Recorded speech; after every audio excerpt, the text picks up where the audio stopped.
The Pistons continue to be one of the best defensive teams in the league after another shutdown win last night. They defeated the Chicago Bulls 108-93 behind a career-high 31 points for big man Isaiah Stewart. Despite missing Cade Cunningham, Jalen Duren, and Tobias Harris, Detroit locked down against the Bulls, holding them to 93 points total and just 16 points in the fourth quarter. Last night marked the first time since April of 2019 that the Pistons held opponents to 93 points or less in back-to-back games. Once again, J.B. Bickerstaff knows no matter who is on the floor, if they defend, it will lead to offense. Tonight, was kind of ugly and uncomfortable offensively.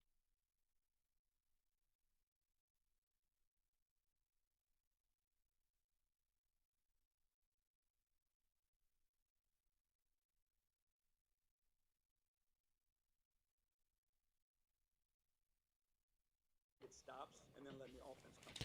Now Detroit will face the Clippers this Saturday at home. The big news in the NBA last night was a trade between the Atlanta Hawks and Washington Wizards that sent four-time All-Star Trae Young to the nation's capital in exchange for C.J. McCollum and Corey Kispert. And in the NFL, Kansas City Chiefs released a statement last night after allegations of domestic violence and abuse were alleged on social media from the ex-girlfriend of Chiefs wide receiver Rashee Rice. The statement reads, quote, "The club is aware of the allegations on social media and is in communication with the National Football League. We have no further comments at this time." At the Corwell Health Sports Desk, I'm Brendan Shabath. For more, go to 97.1 The Ticket or Odyssey.com.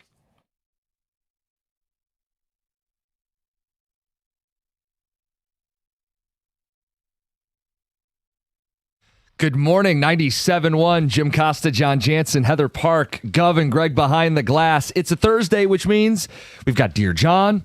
We've got the Thursday touchdown. We've got Ross Tucker to help us preview Wild Card Weekend in the NFL.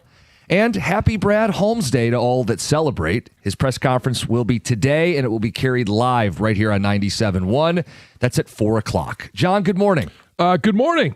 How was your Wednesday? Wednesday was all right. I was trying to think of what day it was on the run there. I know. With the holiday and the New Year, you're still getting back in the swing of things. Yeah. So first, Dear John of the 2026 year. So special things in plan this year. Yes. But yeah, what'd you do last night? Watched a little Pistons basketball. Went to trivia with some friends. You went to trivia? Yeah, we do that. If we can get out every week, we try to. Yeah. Is that at somebody's house or no, do you go to it's a like bar? at a local bar. Oh, okay. So Yeah. it's the bar trivia. Yeah, you one of don't- those you like don't the have Sporkle trivia. Yeah. And I love when we get like a college sports question.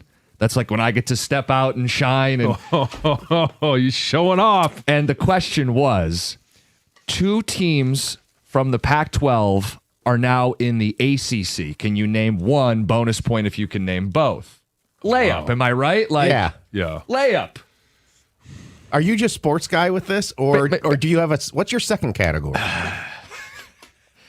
It all depends. Like sometimes That's a great question, by the way. Yeah, I know. Sometimes there was one yesterday. It was who wrote what's the book with Atticus Finch? To Kill a Mockingbird. Who wrote that? And I knew Harper Lee. So like I have these random little like history or literary author stuff, movies.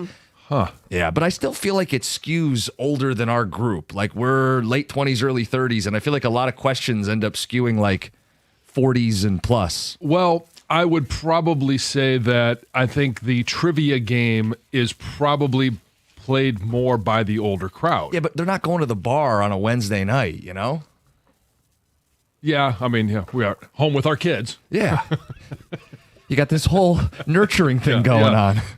Yeah. So I think my second category is geography. I think I am pretty good at that compared to most people. Yeah, geography would be one of mine as well. Me and John have that in common. Yeah.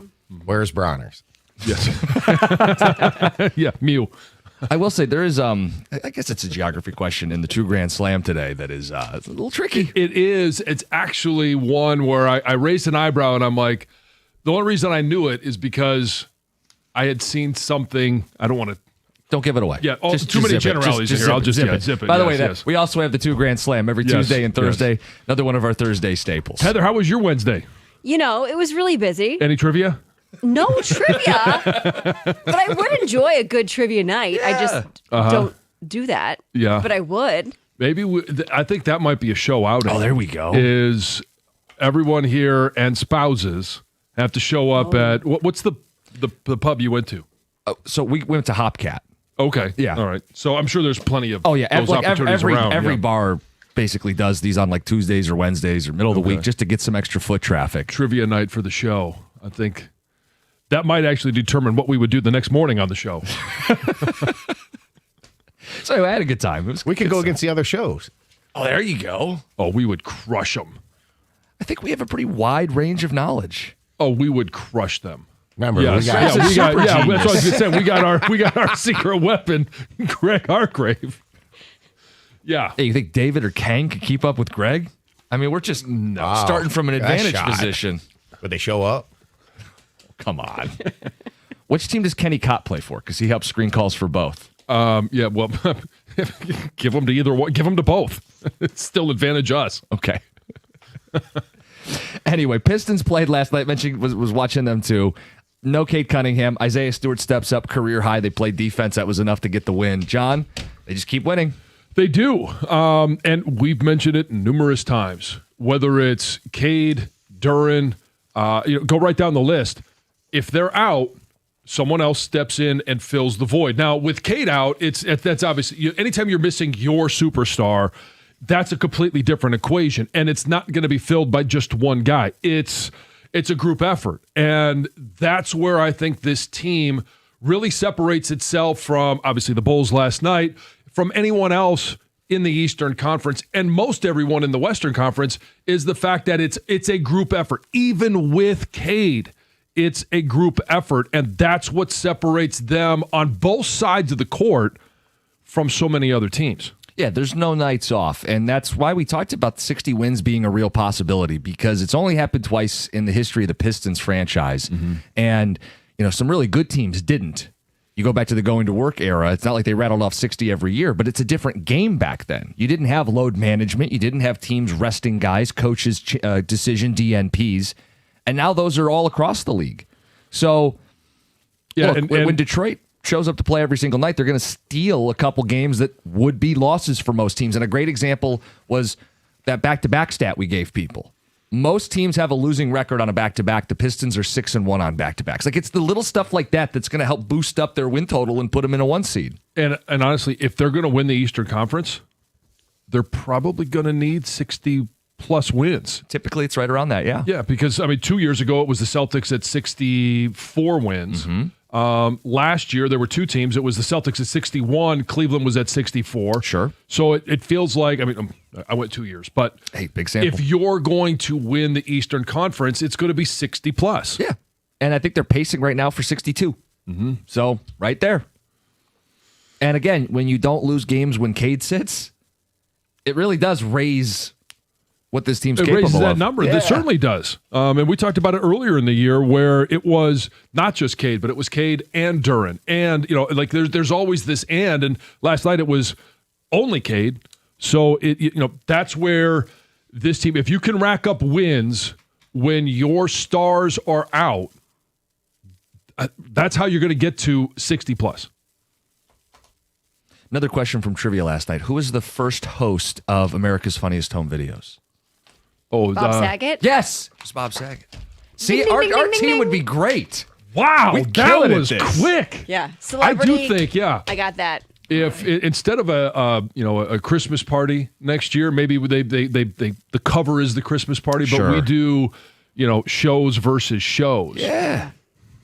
I think that would be awesome. And spouses, Yes. like Lisa would be unbelievable. at trivia. What's her wheelhouse? So her wheelhouse is music, Okay. and good. so but honestly, she's got a couple of wheelhouses.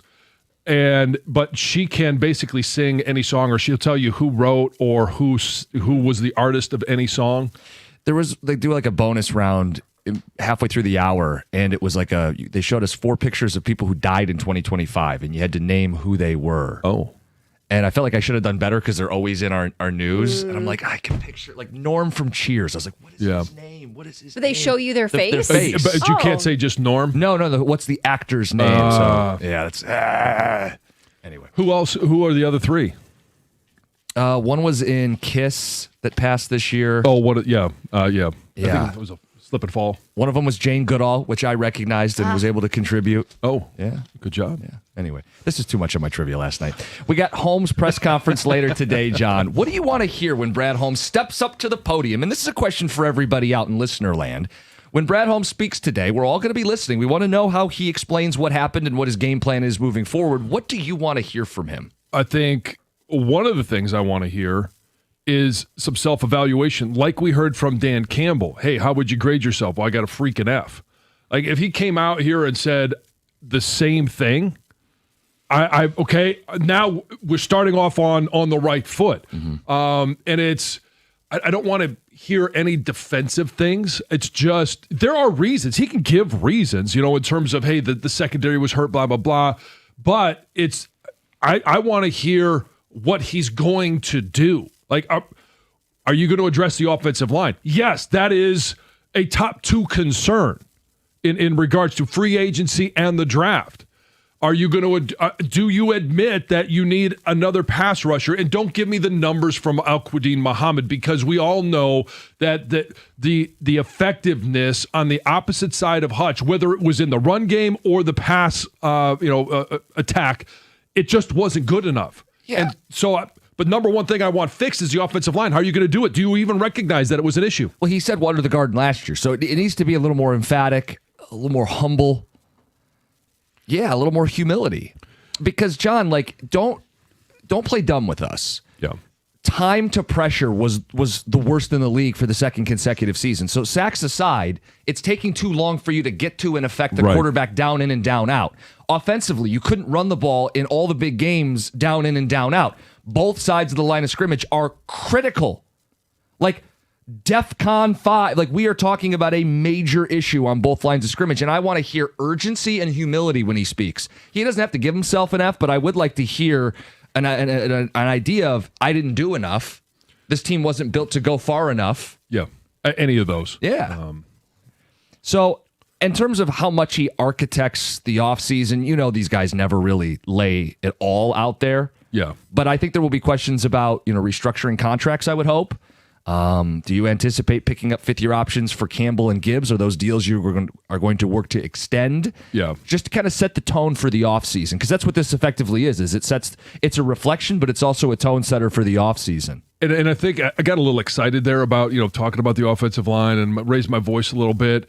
I don't want people to misconstrue this as either of these guys, Holmes or Campbell, are on the hot seat. The reason I got that excited about it is because of the level of disappointment. Yeah. Because I do think Brad Holmes is a really good general manager.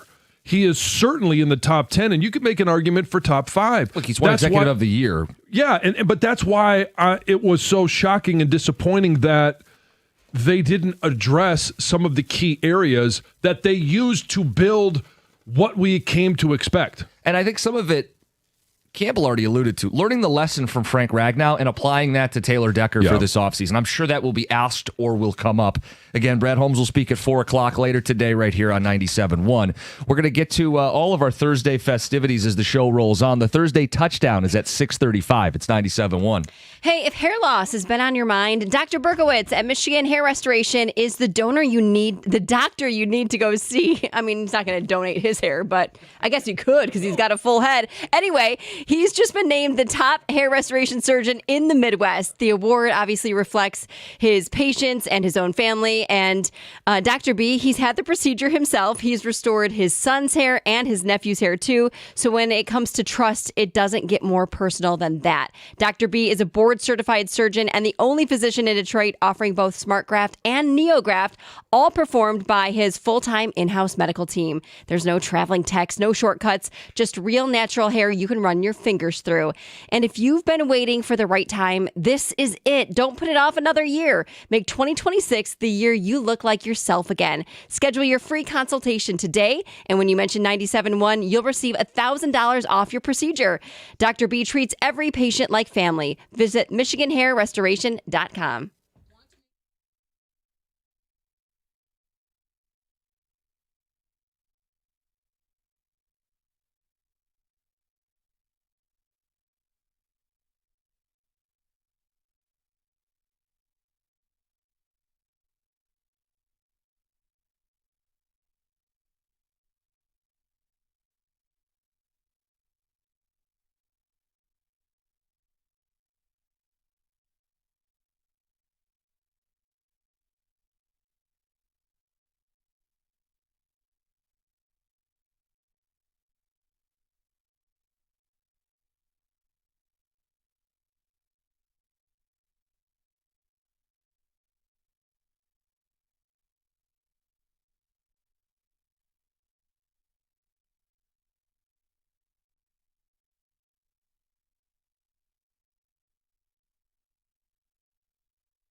Brad Holmes speaks today, 4 o'clock. What do you want to hear? And I think this would be interesting. What would you ask him?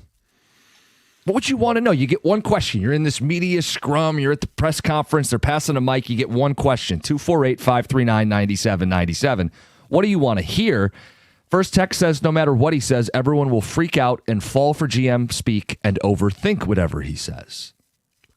Well, I don't know that we overthink it. We're trying to, from now until the draft, we'll be trying to parse together or diagnose anything that Dan Campbell, Brad Holmes say in regards to their needs, things that didn't go well this year, things that we believe, because last year was, edge opposite Aiden Hutchinson. That was the biggest conversation until Frank retired. Then it was, what are they going to do with the interior offensive line? So we are going to, take a look at everything he says and dissect it to see, what does this mean? Well, and I think what's so interesting is those questions were already asked of him last year. Yeah. He's going to get them again, and it's like he gets a do-over in terms of how you want to answer it. So by the end of the offseason last year, he was so annoyed by the question. Now, another year where we're going to start the season off, the offseason, with, do you still feel you need to, or do you now feel like you have to address an edge opposite Aiden Hutchinson? Oh, well, we've got Aiden. You can't have two elite. Brad, your time to pressure was the worst in the league, again. So I would say I think you are going to be disappointed today if you're looking for a lot of specifics. He has got to be asked what John brought up. How do you grade how you did your job? Yeah.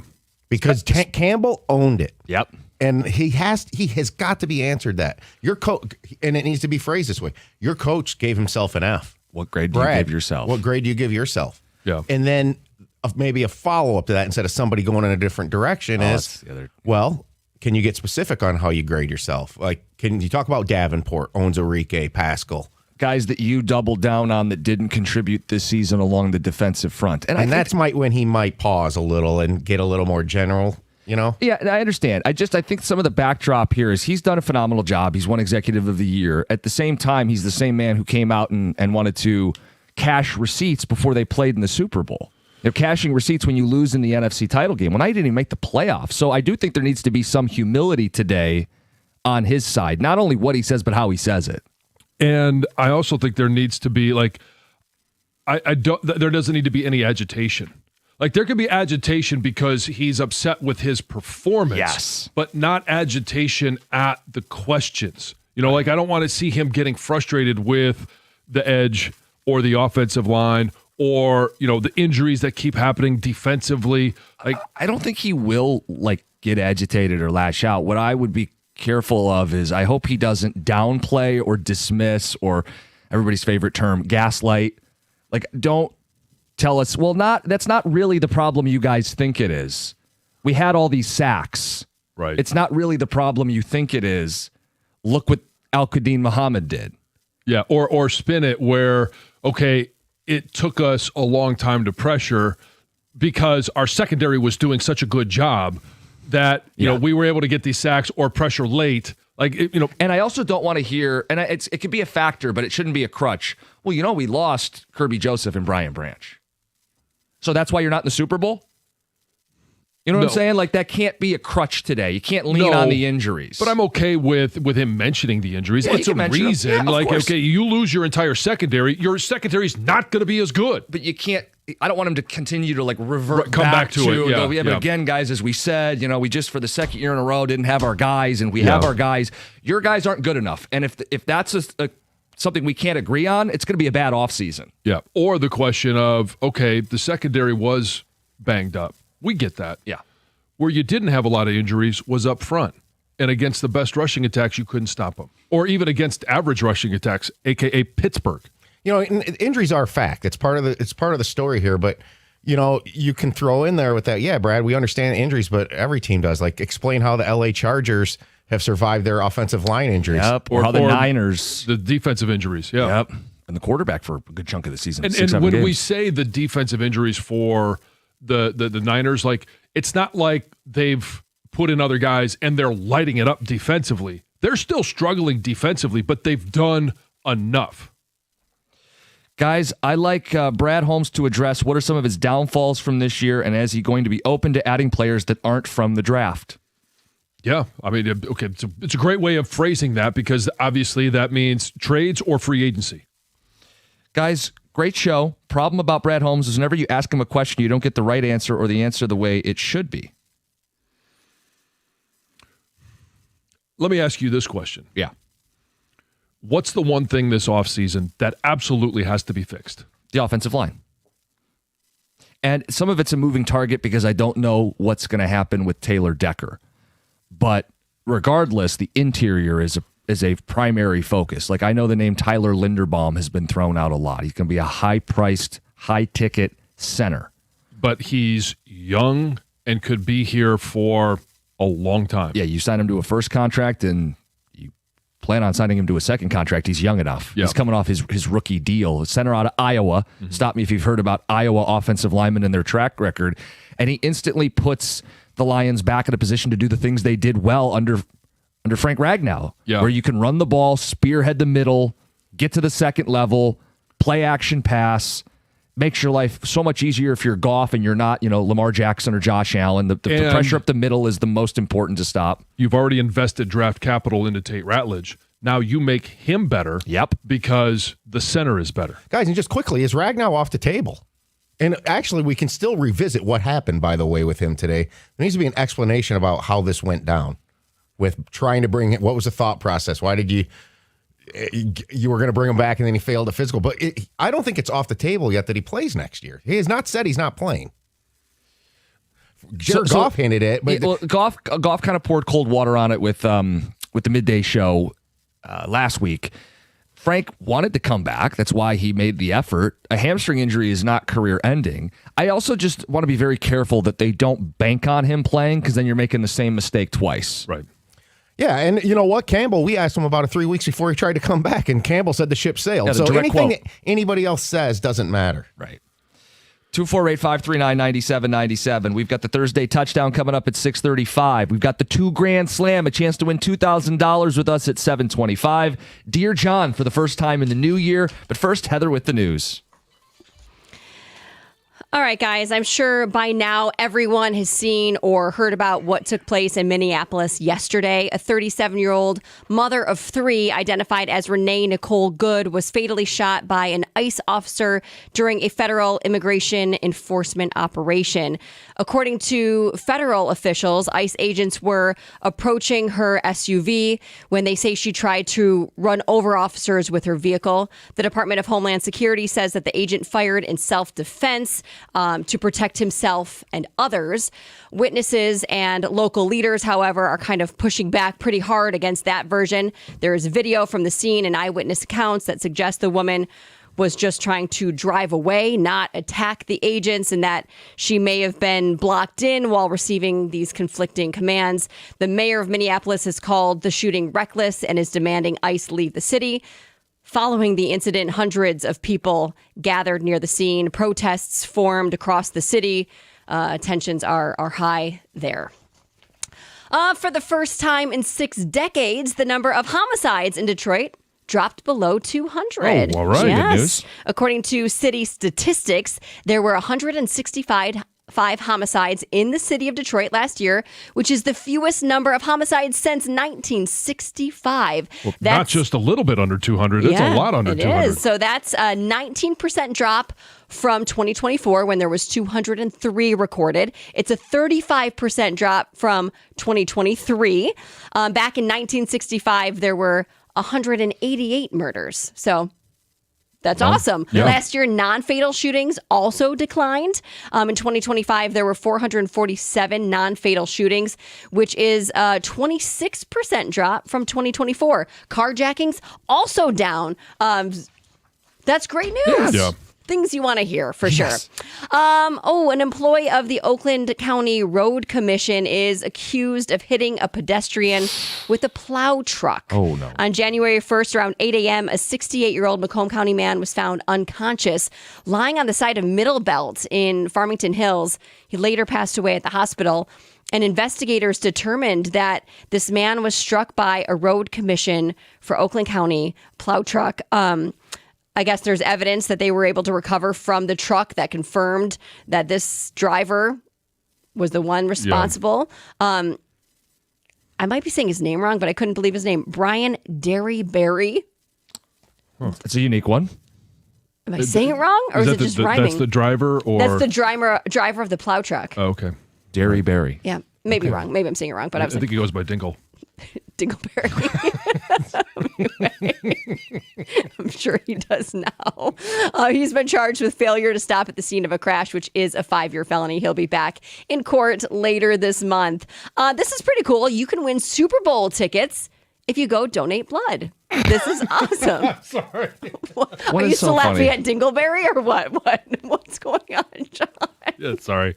Please continue. Yes. Super Bowl tickets, donate blood. Yeah, so the American Red Cross says it's facing a growing risk of a blood shortage following the holiday season. Not many people were donating due to temperatures, holidays, sickness, schedules, things like that. So they have launched a giveaway to get people to donate. So basically all you have to do is go donate blood and you're automatically entered in a chance to go to the Super Bowl. You're going to get tickets to the Super Bowl. You're going to get to participate in pregame activities in stadium. You're going to get round trip airfare, 3-night hotel accommodations, and a $1,000 gift card to spend while you're there. Yeah, that's awesome. that is a big time. Yeah. Pretty cool. Big time prize. All right. Heather with the news. Coming up next, the Thursday touchdown. Got a little bit on the college football playoffs, the offseason with the portal, and a bunch on the NFL too. It's a busy Thursday touchdown, 97.1.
Storylines galore with the college football playoff, the NFL playoffs, wild card weekend, that and more. It's the Thursday Touchdown.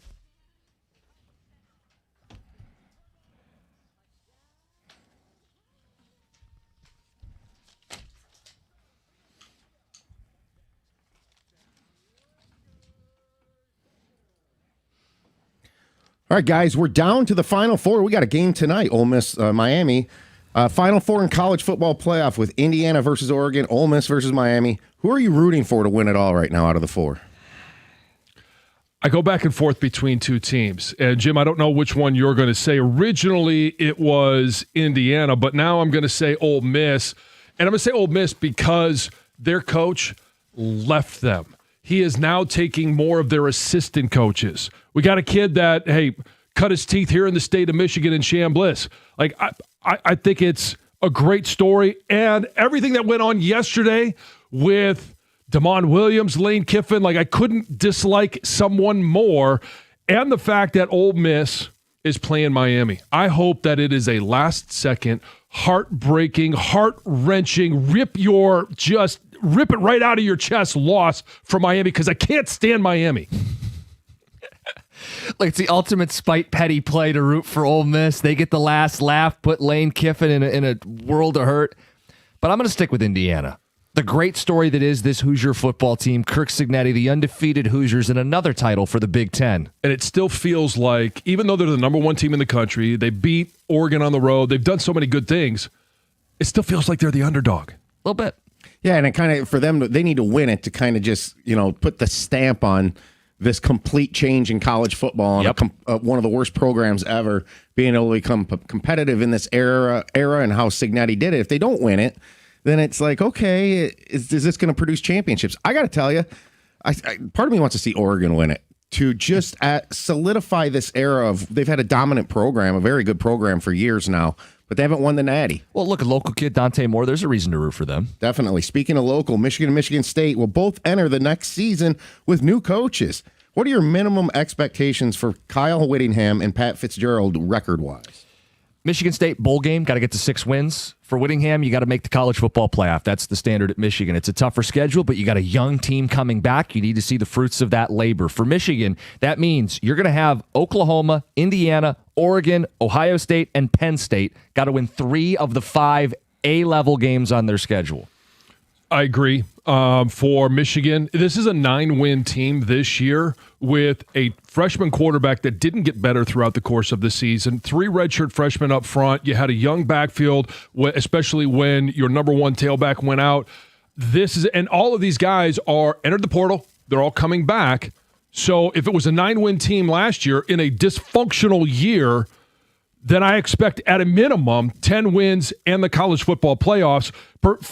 My standards are a little bit higher for Michigan State because you guys know what I think about Pat Fitzgerald. I think it should be 9 wins. Wow. Now, the 3 losses, the 3 that I think are going to be really tough is at Notre Dame, Oregon, and obviously Michigan. But the other ones, Nebraska lost their quarterback. Washington lost their quarterback. You've got Rutgers, UCLA, Eastern Michigan. Wisconsin. I think 9 wins is on the table for this Michigan State team. Wow, that's high for me. But hey, that's what I expect out of a Pat Fitzgerald team with more resources. Okay, at one point there were over 4,000 players in the transfer portal. That is insane. It's nuts. Like John said, though, so many players are returning. Michigan, they're all coming back. So that's why the number was so high, but it's still crazy. Do you think the portal needs to be more legislated? And if so, how would you do it? Absolutely, it needs to be more legislated. And here's how I would do it. I would push the portal to the spring. Don't do it right now. Get all the way to the spring. And then the portal needs to have rules, like contracts. First of all, need to be enforced. Hello, but you Damon should Williams. also be able to offer and sign. And some are not just 1-year contracts, 2-year contracts, 3-year contracts, even 4-year contracts. But you can enter the portal one time, free of charge. The second time, you have to sit out a year. Go back to some of the old rules. Like there needs to be a consequence. You can't just do 1 year here, 1 year there, 1 year there, 1 year there. Now there is a caveat. If there's a coaching change, even if you've already transferred 1 year free of charge, coaching change allows you that one more time free of charge. I'm smirking because you said everything I was going to say. I was going to go Spider-Man rule. Everybody gets one, with the exception of if your coach leaves. And yes, we need more in writing agreements so we don't have this crazy wild west. Well, it's just, when's this going to get fixed? Because everybody's saying sort of the same things or in a different way. Well, there's no governing body. The NCAA doesn't do anything. It's amazing. It's like the, it's all unregulated. Yeah, it's unregulated. And one of the things that needs to be regulated is agents. Yeah. You can't have your high school buddy be your agent. You can't have some kid that you met in the dorm be your agent. There's licensed agents working in the NFL. There needs to be a licensing body for college football players. All right, Dan Campbell fired John Morton on Tuesday. Two big name offensive coordinators are on the market right now. They might be head coaching candidates too, by the way, but it's Brian Daboll and Kevin Stefanski. We did the carousel yesterday, but between these two, which one would you favor? Kevin Stefanski. Temperament, I think, is a huge edge for him, but also the offense that they ran in Cleveland was more leaning on a ground game. I think that's what Detroit needs to get back to, is being able to win at the line of scrimmage. Kevin Stefanski as well. He's done more with less, and he's been able to win with Baker Mayfield. He's been able to win with a dysfunctional franchise. Now all of a sudden you put him in this franchise, I think it would be great. The Lions season was definitely a letdown, but some good things did happen. What's the biggest positive that came out of 2025? J-Mo took another step. I think, especially after Dan Campbell took over the play calling. We heard from John Morton, this could be a breakout year. Well, he never used them until after Dan Campbell took over play calling. And you look at J-Mo and Amon-Ra St. Brown, most yards by a combo receiver, a combo 1 and 2 in the NFL. And that was with basically a half a year of production with J-Mo. Did J-Mo's yards go down year over year? No, I think they went up. They went up by about 150 yards. Okay. Yeah, I was going to say Jack Campbell. He's performing like the best interior linebacker in football, especially when Fred Warner went out. You got linebacker number 1. That's a good place to start on defense. The Buffalo Bills have more playoff experience than any other AFC playoff team. It's not even close. Is this the season that Josh Allen has to get to the Super Bowl? And should Sean McDermott be fired if the Bills fail to get to the Super Bowl? I think for Josh Allen, yes. It certainly is. There's no Mahomes. There's no Burrow. There's no Lamar Jackson. There's no other premier quarterback. Drake May is getting there, but I don't think they're there yet. Sometimes I think the circumstances will determine about Sean McDermott. If they're ousted in the first round, then yeah, gone. But if they get to the AFC Championship game and it's a well-played game, they just get beat by a better team, then I'm not necessarily predisposed to firing him. There's obviously pressure on Josh Allen because of what John said, because of the other great quarterbacks that aren't in the playoffs. Josh Allen, 7 playoff wins without a Super Bowl appearance. It's the most in NFL history. The rest of the AFC quarterbacks have 3 playoff wins with their current team. Yeah, there's pressure on Josh, but there's also pressure on Sean McDermott because in their eliminations, their last 5 playoff exits, the defense has given up 33 points per game. If they lose because they can't stop the run or get enough stops, the defensive head coach needs to get on the unemployment line. All right, Tua Tagovailoa was asked on Monday if he would like a fresh start. His answer was, that would be dope. I would be good with that. What would be the best fit? It's an honest answer. Tool. All right. What would be the best fit for Tua if he can have a career resurrection like Sam Darnold, Baker Mayfield, and Daniel Jones? I don't have an answer for if he can have a career resurrection because I don't think he can. I think he's toast. He can't get hit. His arm strength is non-existent. I think he needs to go to wherever he can be a number 2 and hope that the starter doesn't get hurt. Tom, you had an interesting number 2 option for him to be a backup. Yeah, I think it depends kind of how the Rams playoffs work out and what does Matthew Stafford do. But if Stafford does return and play next year, I think that would be a great situation for Tua and a great offense to be in. Yeah, he might succeed if he got to play. Be a number 2. Yeah, now in terms of if a fit where he might be able to play, indoor teams that need quarterbacks, Cardinals, but they pick 3. They might just elect to take a quarterback in the draft. Vikings and Colts don't have high picks. Colts don't even have a first. Those would be interesting options too. You know what? The quarterbacks I just said, Darnold, Mayfield, and Jones, they were all left for dead. Yep. Tua's kind of similar like that, being left for dead. I wouldn't be surprised if he got in the right situation that he could have a little bit of a resurrection like those guys. Yeah, wherever they run the ball 95% of the time. And it's sunny all year round. That's your Thursday touchdown. You and I are on the same page. And could you imagine him in Philly? They'd rip his heart out. Yes, they would. Anyway, Thursday touchdown 97-1. Hey, we're talking about hearts. You want to strengthen your heart. You want to strengthen your cardio. Anything you want to do, you could do it at Planet Fitness. And their slogan, we're all strong on this planet. That means when they say all, that's newcomers. It's experience. You could be an expert. They have something for every fitness level. And we're starting off 2026. If one of your goals is to get into better shape, Planet Fitness is the place to do it. And it's not expensive. $15 a month is the membership. $1 down gets you in the door. If you want a little bit more, they got the Planet Fitness Black Card membership. It's $24.99. It allows you access to over 2,800 clubs nationwide. There's over 50 of them here in Detroit, 15 in Grand Rapids. So if you travel, it's the perfect opportunity. They also allow unlimited guest privileges, so you can take somebody with you. Maybe they motivate you just a little bit. Find your nearest club, and you can join today. Do it in club, online, or on the free Planet Fitness app. We're all strong on this planet. Planet Fitness.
A career high for beef stew. Pistons beat the Bulls last night. No Cade Cunningham, no problem. Just keep winning games. First place in the East. Good morning, 97.1. Jim Costa, John Jansen, Heather Park, Gov and Greg behind the glass. Happy Thursday.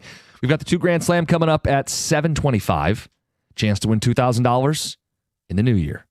Also, our first Dear John of the new year at 7:35. John, you want a little teaser, by the way? Yes, please. Got all these pieces of paper in front of me. Here's your teaser. Regretful wedding. Oh, Birthday present. okay. Wine not. Oh, why not? And $5,000. Ooh, that kind of leaves the door open for a lot of things. A lot of things. All right, that's at 7:35. Today, Brad Holmes is going to speak with the media. 4 o'clock, Lions general manager will do his postseason press conference. John, there's a lot of discussion about where this year went wrong and whether or not the window's closed. Is this a bump in the road or is the window closed? My opinion is this is a bump in the road. And the question is, like, all of the factors involved. Obviously, salary cap. That's going to be a big part of this. Injury complications. What's going on with Terrion Arnold? Will he be able to, come back and play? Same thing with Ennis Rakestraw. Nobody really thinks much of Ennis Rakestraw, but if he can come back, that's a cheap corner. But both safeties are dealing with both injuries. safeties dealing with major injuries. And so that's a big question. Age. Obviously, Taylor Decker, the number one question is he going to come back? Is he going to retire? And when he's going to make that decision? And then empty draft picks. Like, there's just been too many in the last 2 drafts. Yes. And I'm not going to sit there and say they were awful drafts. They didn't get anything out of them. I'm still hopeful Terrion Arnold will develop into a number 2 corner. And then you look at like Tyleik Williams. I think there's some hope that he can be a stalwart. I don't think he'll ever develop into Aleem McNeil at his best. But again, injury issues. Aleem McNeil. Yeah. We saw one game and then there was nothing. Yeah. So there's just a lot of questions there. And I think they're in a position right now early on in all of the contracts that they've handed out to drafted guys that have been, key cogs for this team, that they're able to restructure those guys and either guarantee more money or add years on the end, kick things down the road a little bit, because whether it's Penei Sewell, Amon-Ra St. Brown, Jared Goff, all of these guys that have gotten contracts other than Kirby Joseph, like, you really believe that they're either entering the prime of their career or firmly in the middle of the prime of their career, so that if you add a couple of years or you guarantee more money to lessen the cap number this year, they're still going to be productive in the years to come. Yeah, I would first just want to point out windows exist. Like, this is something Brad Holmes fought. I'd really love to answer this question after hearing him speak today, because this is really on him for what he's going to do to address the many failings of this football team. I don't believe the window's closed with appropriate action. They still have a top 10 quarterback. They have studs at key positions: tackle, edge, middle linebacker, running back, wide receiver. So they still have the nucleus of a contender. What they're going to need to do is seriously invest in the trenches. They only have $13 million in cap space. This is why windows are real, because you start locking guys up and you have these boulders you have to move in the offseason to generate cap space. They will restructure Jared Goff's deal. They may restructure Amon-Ra St. Brown's deal. They may cut Graham Glasgow. Decker may retire. They can free up money and still attack this aggressively and be right back in it next year. They're going to play the Jets, Giants, Cardinals, Titans, teams picking in the top 5. They're going to play the Saints, the Falcons, that lousy NFC South division. It's set up for them to bounce back next year so that this is a bump in the road. But I got to know Brad Holmes is going to take this more seriously than I've got my guys and we just run it back with my guys. You're going to need to be aggressive in manipulating the cap and chasing a title next year, not worrying about winning your second or third Super Bowl before you win your first. The idea that sustainable success forever and ever is not reality in the National Football League, and they learned that harsh lesson this year. I need to see them apply the lessons learned this offseason. Right, and in regards to windows, there are certainly windows. You can, windows close, but they don't have to be closed for long. Look at Les Snead, what they did with the Rams. And, hey, okay, a down year, but then you're right back in it. Look at Howie Roseman with the Eagles. Hey, maybe a year, and then all of a sudden you're right back in it. So even if the window quote unquote, were to be closed, and it's not this year, if it's 2 years down the road, 3 years down the road, whenever that is, it doesn't have to be an extended period of time. Your window's open longer than it should be closed. If you're doing things right. And I look at the Rams, who you mentioned, and the Eagles, two teams that are much more aggressive than Brad Holmes. And those teams, you would think, would have to suffer the consequences for being aggressive. But in reality, John, there are very few blips. They are consistent contenders who play for and win Super Bowls. So it's not like the Lions are doing it better by playing the long game. Those teams are playing the short game, and they still have a runway. They've still maintained a level of success over year over year over year. And how have they been more aggressive? It's not been in draft day trades. It's been aggressive in free agency, and famously for the Rams, it was F them picks. And they didn't have first-round pick for, 3 years? 4 years? And somehow they only had one losing record in that time. Right. And so, I want him to be more aggressive, not on draft day and wheeling and dealing third and fourth and fifth round picks.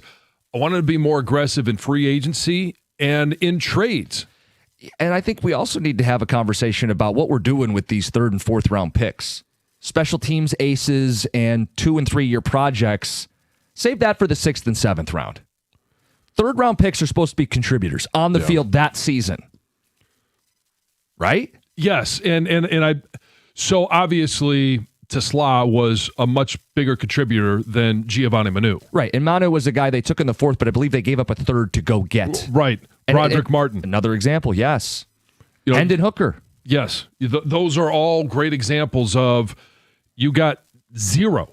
Not even a backup guy that's going to be around 5-6 years. Maybe he has a breakout season and he goes somewhere else and gets paid minimally. You didn't get anything from Broderick Martin. You didn't get anything from Hendon Hooker. You're not getting anything to this point from Giovanni Manu. Right. It needs to be a shift towards, like, Kirby Joseph was a 3rd round pick. Aleem McNeil was a 3rd round pick. This is a little earlier in his tenure, and these were guys they were counting on to play football games. That needs to be St. Brown, 4th round pick. Exactly. That needs to be a return to those kind of guys, not the project guys in the middle of the draft. 248-539-9797. We want to hear from you guys. Is the window closed, or is this a bump in the road? 248-539-9797. And again, Brad Holmes speaks today at 4 o'clock. We want to know what you want to hear from the man when he steps up to the podium. Yeah, and you and I think are both on the same page. Bump in the road. Yes. Its window's not closed. Should be. But I also don't think that, where would you say they are in terms of the window? It's certainly not the beginning of it. The beginning of it opened, and it may have opened early in the NFC Championship game, but if you're talking about pure windows, you're only really your second year into it. So it should be open for another 2 to maybe 3 years. Coming into this year, I felt like they had 2 with the option to extend. They threw one of those years away. Yep. They got one more, and then it becomes a lot harder. Aiden's deal kicks in, and they're going to have to get real creative. It's 97-1.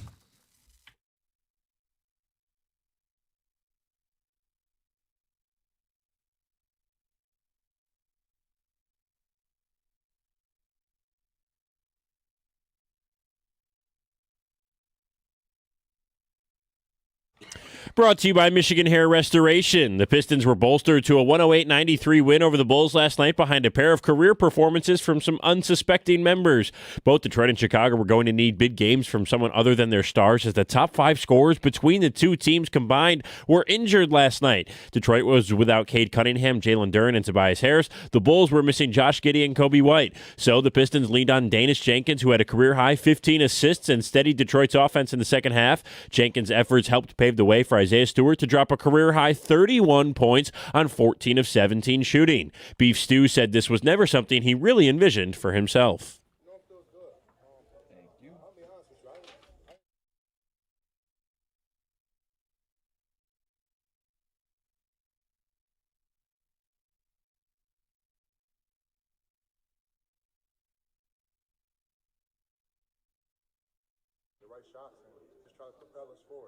Stu and the Pistons are now off until Saturday when they face the Clippers at home. The NBA trade deadline is less than a month away, and we had our first major move last night as the Atlanta Hawks sent four-time All-Star Trae Young to the Wizards in exchange for 34-year-old C.J. McCollum and Corey Kispert. ESPN's Shams Charania reported last night that Washington was apparently Young's preferred destination, as the prima donna had voiced his displeasure with Atlanta and desire to move earlier this season. At the Corewell Health Sports Desk, I'm Brendan Shabath. For more, go to 97.1 The Ticket or Odyssey.com.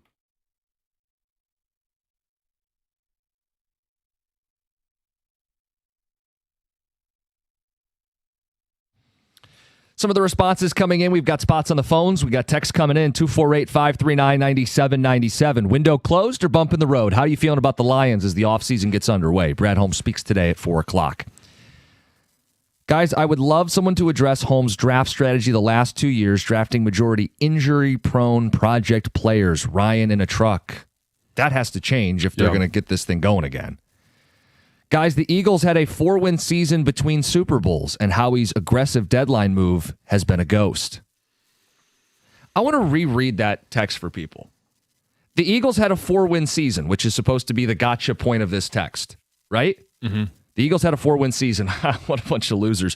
Between Super Bowl wins, plural. I knew that one was going to trigger him, John. Yeah. I knew it. I know. And it triggered me kind of, too. It's Howie like, seriously. Roseman, what a schmuck. Between Super Bowls, plural, he had a losing season. You've John, never been to one. Would you take one losing season to win Super Bowls? I would. Yeah. That's the attempt to dunk on him is so laughable there. You got blocked at the rim, buddy. You're just sitting there patting yourself on the back. Lions can roll over their unused cap space. This is Jared and Jackson says it could put them in the middle of the pack for next season if they roll over the $22 million that he is reading about.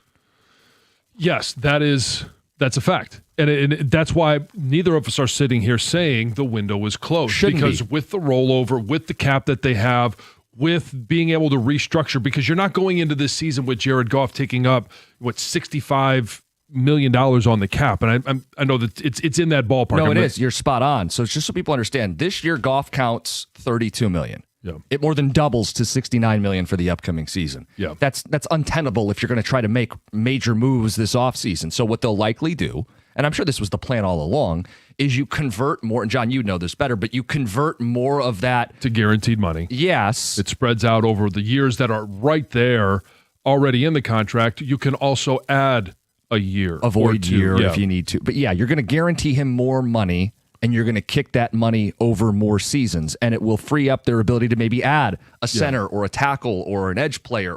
But they have to do that part. They can't just free up the space and extend Gibbs and Campbell and say, we love our guys. And at some point, that bill does come due. Mm-hmm. But it's not this year, and you can kick it down the road. That's where you start talking about the window being closed. And I don't know that you have to end up with a 4-year or a 4-win season like the Eagles had, but it was the same with the Rams. It's the same with the Eagles. It's going to be the same with other teams.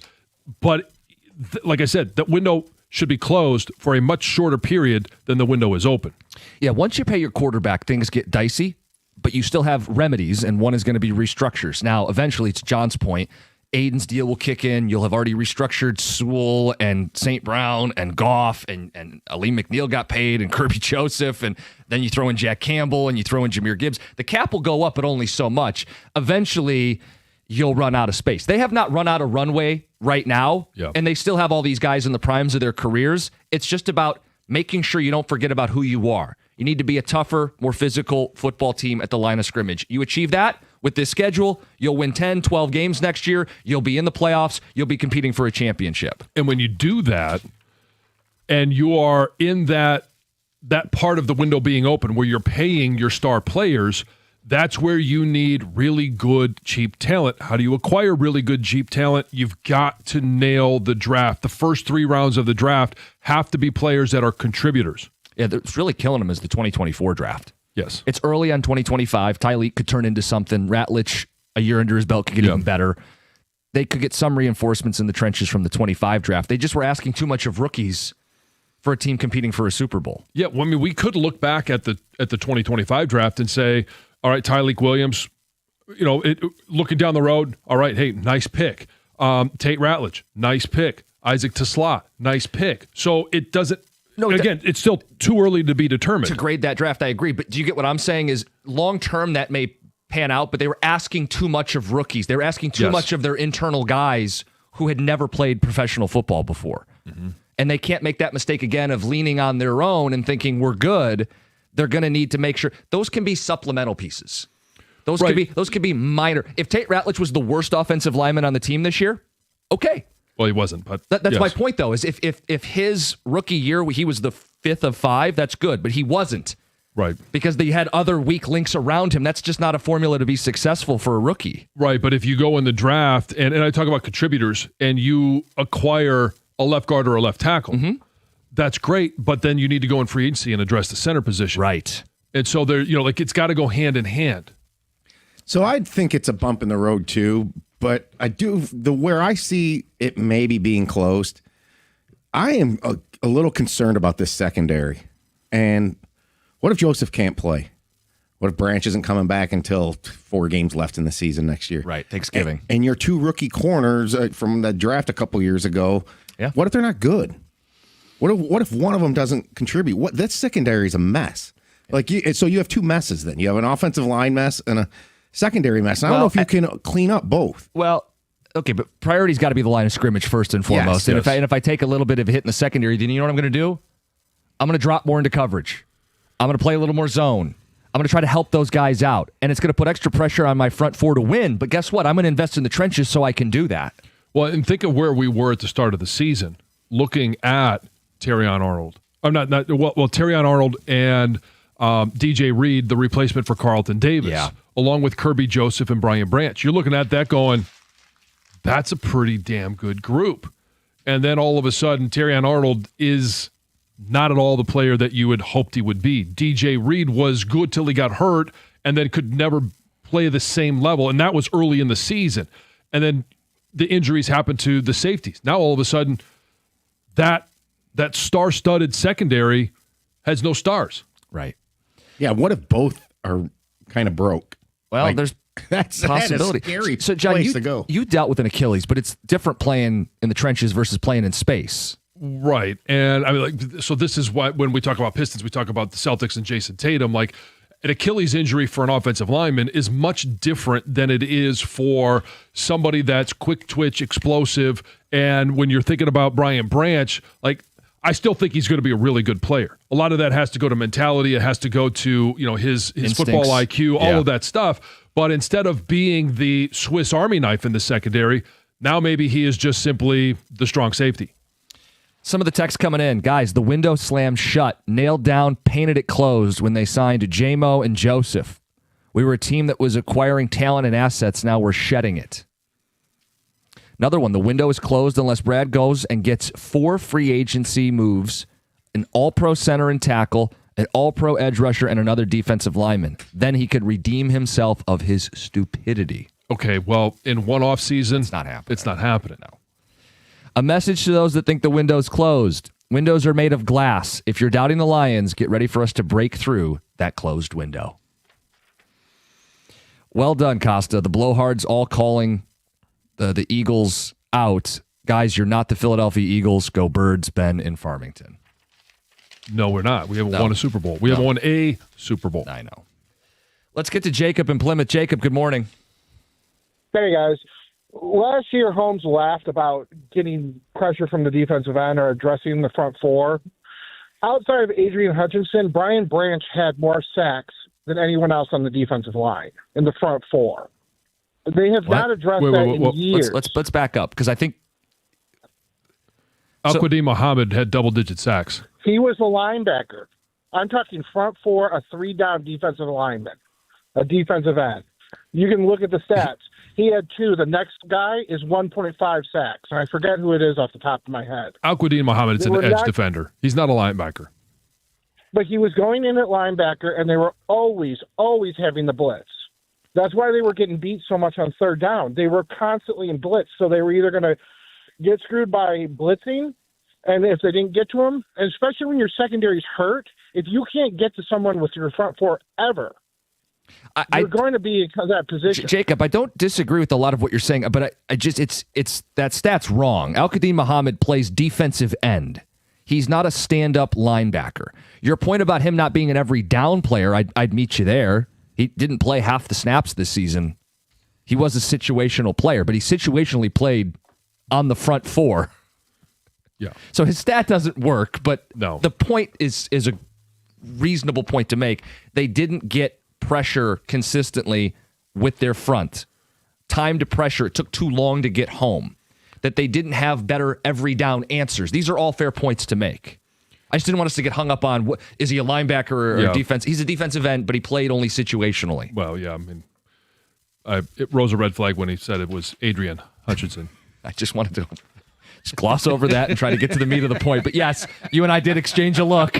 Maybe you should stop with the Head and Shoulders commercials and focus on. I saw that again this morning, and I'm like, it's not a great one, but he got paid. Anyway. All right, we've got Dear John coming up at 7:35. We've got the 2 Grand Slam after Heather's news. That's next, 97.1. Tell you about KG Law. Guys, when the roads are like this, you're going to have more car accidents. Snow and icy roads. You're going to want to call KG Law if you're in a car accident because Lawrence KG will make sure you and your loved ones get paid big for your injuries. KG's uniquely qualified to fight for you when you're injured in a car accident. He's won more than $100 million for his clients, and he'll win big for you. KG will make the driver that hit you accountable, and he'll fight their insurance company to get you every dollar you deserve. 877 KG Cares. That's KAJY. Visit kgcares.com.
All right, before we get to the 2 Grand Slam, Heather's got the news. I sure do. Oh, you guys, a Kroger in Orion Township, one that I frequent quite often, is closed temporarily due to mouse poop Oh, no. that was found on shelves throughout the store. Ugh, yeah. So shoppers who show up at the store, it's located on Baldwin, will find a note on the door that confirms they're closed, at least for now. So officials say they received a complaint made on December 8th.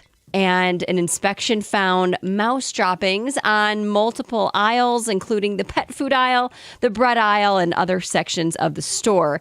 So the store was apparently given until December 30th to address the rodent problem, but the store failed to meet that deadline, resulting in this temporary closure for this week.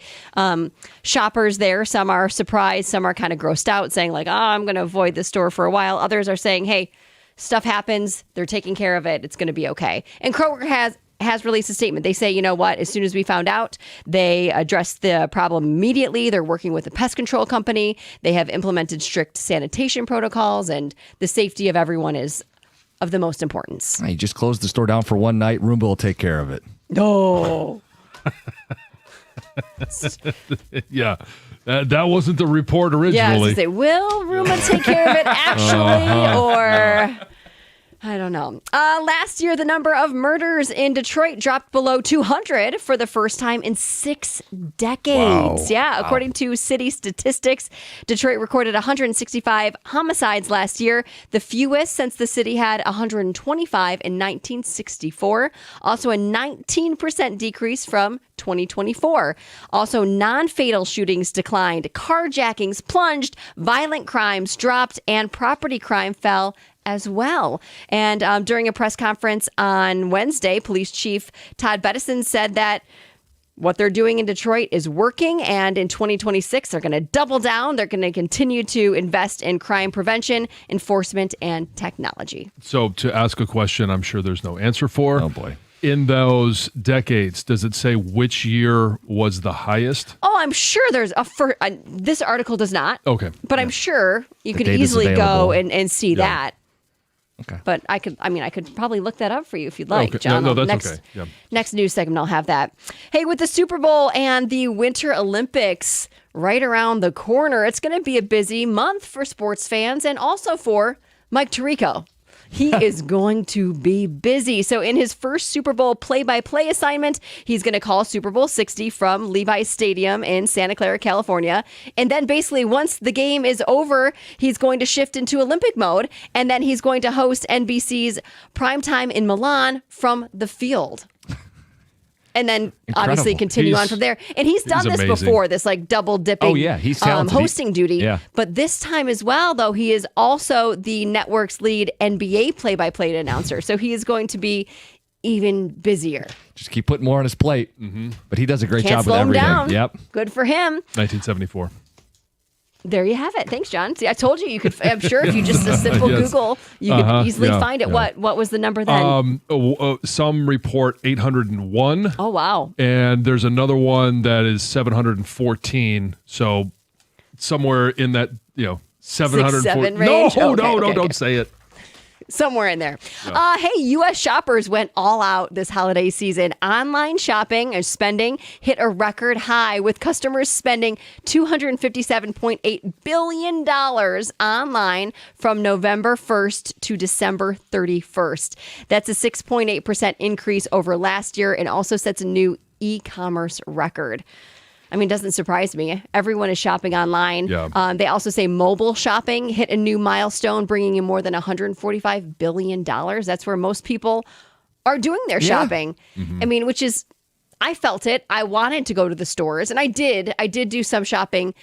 But now with the kids at home, like I was just busier than ever, and online shopping was the easiest way to get gifts. I tell you, some malls though now it's hit and miss. Like Somerset was crazy around the holiday, but if I went to the Oakland Mall, it was me and a couple I've been to Oakland tumbleweeds. Mall in a long time. Yeah. The Oakland Malls. It's been Seen a while. better days. Yeah.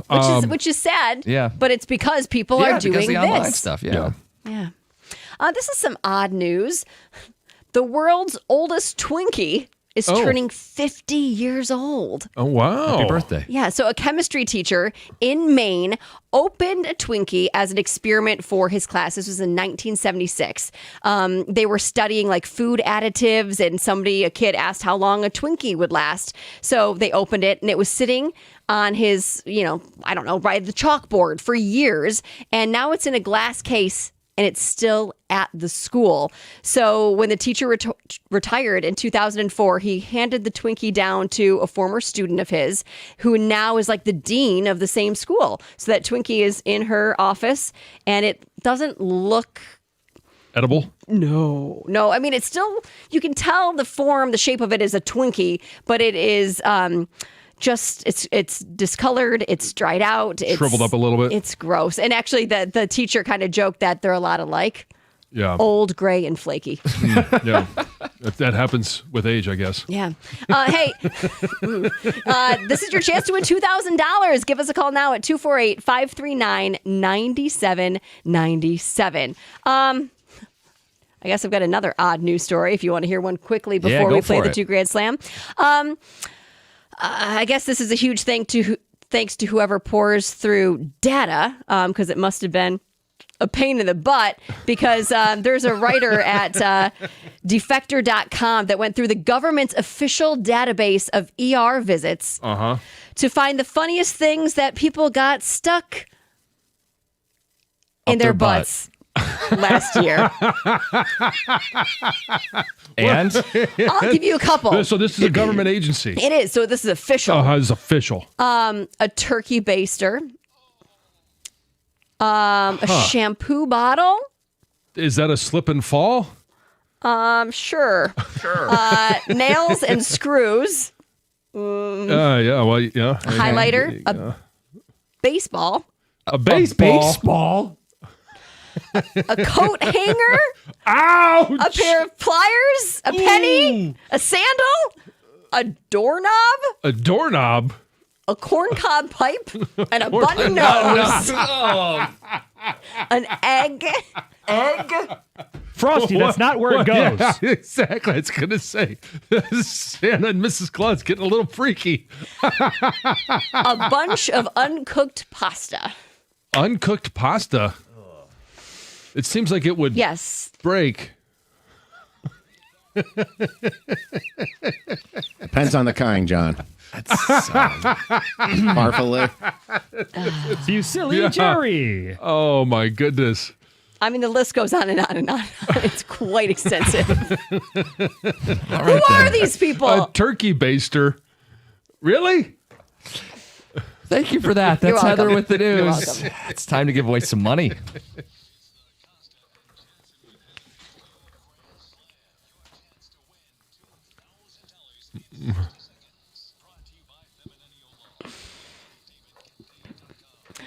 All right, let's give away some money. The rules of the game are simple, but the game itself is pretty tough. Our contestant is going to get 60 seconds to answer 10 questions, $25 for each question answered correctly, $2,000 if they can get them all right.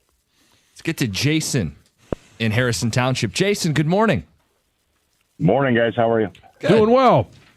All right, Jason, you know the rules. If there's one you don't know, you can say pass. If there's enough time to it, we're going to get back to it. You ready to play? Yes. All right, yes, I am. here we go. Who do the Miami Hurricanes play tonight in football? Oregon. South Lyon is located in this Michigan county. Pass. Who do the Red Wings play tonight? Pass. Who is the current starting quarterback for the Ole Miss Rebels? Pass. Who is the men's head basketball coach at UConn? Pass. What is the capital of Maine? Augusta. Who wears jersey number 77 for the Detroit Red Wings? Pass. Who played Thanos in Avengers Endgame? Pass. Cade Cunningham played at this college. Pass. The Arizona Cardinals fired this coach on Monday. Oh, man. Oh, Well, I can Jason. tell you none of the right answers were pass. But he did get one right. Yes. He yeah, did. you got one. 25 bucks. Hey, thank you. Yeah, thanks for playing, Jason. That was a tough Yep. one. Yeah. Yeah. Jason would like to second Yes. that. We'll get you on hold. Make sure you get your 25 bucks, and we'll go through this for everybody else. Ouch. Wow. Follows the news story. Ouch. Yeah, ouch. So let's start. Oh, that's it. Two Grand Slam on Thursdays is brought to you by February Law. Get David, get paid. Let's go through these. At least he guessed on the first one. Got it wrong. Who does Miami play tonight? It is not Oregon. It is Ole Miss. Oregon will play Indiana on Friday. Big Ten matchup. Yeah. This one we were talking a lot about off air. South Line is located in this Michigan county. You would, Yeah, this is a tough one. you would think Oakland. It is Oakland, but you would think like, I don't know, it's Livingston or Washington. Washington. It's kind of the edge of Oakland County. I wish you would have guessed. Yeah, me too. Just give it a try, at least on that one. Yes, there are no counties named Pass. Who do the Red Wings play tonight? Canucks. Yeah, it's kind of a forgettable matchup. Who is the starting quarterback for Ole Miss? Oh, shoot. Pass. Chambliss. Trinidad Chambliss. See, it was one of those, if you knew the first one, you probably knew this one, but if you Yeah. didn't know the first one, you weren't going to get that one. All right, we're on to question 5. The head coach of UConn men's basketball. Danny Hurley. Capital of Maine, he nailed this one. Oh, yeah, he was all over the capital. Augusta. Salvation, he got one right. Who wears 77 for the Red Wings? It's that big Swedish fella. Yeah, Simon Edmondson. Yep. I feel Nickname. like, not nicknamed Pass. Tom, I feel like you've put this in the 2 Grand Slam before. Who played Thanos in Avengers Endgame? You must love Josh Brolin. Yep. Cade Cunningham played at this college. Oklahoma State. I'm surprised that he didn't get this one. And the Arizona Cardinals Are fired you? this You are? Yeah. You're really surprised? Yeah.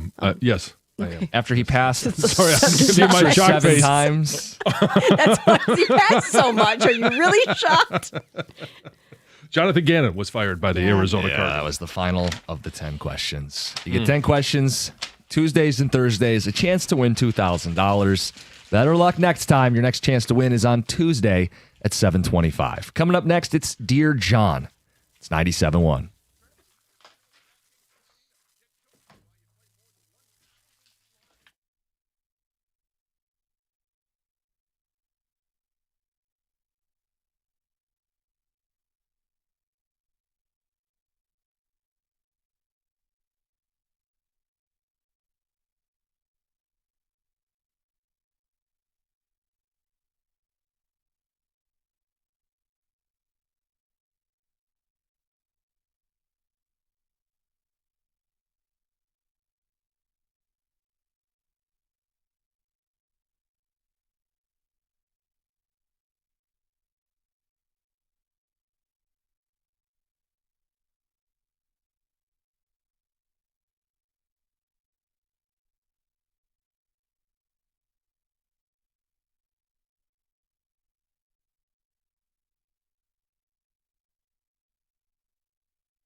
All right, your prompts for today. Wine not, regretful wedding, the birthday present, and $5,000. Okay, a lot of different directions this could go. Send yours in, dearjohnjansen@gmail.com. That's Jon, dearjohnjansen@gmail.com. Why not? Why not? Let's start with the why not. Dear John, over the holidays, we had a big party with some family friends.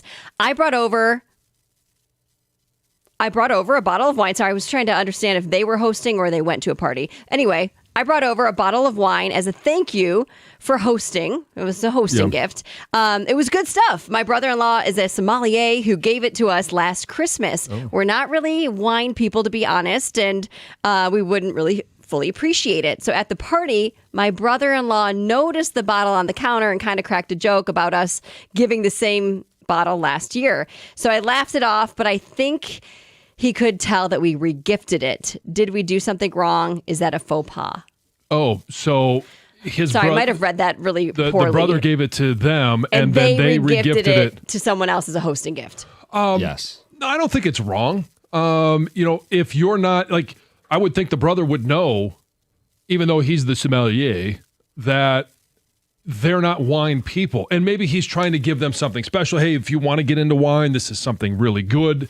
If they're not wine drinkers, they're not going to drink it, and they can gift it like it's yours now. Give it to whoever you want. I don't think there's any issue with that. And I don't even think it's disrespectful. I think it's it's a good gift, and you're going to take his recommendation and give it to somebody who would appreciate it. Yeah, I don't think there's anything wrong with regifting things like this, a bottle of wine. I would feel uncomfortable by it, knowing I was regifting something that was given to me by somebody who was at that same party. It would make me feel uncomfortable, but I don't think there's anything wrong with it. Yeah, I mean, okay, maybe there is that uncomfortable moment where he comes up and says, hey, is that the same bottle? Yeah. Oh, yeah, we dusted it off, so it looked new. I'd feel bad, but go for it. No big deal. Regretful wedding. Dear John, my fiance and I recently decided to get married quietly. No formal wedding. I swear I didn't write this, guys. No formal wedding. No rings. It says just vows. Her brother married us. The only witnesses were her mom and her oldest son. The entire ceremony lasted maybe 5 minutes. Because my brother and sister live a distance away, and because this didn't feel like a wedding, air quotes, I didn't think it was necessary to involve them or ask them to travel for something so brief. I truly believed they wouldn't mind, and I didn't want to waste their time. Well, afterwards, I shared the news, and instead of congrats, they were hurt and upset I hadn't told them beforehand. I've apologized many times, but it doesn't seem to be enough. Where do I go from here? Signed, feeling regretful. Well, I would think that you would feel regretful. That's a big, it may have been a short event. That's a big moment in your life. And for your family to be excluded from that and not even have the option to say, hey, you could present it prior to, hey, this is going to be a quick, 5-minute ceremony. We just wanted to get it in, get it done, and move on. It's a huge moment. I think you should at least offer the opportunity. If you would like to come into town, this is when we're doing it. It's not going to be a huge wedding. It's not going to be a beautiful event. But people do like a courthouse deal where they just go sign a paper. Sure. And you don't owe anybody anything. If that's what you want to do with your partner, your family's got to get over it. It's not about them. I think they will all get over it. They what do you will do now? eventually, You just yeah. continue on living your life like you want to. Your family will get over it. I do understand them being disappointed. Sure. Like maybe you could have at least told them. Ahead of time, Yeah. I agree with that. Like we're just going to do something small. It's going to be really quick. There's not going to be any vows. I want to let you know we're going to do this. Yeah, so you don't blindside him. But I'm not. Right. He shouldn't have had But to the throw a message- bigger wedding to compensate No, for that. no. But it's not going to be a bigger wedding if two more people are there. Right. Like that was more the message was sent was we didn't want you there. That I think is more of how the family is taking it. But yeah, moving forward, right? It's just, hey, they will eventually get over it. It's always going to be one of those things, though. Yeah. Well, maybe you can laugh about it someday. Hopefully. Maybe. Yeah. They say time heals all wounds. Yes. Not sure that's always true, but All right, John, this is a birthday present. Dear John, I'm writing about my husband whose birthday is coming up. Normally, when I ask him what he wants, he doesn't say much. We go out to dinner or I'll get him a wallet or new clothes. This year, however, he asked if I would do a boudoir photo shoot for him. Oh, wow, chicka wow, wow. It's Yeah. expensive and I don't feel super confident right now. We have kids. We had them a couple years ago and I haven't lost all the weight. How should I handle it? That's a tough one because obviously you're not going to be in the room alone. There's going to be a photographer there. Mm-hmm.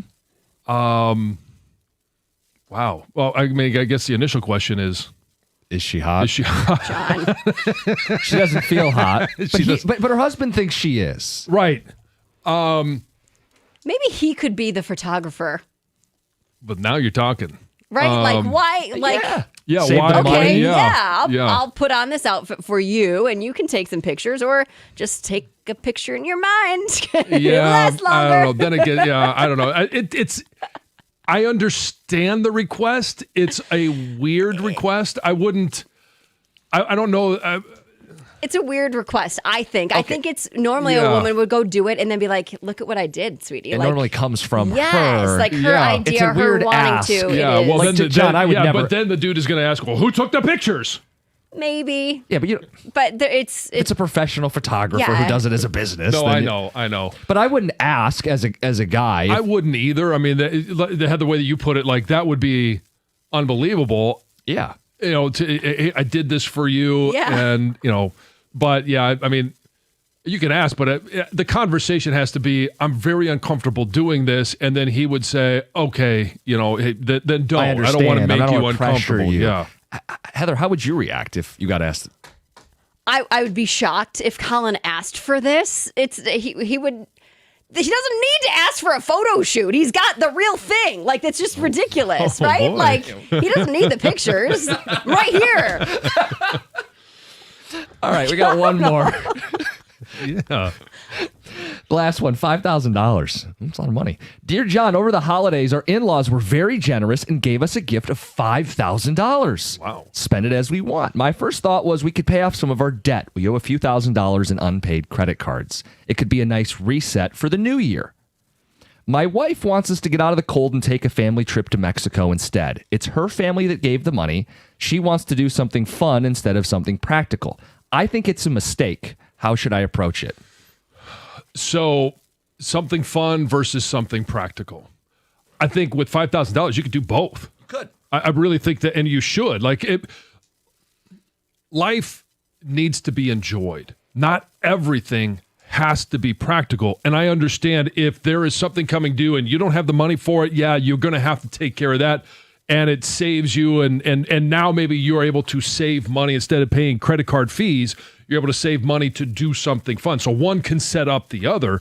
But with $5,000, hey, pay down part of that credit card and then, the two of you go on, do something fun. And it doesn't have to be a grand trip. It could be a lot of different things. I totally agree. I think there's so many people that get caught in always trying to do the practical thing. And then years down the road, you look back and you say, I wish I had done more fun things, especially with the person you love, the person that you said I do with. Like, that is the individual that you need to continue to build those memories with. And don't miss those moments or those opportunities that present themselves that you didn't expect in the biggest moments of your life. Just sit down and have a conversation with her. Talk to her about how you're feeling. I mean, that's what it said. How should I approach this? It's Yeah. a gift for both of you. You guys are married. Yes, it came from her family, but it's still for both of you. Yeah. And just talk to each other about it. And $5,000 is a lot of money. Yeah. Look, the credit card debt, that the interest on that is a problem. If you could take care of it and still have money left over, you can still take a trip. That's the compromise. Now, it might not be as lavish as, a 5-night stay at a resort in Mexico, but Or, like I mentioned, you pay down the credit card with that $5,000, and instead of paying the credit card fees, that's the money you Yes. put into a little bit of an See, account to have some fun in 6 months or in a year. but she wants to do the trip now. So that's Yeah. the fight you'd be fighting is you'd say if we pay off the credit cards, that's money we could put towards a better vacation than Mexico. You'd Yeah. have to make it worth her while at that point. Mm-hmm. Okay. You can send them in, dearjohnjansen@gmail.com. We do it every single week on Thursdays. JON, dearjohnjansen@gmail.com. It's Dear John 97.1. At First Merchants Bank, they believe that the real value comes from building strong communities and strong relationships. With their new branch opening in the Fitzgerald neighborhood of Detroit, First Merchants Bank is excited to offer a banking experience that's welcoming, attentive, and dependable. Their easy-to-use, secure, and highly rated app makes everyday banking a breeze, allowing you to manage your accounts on the go and keep an eye on things and make sure everything's going where it's supposed to go. Their local attentive bankers are your partners in success. They take the time to get to know you, give sound advice, and provide solutions that work for you. In fact, it's exactly what they've done for me and for my family over the years, so it's obvious they're my personal financial partner. With a passion for fostering community development, their team is committed to helping you and your neighborhood prosper. Experience the difference of banking with an award-winning bank that truly cares about your financial journey. All you have to do is visit firstmerchants.com/Fitzgerald to learn more about how they can help support you as well. That's firstmerchants.com/Fitzgerald. First Merchants Bank, helping you prosper. Member FDIC.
Pistons picked up a win last night. No Cade Cunningham. It was Isaiah Stewart with a career high last night. Look, this is what the Pistons do. No nights off. Even when they're missing somebody, somebody else steps up. That's why they're pacing for 62 wins and sitting in first place in the Eastern Conference. We got some response to Dear John. Says, you pay the credit cards off, then use the credit cards to go on vacation. I mean, yes, you could. It's the same. Yeah. I mean, it's. Sounds like they've been having plenty of fun. If they're $5,000 in credit card debt, that's his wife's problem now. Yikes. Wow. Look, not everybody's doing great. I mean, bills add up. Things are expensive. And if you can't make the payments and you got to live life. Well, especially with this one coming right after the holidays, right? This is But where the gifts credit and card presents. bill is going to be due here sometime mid-month If you got kids, you don't want to tell them, well, we're not going to have the Christmas that you had hoped for. that you'd hope for. Yeah. We'll pay it off later. Well, Now that's they on have a- Santa. Well, yeah. They have a chance to pay it off or take the trip. This text says, take the trip to Mexico. The debt will come back. You can never replace the memories. Guys, I'll never understand the credit card question. If you pay off your debt, then guess what? You can take more trips without any stress. You got to pay the cards off first. Still trying to convince my wife the same thing. I mean, there's always that tug and pull of the financial, what are you guys doing financially? And as long as you have conversations and you're on the same page, Yeah. or you at least understand what's going on, all of those conversations become much easier. So, like, every relationship has a dynamic. Like, do you have a spender and a saver? Do you have the practical one and the fun one? And it's working together so you guys are both happy. $5,000 is a lot of money. Yes, it is. So they could certainly make the most of that. Okay, some more response. Heather stole my idea. I was going to say, buy the guy a Polaroid camera. Should lead to a memorable night. Roy in Clarkston. There you go. See? Yeah. There you go. He'd have the photos. It'd be taken by him. All right. So, as I was thinking about during the break, what if the shoe was on the other foot? It just seems weird. Like if You're Hey, saying sweetie, a I'd like you to go take some photos for me. in your tidy whities, That's yeah, weird. That's weird. It's a yeah. weird request. very so, weird. So I think that you have to then, if that's how I would feel, if I was asked that question by my wife, then why would I expect that reaction from her to be any different? You shouldn't. No. And No, I a weird you ask. shouldn't. But I will say this: one body is more beautiful than the other. There's no. I don't necessarily think there's any question about that. Yes. No question. I think most women do those photo shoots for themselves. It's a way to make you feel beautiful, you feel confident, and then it's just a bonus to be able to show your husband. Yes. Like, Yeah, the ask shouldn't come from the partner. Yeah. It's something you should want to do on your own. Hey, guys, regarding the photographer, you should know there's such things as female photographers. yeah. Which then leads to the next question.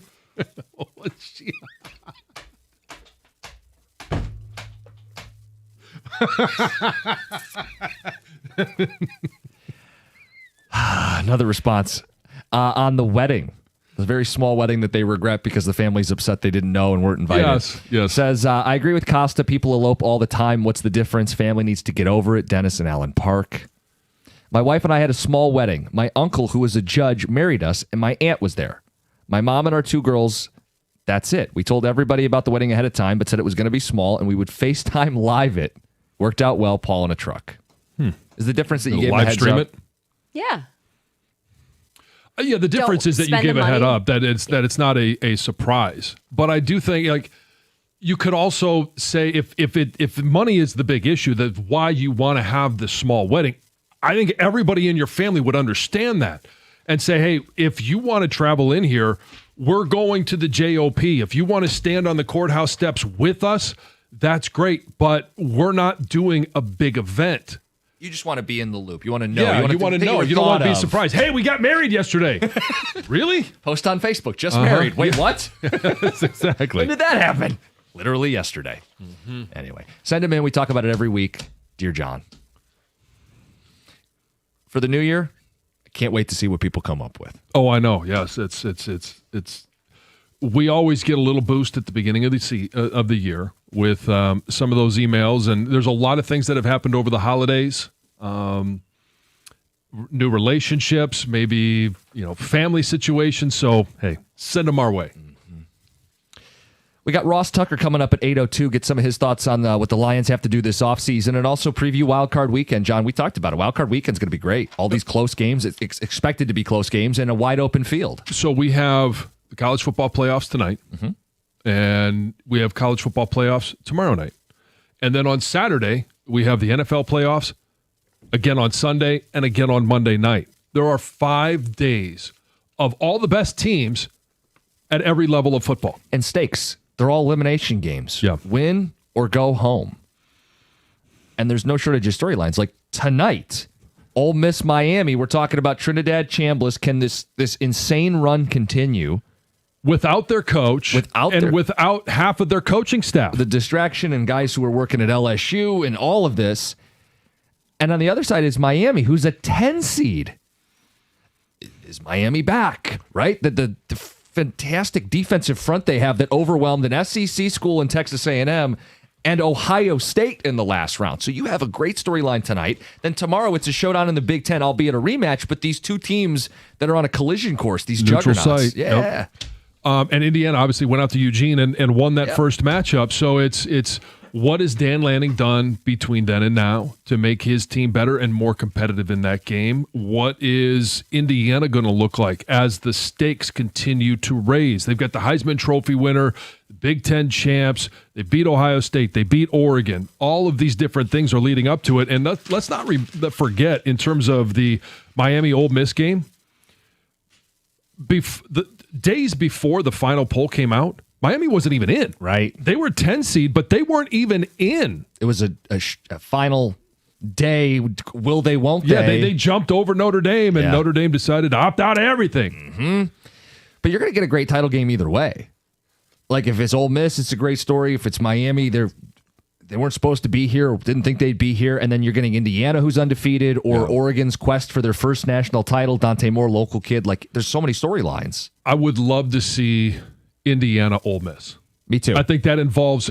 So when we did the Thursday touchdown, it was who you're rooting for, and I talked about Ole Miss and the fact that Lane Kiffin screwed them, and now he's taking most of their coaching staff. Those kids are at a huge disadvantage, but they are overcoming those odds. That would be a great story. Same thing with Indiana, even though they should. Perception is that they're still the underdog because it's Indiana. There's been no football legacy ever at Indiana. And in 2 years, Kurt Cignetti has them possibly playing for a national title. And it's funny because he rejects all of the underdog narratives. He's like, well, why? He should. And it's great but it's the contrast because he's made them believe and transform them at the same time. A lot of these guys are JMU Sunbelt players, or Fernando Mendoza. The stories are well chronicled. The guy's driving around all over the country for football camps. Please, someone notice me. I can play football. When they added him in the portal last year, it wasn't seen as, well, they just added an NFL star, the guy who's going to win the Heisman and go number one overall. They are a team of underdogs. And how about every single team that is here, and whether or not Kiffin is still there or not, he's the one that built this team. All 4 of them are Nick Saban assistant coaches. Yep. One point or another. Yep. So that coaching tree is paying off for a lot of different schools outside of Alabama. And it's funny that Alabama is the one school that doesn't have a Nick Saban assistant. Hilarious. By the way, Pete Golding was also a Saban guy, so it still holds for Ole Miss. 97-1.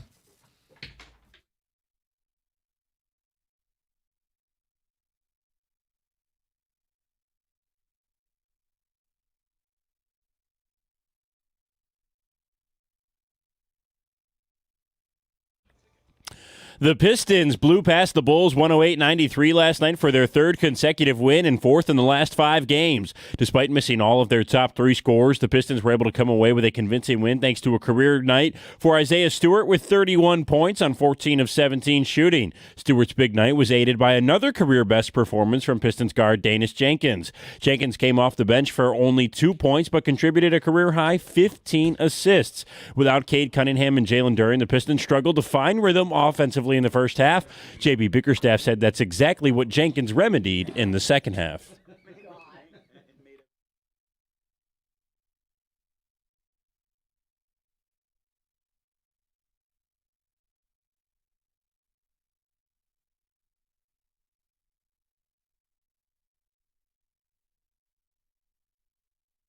15 assists was not only a career high for Jenkins, but it marked the second double-digit assist game of his career. He's the only other Piston besides Cade Cunningham with a double-digit assist performance this season, and his 15 ranked as the third most in a game from any Piston on the season. Pistons will welcome the Clippers to Detroit now on Saturday. The Washington Wizards will welcome Trae Young to D.C. after trading C.J. McCollum and Corey Kispert for the 27-year-old four-time All-Star last night. McCollum joins the Hawks at 34 years old, averaging 19 points per game this season. At the Corwell Health Sports Desk, I'm Brendan Shabath. For more, go to 97.1 The Ticket or Odyssey.com.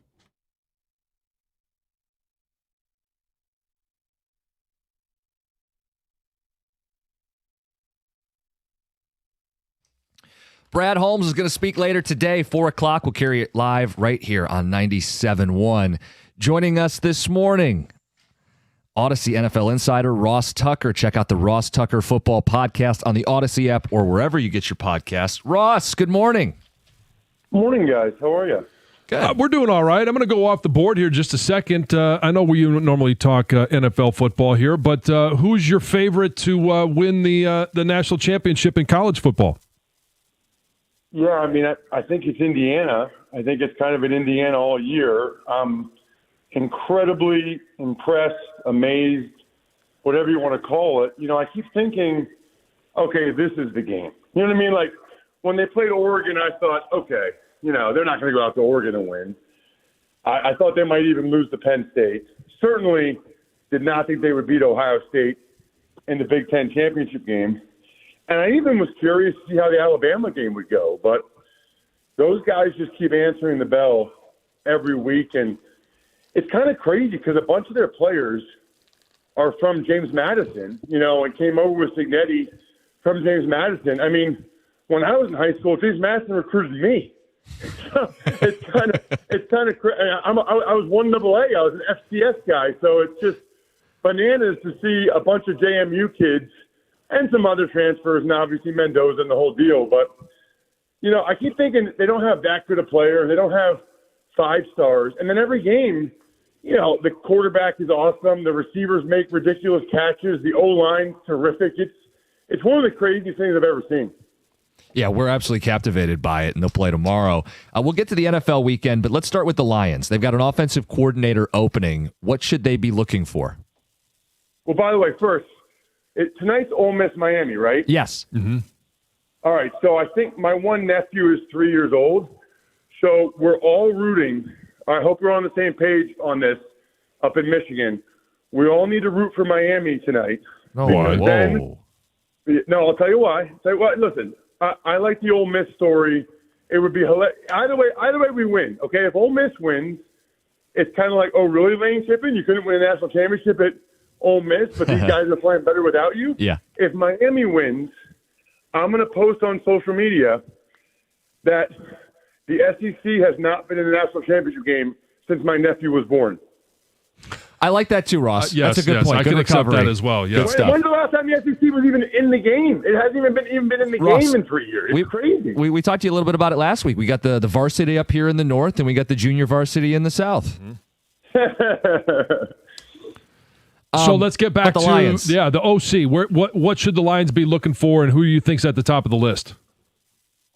Well, that's a fascinating question because what I'm curious about is the alignment with kind of what Dan wants. You know, is there a Ben Johnson disciple? Is there a guy that Dan really feels good about? I mean, obviously Aaron Glenn felt like Tanner Engstrand was that guy, which is why he took him to the Jets. You know, and Dan thought John Morton could do the job. He couldn't. So the offense is still pretty darn good.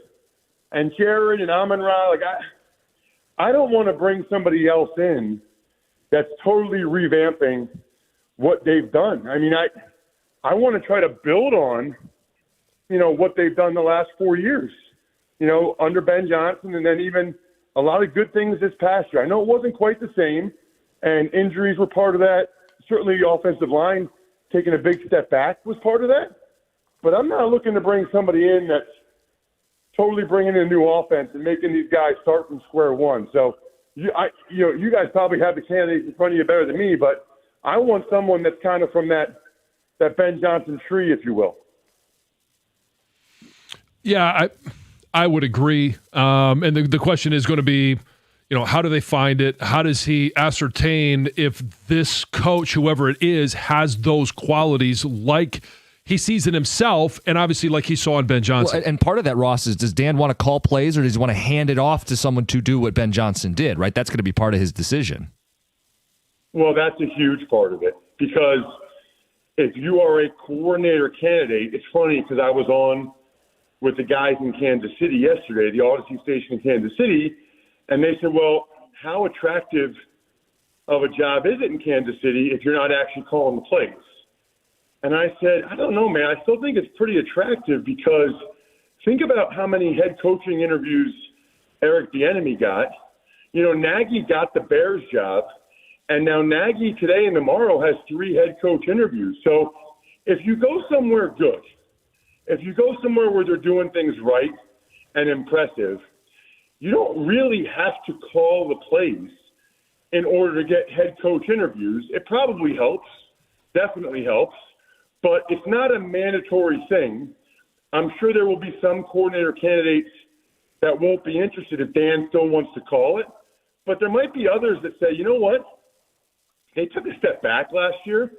If I come in there and they get back to where they were, they take a step forward, I'm going to be the one that gets the credit for it. Right. I'm going to be the one that gets a lot of the kudos for getting the Lions back to averaging over 30 points a game. So it was still a darn good offense. And there are some issues. Obviously, there's a lot of issues because they're not playing in the postseason. They didn't make the playoffs this year after going to the NFC Championship game, after getting the number 1 seed last year. This year, they're out. What's the number one thing that the Lions need to do this offseason to get back to where they were? Well, assuming you mean other than figure out how to prevent all these injuries, which is probably the number one, when you think about how beat up the offensive line was, and then obviously the safety position. A couple things jump out to me. The offensive line. I don't know what's going to happen with Taylor Decker, but they did not play well enough at the left tackle spot this year. They just did not.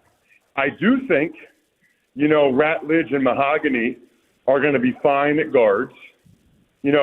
Center's an interesting one. I think when they get Laporta back, I think the skill guys are fine. I really do. I think it's more about making sure the line is where they want it to be on offense. Defensively, obviously getting the safeties healthy. I'll be curious to see what they do with Anzalone because he's a free agent, and they have other guys. They gave Barnes a deal, and I think Campbell's, up for a deal maybe? Yeah. Extension eligible. Yes. Yeah, he's extension eligible. But when I watch the Lions, they asked Anzalone to do a lot. I mean, like that Cowboys game I called, they pretty much just put him locked up one-on-one against Cowboys tight end Jake Ferguson. People don't do that. Like, people don't have an off-the-ball backer locked up one-on-one with a top 10 tight end wherever he goes all over the field. So they either need to get Anzalone back or figure out how they're going to handle those situations. Maybe they think Campbell can do it. I don't know. But the more I studied the Lions, the more I realized they asked Anzalone to do things that, most other teams don't ask their linebacker. I mean, he was like basically the nickel back for a big portion of that game. Yeah. Because they play a lot of 3 linebackers, so they do ask a lot of them. He's Ross Tucker. He joins us. He's our insider, brought to you by Nationwide. For your insurance and financial needs, Nationwide is on your side. As we look ahead to Wild Card Weekend, I think there are so many storylines, and I don't know if every show has asked you about it, but it feels like Josh Allen's opportunity here, without Mahomes, without Burrow, without Lamar, is this Josh Allen's moment? So that's definitely the narrative, and I hate that the Bills have to play the Jags in the first round. I mean, I said this yesterday on the Ross Tucker Football Podcast. I think the winner of that game is going to the Super Bowl. I think right now in the AFC, I think the Jaguars are the best team. People don't realize it because they're not on TV, so people don't really see them play. But I think the Jags are the best team right now. But I think the Bills have the best player. And so that's a very tight spread. That game could go either way, but it's a shame they have to play against each other in the first round because I feel like strongly that could be the AFC Championship game.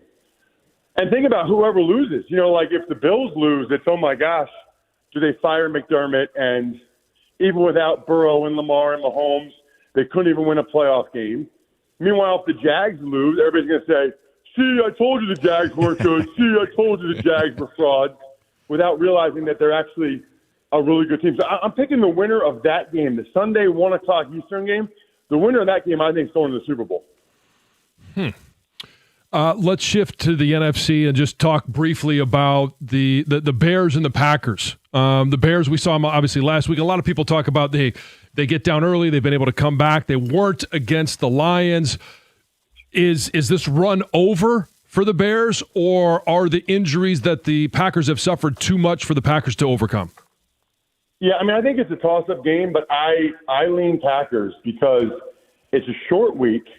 The Bears played their guys. That was a physical, tough game against the Lions. Can't tell you how much respect I have for Dan Campbell and all the guys for the effort and performance, professional performance that they put forth on Sunday. That's what Lions football is all about. And for the Packers, those guys all took the week off. So on a short week for the Bears, going against the Packers with those guys flying around, I lean Green Bay. I lean the playoff pedigree and the rested Packers against the Bears. Real quick, have the Eagles been playing possum, defending champs? Is this when they make their run? The only aspect of them playing possum is Jalen Hurts running. So their defense is awesome, and their defense is going to be awesome throughout the playoffs. Their offensive line's taken a big step back with all the injuries and stuff, but they have not unleashed Hurts' legs. He's run barely at all season, and so wait till you see Sunday. They might wait till the second half if they need it, but they're just a different offense. He's like a running back. They're a different offense when they really kick that into high gear, and I think that they knew where they were going, and I think they were trying to save it for this exact situation. I lied. One more. We're tight for time. Who's going to the Super Bowl? Give us your matchup. I'll take let's go Buffalo and Seattle. I think it's either Seattle or the Rams in the NFC. I think those are the two best teams.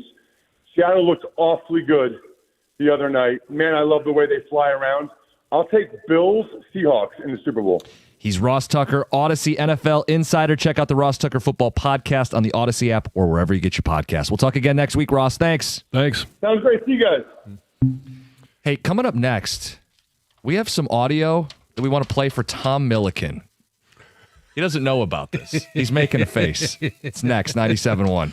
Hey, when it comes to an IRS collection or audit, Abraham and Rose has successfully specialized in resolving all types of tax problems for over 30 years. Their extensive experience, that means that when you're facing an IRS collection or audit, you can rely on their firm. Many law firms come and go, but for 30 years of experience, it's a testament to their success.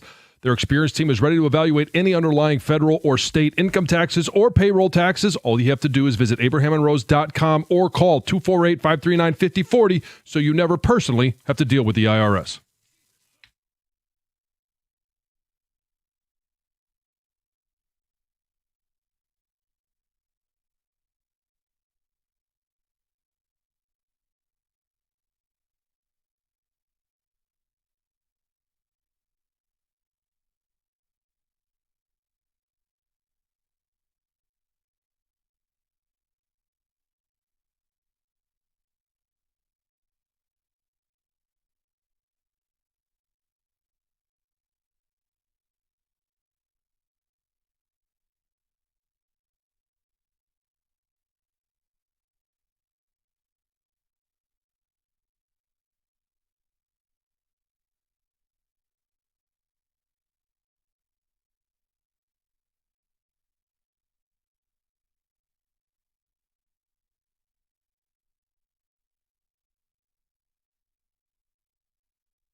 So this was sent to us by a listener. Yeah, and just to clarify, you haven't heard it yet. I haven't heard it, and you I haven't. have not either. The only people that have listened to this are the person who put it on our radar and our producer who put the audio in the system.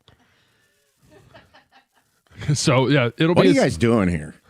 Taking a bit we're of a not chance. sure yet. We're not actually sure. But this was passed along by one of our regular listeners who said there was a moment during the Pistons broadcast where Tom Milliken got a shout out from the crew. Here's how it sounded.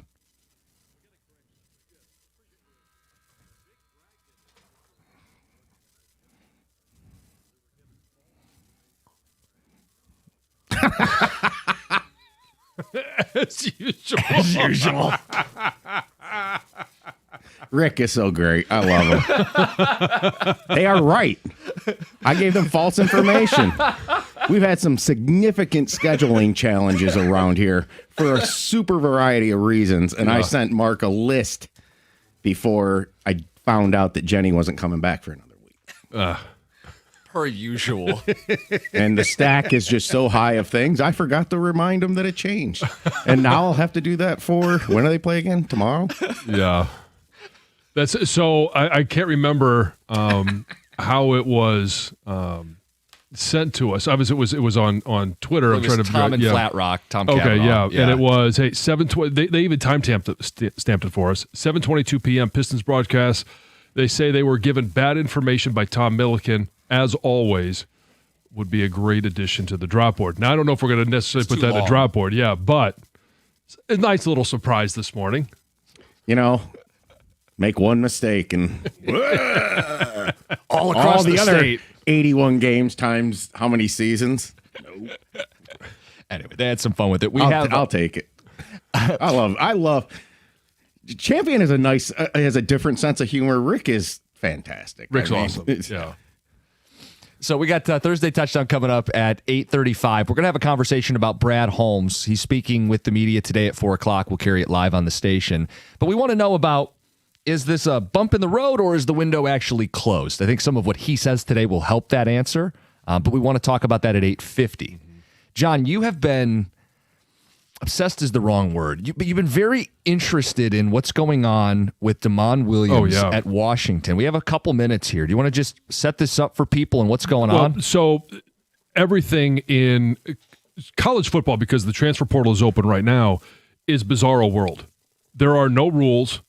There are no enforceable rules. Even the ones that are in place don't feel like they're enforceable. Damon Williams Jr., the quarterback at Washington, former quarterback at Washington, at the beginning of the transfer portal, signed a new agreement to stay in Washington. And it's being reported that it was over $4 million. A college quarterback making $4 million to stay at his school. 4 days later, he attempted to enter the transfer portal. And it's being reported that he wants to go to LSU, that Lane Kiffin is the one that's trying to get him out of Washington. So the question is, what happens with that signed contract? Is it legally binding? Are there going to be consequences to him, to LSU, if he has this signed agreement and they still contacted him? There's tampering issues. There's the legal, the impact that it could have on Washington, where they weren't in the market for a quarterback because they thought they signed their quarterback to a high-priced deal. Now, all of a sudden, they don't. They're going to have to go out in the transfer portal and try and bring in another quarterback. Is he not as good? Do they suffer losses because of this? Like, they're trying to mitigate those right now. And so where does the blame lie? And Washington, as well as the Big Ten, had said that they will take all legal action that they possibly can because they had the signed contract. It's bizarre. It's a mess because if you're Washington, you invested in this guy, you played him all season, you attempted to develop him. He's been there 2 years. Yeah, and then you took care of him financially. You were proactive. You paid him millions of dollars, and then he's going to leave anyway? Is he even allowed to leave anyway? And what does this mean? Yeah, and this is going to be one of those moments where we saw it a little bit last year with a player that had left Wisconsin, went down to Miami. Wisconsin tried to have some legal action. I don't know that there's been any settling of that issue. And so when you sign these agreements, you're not the school that you are leaving doesn't have to allow you to enter the transfer portal. So what he is doing is withdrawing from classes in Washington and then enrolling as a student at Miami. So he's kind of sidestepping the transfer portal. Not Damon Williams with this player you're talking No, about. no, Damon Williams. Oh, he's going to Yeah. Miami? Oh, no, sorry, not Miami. That was the Wisconsin player. Yes, Yeah. Sorry, LSU. It's hard to keep track of all these watershed landmark cases, but it's happening more and more. And I thought I had read Damon Williams was attempting to enter the portal with a do not contact tab. Right. Which means he's already got his destination in mind. Right. So it's tampering. Is the contract enforceable? Now, I mean, because you don't do these deals with the school. The school's not allowed to pay you. The collective does. Well, but that's about to change. It depends on where that $4 million was coming from. Was it the rev share? Right. Or was it, $2 million from the rev share and $2 million from a collective or company, some type of NIL deal that they had in place for him? So it goes to what's the value of even signing a contract? But I don't get, if you're Damon, clearly you want to go make more money at LSU, but doesn't part of you just go, well, this place has been good to me. They just paid me. The grass isn't always greener.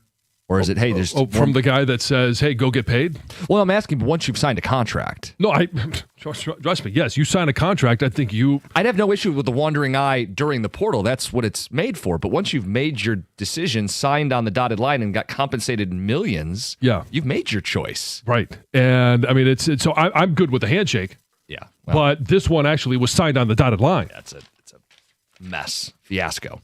Let's get to Heather with the news. Well, Metro Detroit is headed for an unusually mild end to the work week. You can probably already tell. It was a little bit warmer out this morning, but holy fog. Yeah, it's crazy.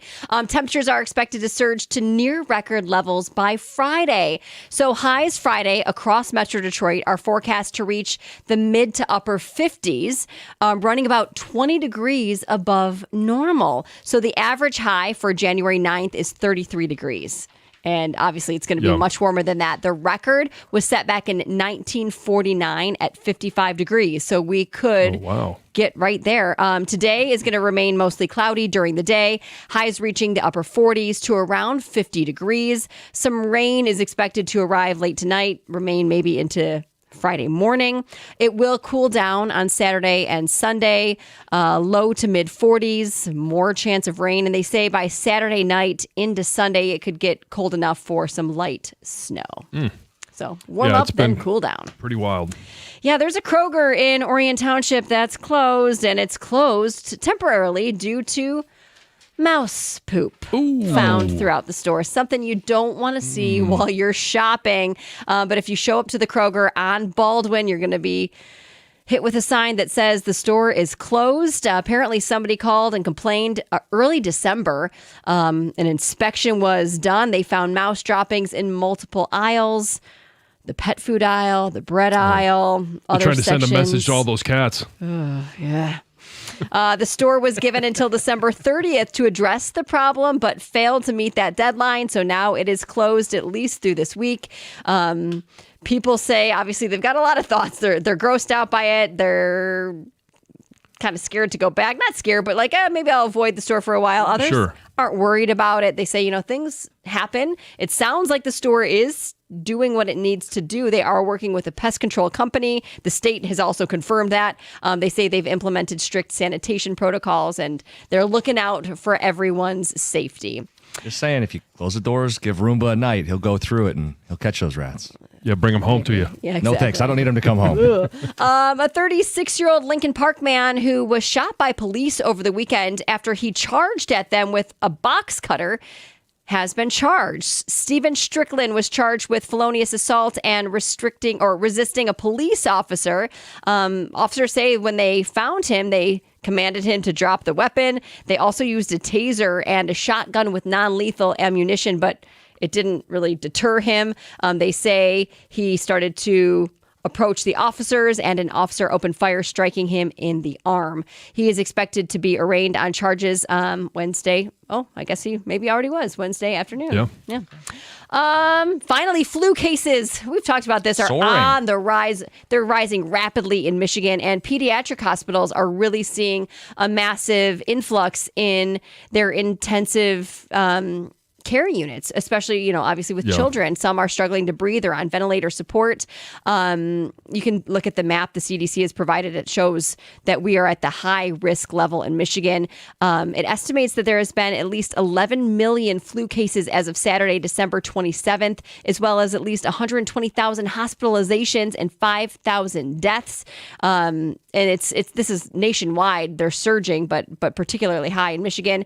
Data also shows that adult and pediatric hospitalizations from the flu are up 40% this year compared to the same time last year. Well, I mean, people have been talking about it coming back from the holidays. Yeah. Everybody knows somebody that was sick if they weren't sick themselves. It's Heather with the news. All right, we've got a good conversation about the Lions. Is this a bump in the road or is the window closed? We'll get to that end of the hour. The Thursday touchdown is next, 97.1.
Every law firm talks about experience. David Femininio has decades of it, going up against insurance companies and winning for his clients. But here's what makes him different.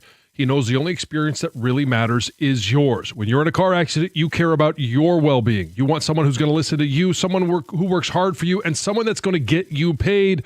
David gets that. Your experience matters. And when he fights for you, not for his resume. If you've been injured, call David at 855-65-CRASH or visit him at getdavidgetpaid.com.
When you go from the NFC title game, when you go from the 1 seed and you go to out of the playoffs, people start talking about a window being closed.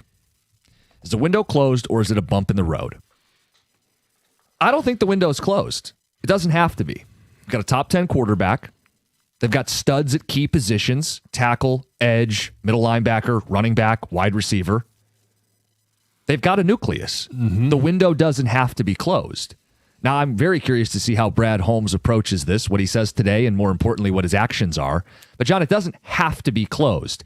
If they restructure some deals, get creative, move some boulders, and add to their trenches, they're going to play a schedule that features the Jets, Giants, Cardinals, Saints, Titans. I mean, teams picking in the top 5 and the top 10, they're going to be able to get back to that 12 wins in the playoffs, winning looking the to division. make noise. Yes, but they need to take some lessons from this season or they will have this window close on them. Well, it comes down to roster construction. You've paid all your studs. They're locked up. And you can restructure some of those deals to create more cap space. And now it's going to be, and this is always the case, right? You get your studs, and then it's how do you fill in the gaps around those studs? What are you doing opposite Aiden Hutchinson and Aleem McNeil? Like, so there's always going to be some unexpected things that happen. Aleem McNeil tearing his ACL. And, came back, played good against Tampa, but then kind of disappeared the rest of the season. I do expect him to get back to where he was, but not until next year. Well, and is that something we see with Branch now, where Branch is going to be a year delayed? When he comes back, he won't be himself. Like, these are things that come up along the way. Right. It's Kirby Joseph. Like, those are unexpected. But you know that they're going to happen. You just don't know who it's going to happen to. So you're trying to figure out, okay, what type of depth do I need at these different positions? What's the quality of depth that we can acquire at those positions? Now, the one thing you do know, especially if you learn some lessons from Frank Ragnow, is that Taylor Decker, he may come back for another year. He's not going to play 17 games. So what is your plan if Taylor Decker is there and you need somebody else to fill in for 5 of the 17 games or more? What is the plan if you get to June and he picks up the phone and says, I can't do it? You can't get left in the cold again. Right, but that one is one that you can see, and your eyes should be wide open because of what happened last year. You also know, hey, Graham Glasgow, you've been a good player for a long time, but you're not going to be the center next year. Who is that going to be? There is absolutely no one on the depth chart that fills that role. So there are some things that you can clearly see that you have to address, and that's a major position. You can fill in with the complementary piece. If Mahogany is the guy, great. I think Ratledge is the guy at right guard. Sure. Obviously, Sewell at right tackle. But you've got to get a player at left tackle. You got to get a player at center. And then you can backfill with some good backups that may be called upon throughout the course of the year next year. So do you guys feel like this is a bump in the road and they'll be right back at it again next year? Or is the window closed? And the windows exist, despite what has been publicly stated by Lions management. Windows exist in the NFL. It's your job to extend them as long as you can and to win as much as you can when you're in one of those windows where you have all your guys under contract. You can't keep everybody forever. The cap is eventually going to come due with a large bill. They can still manipulate it, though, John. In the here and now, they can still manipulate it. Jared Goff last year was a $32 million cap hit. This year, it's $69 million, more than doubling. That's untenable. They can restructure it. They can guarantee more of his deal and push that money to future seasons. I expect them to do so. And you can do that with other players. And you can extend this out a couple more seasons. But in doing so, you have to use that money not just to keep your own and pay your own, but a veteran center, not relying on exclusively the upcoming rookie draft, because that's been hit or miss as they've picked later in the draft. You know, like their 24 draft, they're not getting enough from. Their 25 draft may yield some returns, but they were relying too heavily on a rookie draft last season. They can't go into this offseason and go, we'll restructure guys so we can pay Gibbs and Jack Campbell and Brian Branch and And Laporta. And now we're rolling over cap space so we can be good in 27 and 28. No, guys, this year, put your chips in this year. Win while you got these guys right now, because tomorrow's not promised. And so the goal is, I'll give you a great example. they obviously paid Aleem McNeil, and we all knew they were going to pay Aiden Hutchinson. They ultimately did. So the complementary pieces are guys like Roy Lopez, who comes in and plays really good. The issue now moving forward is Roy Lopez played above his contract. Yep. He's not going to break the bank for anyone, but for him, are you looking at somebody going to pay him $6 or $7 million a year for the next 4 years? Probably. Does that fit into or under the cap? You get squeezed. Right. So you've got to find, but the problem is that they only found one Roy Lopez because, defensively, where was Pascal? Nowhere to be found. Onzarike, nowhere to be found.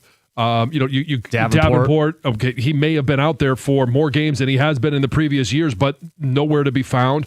You've got to find more of the Roy Lopez guys at other positions to be able to come in and play. And if they play up to the level that you hope they do, then next year, they go get paid. That's what I was talking about with Awosika. Yeah. This was a golden opportunity for him to come in, play well, and get paid. Now, he didn't, so he may be another backup that you're able to keep, but he needs to be a backup. He's proven that he can't go out there and be an everyday starter. How forthcoming do you think Brad Holmes is going to be today? He speaks 4 o'clock. We'll carry it live on the station. The nature of a GM is you always keep some stuff close to the vest, but when he speaks today, you need some level of honesty about what happened last year. All right, he close to the vest. Yeah, he's not going to tell you what his thoughts are in free agency or what his thoughts are in the draft or to the acquisition of players from now until next season. But there needs to be some honesty about what went wrong in either constructing the roster or what went wrong during the season, and it can't just be we got a lot of guys hurt. Yeah, look, I think on a human level, you have to level with people. You are a prideful person. You're a competitive person. You thought this team was going to win a Super Bowl. You didn't even make the playoffs. There were some missteps. Own up to them. Your head coach came out and gave himself a freaking F. If there's not some humility today, if it's, Quadeen Muhammad had 11 sacks, what more do you want? We were injured. You didn't even make the playoffs. So the goal is the Super Bowl. You didn't even make the playoffs. You got to own some of it. And that's okay. No one's firing you. You're going to get a chance to fix this, but show that you are aware of the problems. Yeah, and I think we're just more disappointed in how the season went because we did expect to, at a minimum, be in the playoffs. Most of us expected to win the division, and you didn't do any of those things.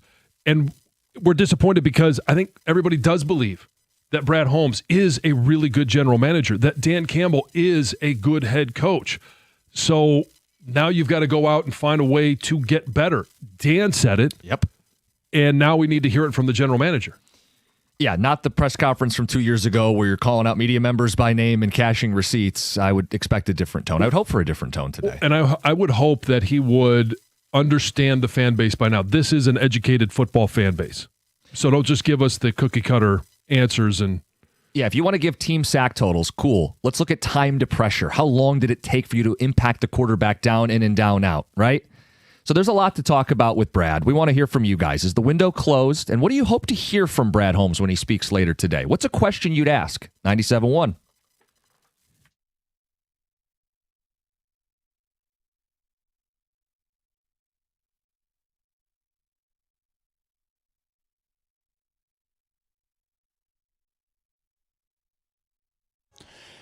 The Red Wings are getting ready to take on the Vancouver Canucks tonight at Little Caesars Arena. Detroit has been really solid against Canadian teams this year with a 9-2 record when facing opponents from north of the border. James Van Riemsdyk has been a big reason for Detroit's success this season. After missing training camp for the birth of his child, he's finally got his sea legs under him and has been producing of late. He has 7 points in the last 7 games for the Wings and is currently Detroit's 4th leading goal scorer this season, having found the back of the net 11 times this year. Yesterday, Todd McClellan detailed why JVR has been an important addition for Detroit this season and what he brings to this team. He's a stabilizing factor on the line.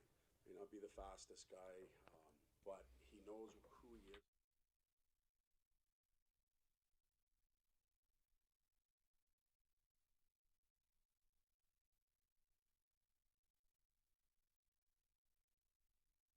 But he might complement the best or vice versa. The Canucks are currently 16-21-5 on the season and have lost 4 straight and 6 of their last 7. The Wings will hope to keep them on the skid tonight when they drop the puck at 7 o'clock from Little Caesars Arena. Jeff Rieger has the pregame coverage here on 97.1 beginning at 6:45. And Lions GM Brad Holmes will speak to the media today after Detroit went 9-8 and missed the playoffs for the first time in the last 3 seasons. That presser will be live right here on 97.1 at 4 o'clock. At the Corewell Health Sports Desk, I'm Brendan Shabath. For more, go to 97.1 The Ticket or Odyssey.com.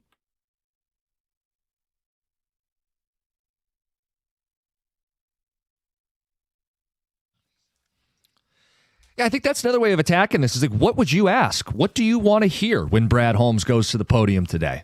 As we try to assess, like, okay, is this just a blip, a little bump in the road? Or do you feel like the walls are closing in and the window's closed? 248-539-9797.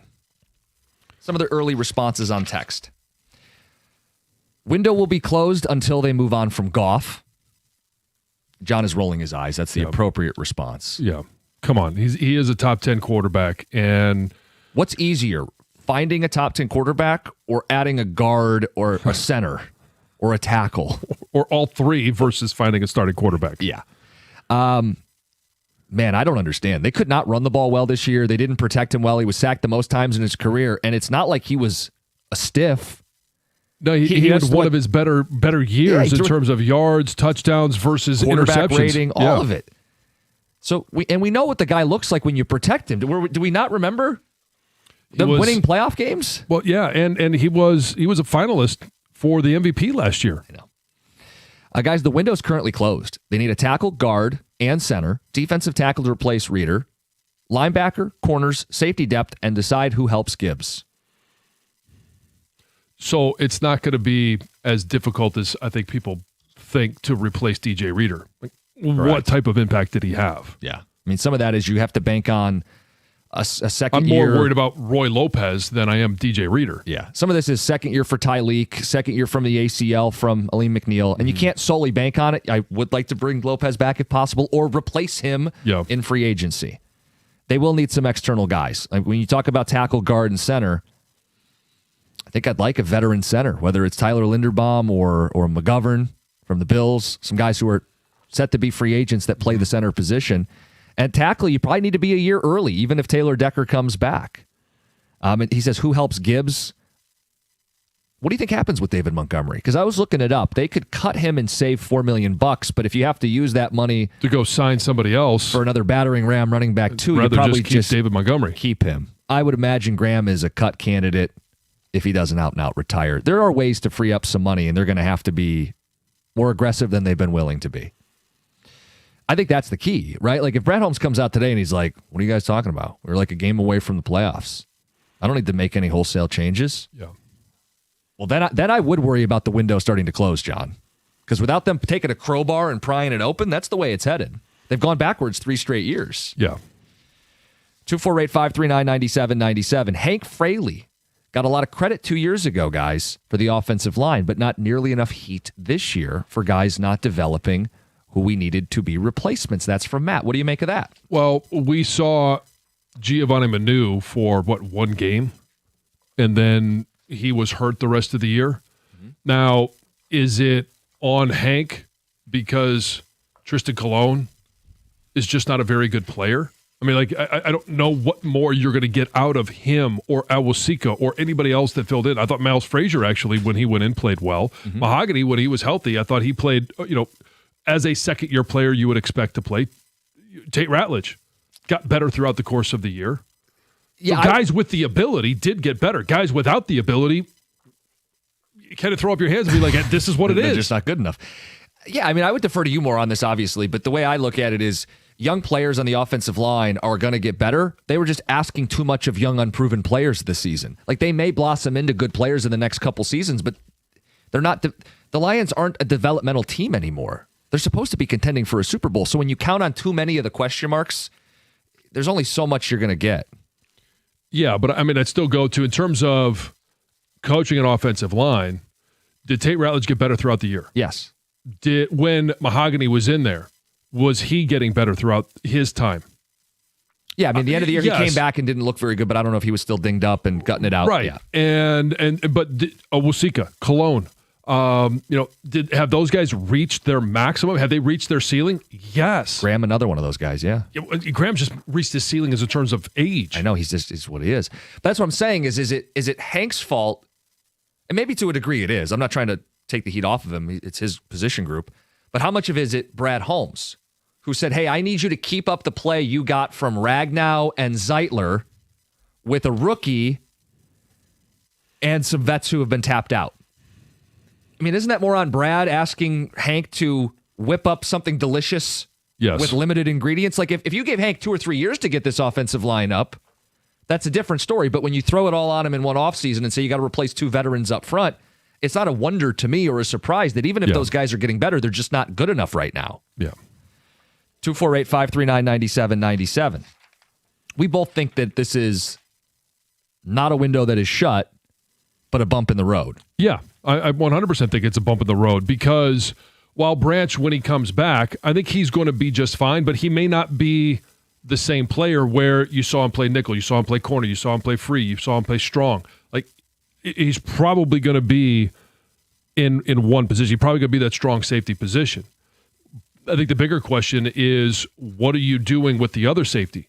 And is he going to be limited because of the injury? Is he done because of the injury? See, I think it's a bump in the road right now, but if Joseph and Branch are like virtually not contributing most of next season, to me, that's like now you've got a humongous need in the secondary because you don't know what you have in Arnold and Rakestraw. Rakestraw is almost more intriguing in terms of actually being able to do something than Arnold. I think Terron Arnold's a bust. I do. I think we're having a tough time saying bad things about this team because it's been a fun 3 years, right? 4 years even. And I've seen no evidence that he's a starting cornerback in this league. He might be a depth guy. Well, that's not what you're taking at 23. No. See, the lack of adding starters to this roster the last 2 years in the draft. Well, that draft specifically, the 24 draft. Because I think you forced Williams in some. That was because of McNeil to a degree, right? Ratledge, I think he drafted a starter. Yeah. I think it's a bump for now. Here's another thing that'll be interesting to see how this changes. One of the other complaints about Brad Holmes is, what are you doing after that first and second round? You know, should you be taking guys that you think can be contributors now as opposed to projects? So Giovanni Manu, Hendon Hooker, special teams ace Sione Vaki. Like, are those the picks you should be making? Or should you be trying to hit on guys like you did earlier in your tenure? We talk about those middle rounds, the Amon-Ra St. Brown in the 4th, the Aleem McNeil in the 3rd, Kirby Joseph in the 3rd. You got to replenish those guys before you're worrying about projects. Well, there's a direct correlation to their success that they had during this regime and getting 3rd and 4th round starters out of it. And you're not going to hit every one. But the last couple of years, they've hit nothing. I mean, there's been no contribution to this team whatsoever. I guess you might have it in Mahogany a little bit, but yeah. Well, Isaac Tesla, maybe not in terms of total numbers, but he did have, 6 touchdowns? Yeah, but I mean, how much did he add to this team offensively throughout the year? Those were spot catches. I mean, it was kind of like, remember what was the dude? Still 6 points. I know, but remember Joseph Fourier had the 8 touchdown year? There's an element of that to it because Fourier did nothing else. Like, we don't know what we have in this guy. Again, it's also the cost to acquire. Are you going to burn 3 third-round picks for that guy? Well, that's the thing. It's Manu and the picks that you gave up for him. It's Broderick Martin. When he was preparing for a draft party the following day because no one thought that he was going to be any good, yet Brad Holmes did, and Broderick Martin isn't even here anymore. Well, how about that as a compromise? Brad, if you want to take a project as the draft goes deeper, you just can't give up future capital to do it. Because you get burned twice. You take a player who's not an NFL player, and then you give up extra picks to do it. And I couldn't stand the Hooker pick. I mean, he's a one-rig quarterback. He hasn't, and he was injured. He wasn't going to help you at all. Like, you basically threw away that pick unless you just hit that lucky quarterback home run. That is so rare to do that. It is. I was okay with that gamble. And if I was okay with that gamble, I have to be okay with the fact that it didn't work out. Yeah, and in that draft, his first 4 picks were phenomenal. Yeah. Guys, here's some of the feedback. What do you want to hear from Brad Holmes? I don't want to hear a single excuse, all caps. Well, then it goes to what's an excuse and what are some reasons. Now, if obviously, hey, Frank retiring, it's not an excuse, but it is a reason. But the answer is, well, we didn't plan for it. We weren't adequately prepared, and we didn't do enough once we were dealt that hand. Yeah. We were relying on some young, unproven players, and we didn't do enough to fortify up front, and it's going to be priority number one this offseason. These are the things I'd like to hear. There's no excuse. Your head coach came out and took accountability, said, I gave myself a freaking F. I would hope to hear something similar from Brad Holmes today and not like an ivory tower perspective of, well, it's really not that bad. Right. Guys, you could bring up injuries. They didn't even make the playoffs. You know, it's one thing like last year, I still didn't love the injury excuse, but at least they won 15 games and were in the playoffs and had a 1 seed. Like this year, the injuries, you couldn't even get in the playoffs. It's a long way away from the Super Bowl if you're not even in the playoffs. Yeah. So that's where the excuse, you can't really make that excuse. Guys, the window is closed with a storm window installed. This team has gone as far as they can with Goff. I disagree with that. I think Goff, you can win a Super Bowl with Goff. I agree. If the window's closed, is it or not? It's solely based on if Brad Holmes fills the needs this offseason. Does he get good players or does he add bargain bin guys with an injury history? The same folks talking about the window being closed forget who opened the window in the first place. It was Holmes. This is a speed bump year. Look, I think he's got to take a crowbar and keep the window propped open because it's one of these deals where it's a sliding window. Gravity's doing its thing. This is what happens in the NFL. You can't stay on top forever unless you pry it open with some bold moves. And we talked about the draft picks. We talked about the draft. He's been bold at moving around on draft day, but you can't only be bold for one weekend in April. Yeah. There's a lot. I mean, there's a lot of other days, 362 other days where you got to look and say, what are we doing to try and make some trades to make this roster better or to try and sign guys in free agency? Like, you're going to hear us talk about this a lot between now and free agency, but like if they do restructures, they're going to have cap space, and they need to use it on guys that count against this year's cap and not worrying about rolling over cap for future signees. Mm-hmm. Like, yeah, it'd be expensive to pay for one of these premium centers, but you got to get back in the playoffs and make some noise. It's a non-negotiable. Yeah, and the pass rush, it's all about being able to get there within a reasonable time. Like, you can't just sit there and say, well, yeah, okay, we put a lot of pressure on quarterbacks, got a lot of sacks, but it took us 3 seconds to get there. That doesn't go. You also had a front seven that wasn't hurt, that wasn't banged up, and gave up a lot of yards on the ground. So we'll be interested to see accountability and where they go from here. Brad Holmes speaks 4 o'clock today. We'll carry it live right here on the station. So we'll get more of your feedback, 248-539-9797. We've got the first Dear John of 2026. That's coming up at 9:35 later this hour. It's 97.1.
When they weren't giving Gov a hard time, they were on the call last night. That's Mark and Rick for Pistons win against the Chicago Bulls.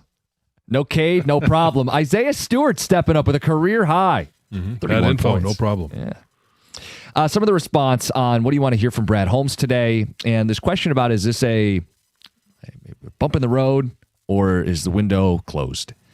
You have a text that says, guys, for Brad's presser, I don't want to hear him cash any receipts from what reporters said about this team or his moves. Admit 2025 was a step back, but promise to recalibrate, get back to building in the trenches on both sides of the ball. Bruno in Dearborn. Be a great answer. Agreed. I want to hear from Brad that he isn't going to take wasting picks on projects anymore. He's going to quit signing often injured players in reclamation projects. I know we won't hear that because he thinks he's the smartest guy in the room, Tim in Lapeer. Saying we've gotten worse 3 straight years is a fake narrative. The 15-2 team was better than the year before. They got knocked out earlier in the playoffs, but this past year was a bump in the road. The window is wide open. Derek in Livonia. I would agree that last year's team was better than the year before. But they didn't accomplish as much. Correct. So that's why I said they've taken a step back 3 straight years. The challenge is to win the Super Bowl. They were 1 step away from the Super Bowl. Then they were 2 steps away. 2 steps, and now they didn't even make the playoffs. Guys, just put it on a grid. It's real easy. It's going the wrong way. Guys, it's not fair to determine whether the window is closed until you see what Brad decides to do with this roster. The core is there, but the team lacks depth. Hard decisions need to be made with players like Glasgow, Rodrigo, a few D-line spots. Adding depth through free agency and a good draft goes a long way. Bill in Plymouth. I think that's a great way of putting it. The reason why I said it's not closed is because he has the opportunity to take that crowbar this offseason and do something about it. You've got your quarterback. You've got studs on key positions, right? Your tackle, your edge, your receiver, your running back, the green dot of your defense at middle linebacker. Those are cornerstone pieces where you play a soft schedule, you make good moves, you're going to win 12 games, you're going to be in the playoffs, you're going to be right back taking swings at this. But you got to attack the offseason properly. If they don't, if they want to roll over more cap for the future and extend more of their own and make little Band-Aid moves, they may win a couple extra games with a soft schedule, but they're not going to go anywhere. And I think the big thing, too, is he's not experienced all that much in some of the difficult decisions that he might have to make here. What do you mean by that? Like in terms, his background is drafting and scouting. Yeah. You know, this is going to be, I think this is his biggest challenge of his tenure here. He had a lot of capital, you know. So, when he first took over, you're saying, because you trade Stafford, you have extra firsts, you pick higher in those rounds, you do a good job. I don't want to make this all like it's happenstance or luck. You do a good job, but your reward in the NFL is you get to play tougher games and you get to pick later in the draft. Well, and your players cost more money, so you can't keep all of them. To Tom's point, what's the best thing that he's been able to do over the course of his entire tenure? Drafting. Okay. Where do we feel he has fallen short? Probably free agency. And trades.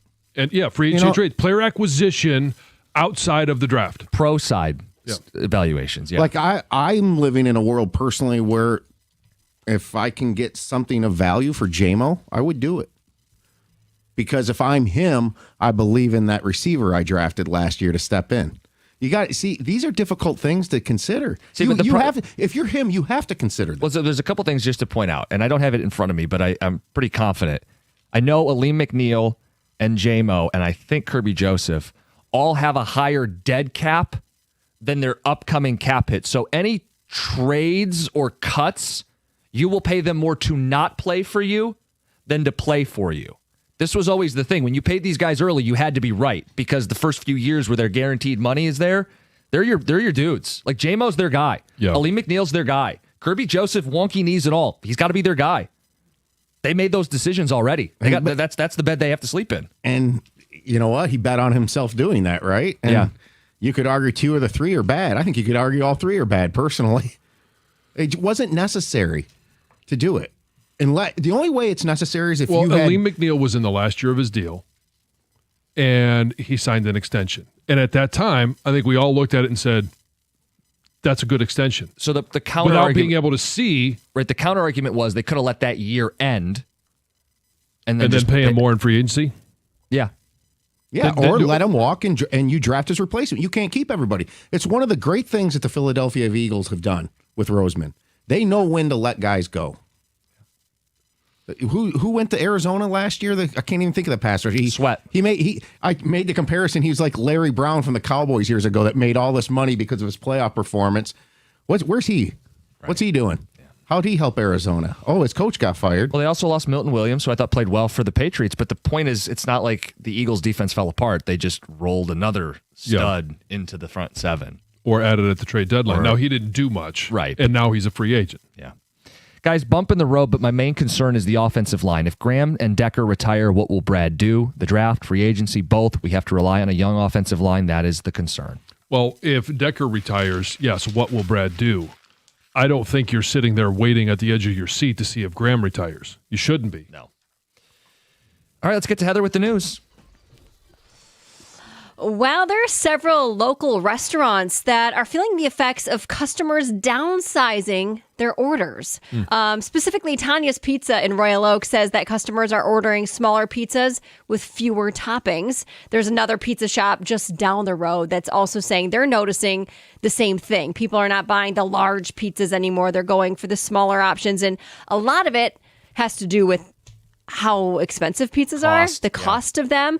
According to Slice, which is this online ordering platform for pizzeria, the average cost of a large cheese pizza is now about $17. You know what? It's so funny. Maybe it's because every time we go out to eat, Colin is always the one that's picking up the bill. Yeah. Well, the other day he ordered a pizza and I was already out. So he said, "Hey, can you grab it for me?" I'm like, "Sure." And I ran in, grabbed it, and the guy was like, "Oh, you're good to go." I'm like, "Are you sure? Did he pay for it already?" I didn't know if he'd paid over the phone. Yeah. He was like, "Oh, let me look." He's like, "Actually, no, he didn't pay." I'm like, "All right, You what do I should've got?" I know, that's what I was thinking. I was like, "Shoot, I should just walked out." How much? I don't. It was over $20. It was like $20 some. Yeah. Wow, and I was I opened it because I'm like, what did he order? Right. But I haven't bought a pizza myself, or apparently picked up the bill in quite a while, because I was kind of shocked by how much a pizza cost. Great move by Colin. I know, Hey, I'm sorry, right? I can't get there. Can you pick it up? Or I forgot my wallet. Can By you the pick way, it up? I haven't paid. Yeah. So I totally get that. Anyway, this is interesting as well. New data and studies show that Gen Z is saving less than they're spending, and they seem to just be giving up on ever owning a home. So, John, get ready. They're going to be living with you for a long time. they can rent an apartment. Yeah. Well, the average age, listen to this, of a first-time home buyer recently jumped to 40 years old. It's awful. Okay, so I mean, that's not going in the right direction, but it doesn't mean they have to live at home. No, it doesn't. They can, Correct. Sleep on a friend's couch. I don't know. No, I'm joking. They can rent an yes. apartment. They can rent. But obviously, the downside to renting is you're not building any equity. No, not at all. So you are spending more than you're saving. It also says that they're just kind of like disappointed and frustrated by the state of the housing market. So they're spending more than they're saving. They're working less, and they're making risky investments. Like meme coins and stuff. Yeah, I guess crypto. Yeah, maybe things like that. Yeah. Yeah, just be prepared, John. All right, this is kind of cool. Peacock is adding new audio enhancements that could excite some sports fans. So according to a new report, Peacock will become the first streamer to integrate this new Dolby products that will enhance the sights and sounds of the games to their sports broadcasts. So that includes clearer dialogue, better sound quality, and what's Do you have to have the correct speakers? Hold on. Oh, I'll tell you. There's going to be personal controls that can allow users to mute like the commentary announcers. Oh, just please let me turn down the volume of the commercials. I hate it when I'm watching a show or I'm watching a sporting event and then the commercials are blaring at you. You're missing the best part. I saw this story, and the photo they used was a photo of Chris Collinsworth. Oh, can I just mute him? Well, yeah, that's what I'm saying is that you can control and you can mute like the announcers, and you can just I don't want to mute Mike. I just want to mute Chris. Well, when he is on, you can mute him. So it could do But it by like it'll be a one-sided conversation. I don't know exactly how it's going to work because it's not going to be available on TV. It's only through the app. Like, so not through TV broadcasts. And it's going to be available later in 2026. So if we apply this to radio, we could put up the poll question. Oh my gosh. Who would people mute, John No, or Jim? let's not put that poll question up. Yeah, let's go ahead. Yeah. You want to hear the one-sided conversation? I could talk to you all morning. Have you seen Matt Damon lately? No. Gosh, he's lost so much weight Oh, and is really? really jacked. Yeah, he says he's or got back. I don't know if he still is, but he says he's going to try to maintain it. Got back to his high school weight of 167 pounds, He's a and tiny it's guy. all thanks to Christopher Nolan. Well, look at the pictures, and I don't have them up. Google it. Yeah, he was on the New Heights podcast with the Kelseys and kind of talked to them about his strict gluten-free diet and his training schedule that he did to get back into this high school shape. Good for him. But Yeah. yeah, I mean, that's a tiny dude. Hold on, images. Yeah, I guess. Yeah, How 100 tall is he? Oh, well, this is Now a that you're terrific looking at it, question. yes. See, I'm on Ross St. Brown height is Yeah, what she's asking. exactly. Yeah. Does he wear a little jacket? Does he? A little man. It does not. I will find doesn't out how give his tall he height? is. Well, look not He's quickly. 55 years old. Okay. He's 5'10", according to a Oh, Google search. Yeah, he's a little dude. So he is. He's right there. Almost eye to eye with Colin. Almost a little shorter though. Looking up to Amon-Ra St. Brown is what you're telling me. It's Heather with the news. Coming up next, Dear John. It's 97.1.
Mark Champion with the call. Pistons with a win last night against the Chicago Bulls at LCA. No Cade Cunningham, but still a win. Hey, still a win. That's who these teams. That's who these Pistons are. Mm-hmm.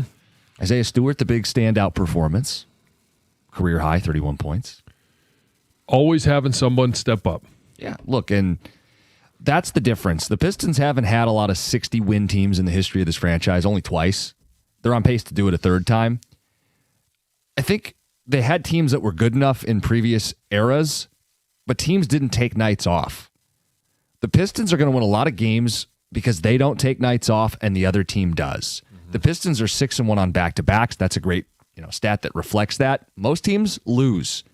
Detroit doesn't take nights off. Even if Cade's not playing, the team doesn't pack it in. Other guys step up and they win again. Also on the broadcast last night, we had a listener tip us off to this. Member of the show got called out by Mark Champion and Rick Mahorn. Live on air.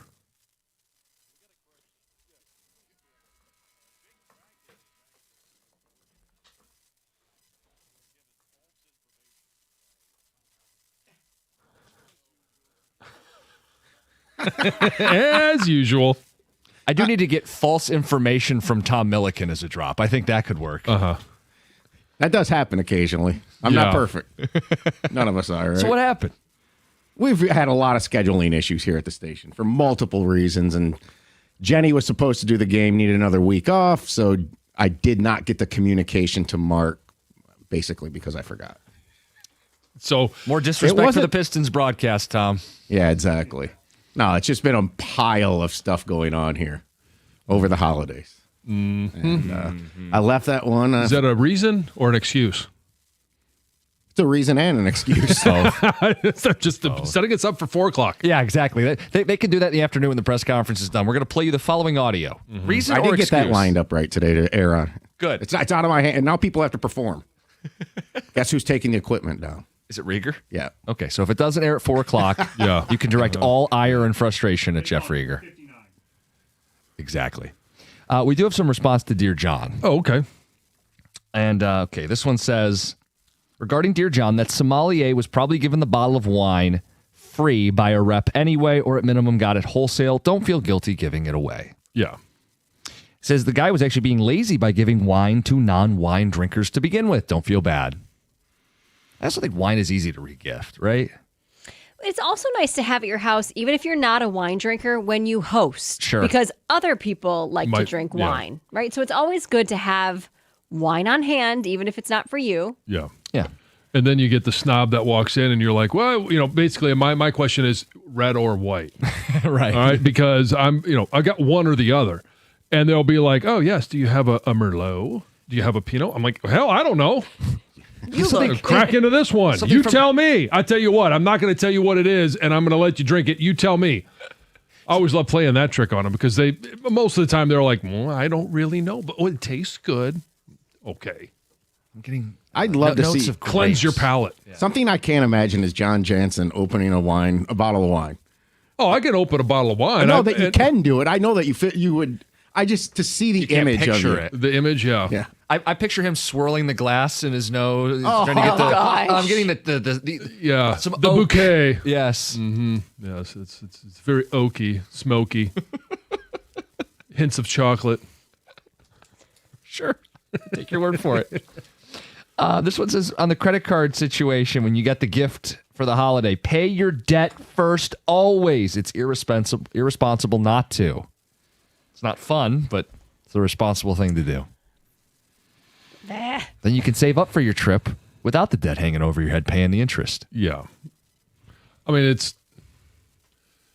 I go back to what I said. Like, yeah, there's got to be some responsibility and you got to pay your debt down. But $5,000 is a lot of money. You could do both.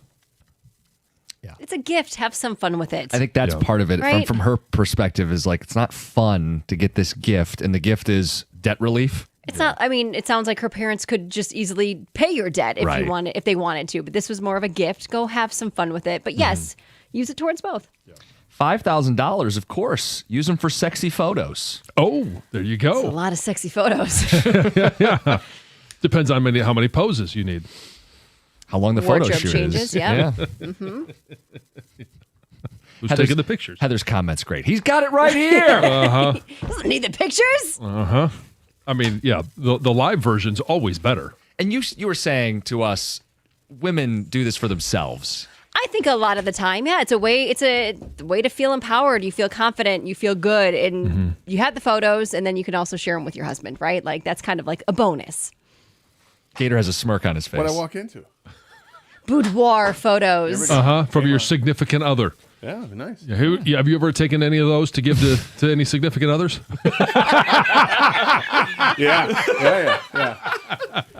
Yeah, absolutely. Usually it's just a picture of a calf. That's all I got. Calf or hairline. You know, those are the two. If you got it, flaunt it, Gator. Yeah. Here we go. Yeah, look at that definition. A little to the side. Pull up the jean. Just above the ankle, so you don't get any. Yeah, I mean, it's pretty good looking right up to the knee. It's a good looking lower leg. Yeah, I'm not lying. Did you trim it? No, because I'm not that hairy to begin with, okay. John. So I think what little hair is there is It's still it makes it a little more masculine. Yeah. I think if I were to shave down the lower leg for a photographic experience, I think that's a little too metro for me. I can't. Okay. That's not me. Understandable. Yeah. Understandable. Yeah. Dear John, that's what you walked into. Pictures are fun. You know, who's taking a picture? So that was my question as well. That was a request, a birthday request from a husband to his wife. And his wife was a little uncomfortable with it. Yeah. Okay. See, that's different, right? Like, I think it's a weird request. It's more of like the wife's like, I'm going to go do this. I'm going to feel sexy. And then like, here, honey, look at this. It's not like, Well, it yeah, should go be a take some surprise. photos for me. Yeah. When she's providing you with the photos when you didn't ask for them, it's sexy as hell. Yeah. You know, when you're asking her, hey, how about getting some pictures? All right, creeper, hold on. Yeah. You know, but also it lets you know if I would take it this way if you were the lady in this whole thing, isn't it kind of flattering that he wants that from you? I think so. I mean, I would hope that my husband would want that from me. Yeah. I mean, sure. that. Absolutely. Sure, it's flattering, I'm all in. Yes, but it's You're all in? it's weird. Well, I'm not going to be the one posing. Your coworker? No. Oh, come on. Yeah. Doug just made it weird. Hey, good luck on your show. 97.1.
Hello and welcome to the Karsh and Anderson program. Hope everybody's doing well on a Thursday.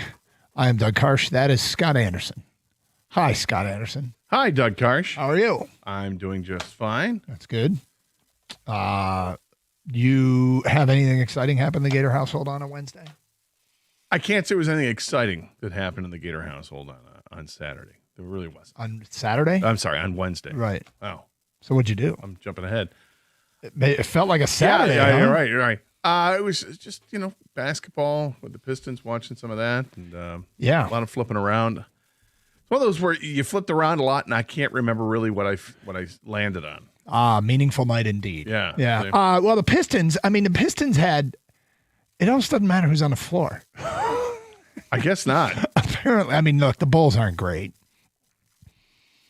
but still, I mean, Chaz Lanier didn't play like the whole month of December. He comes in bombing threes. They're making a run in the second half with Paul Reed. Please tell me you saw the Paul Reed teardrop.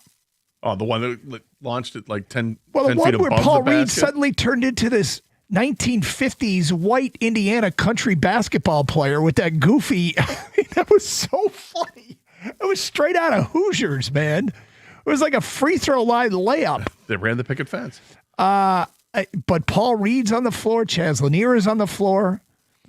Dennis Jenkins is on the floor. Paul Reed, I think, was second on the team in assists. He had 6. He was running point forward. Paul Reed. And they were running away from the Bulls. It's gone to the point, guys, where I've never seen Paul Reed have a bad game.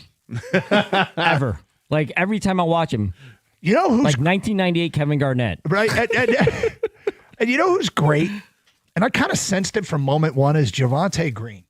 You knew, Doug. You saw him before everybody else. So funny. Yeah. I swear to God, the first 10 games that I saw him play, I'm like, this guy's a total waste. Why'd they waste a roster spot on this guy? And ever since I brought it up on the air, he's been lights out in his role. He's been great. Playing with one shoe, doesn't care. Nope. He looks like they picked him up from, like, Lifetime Fitness. Like, Yeah. honestly, like, he was the best player at Lifetime Fitness by far. Hey, we need one. Yeah. I got you. All right. All right. Cool. I'm You're just- running tonight against the Bulls. All right. I'm like dying at how much Javonte Green is making me look stupid.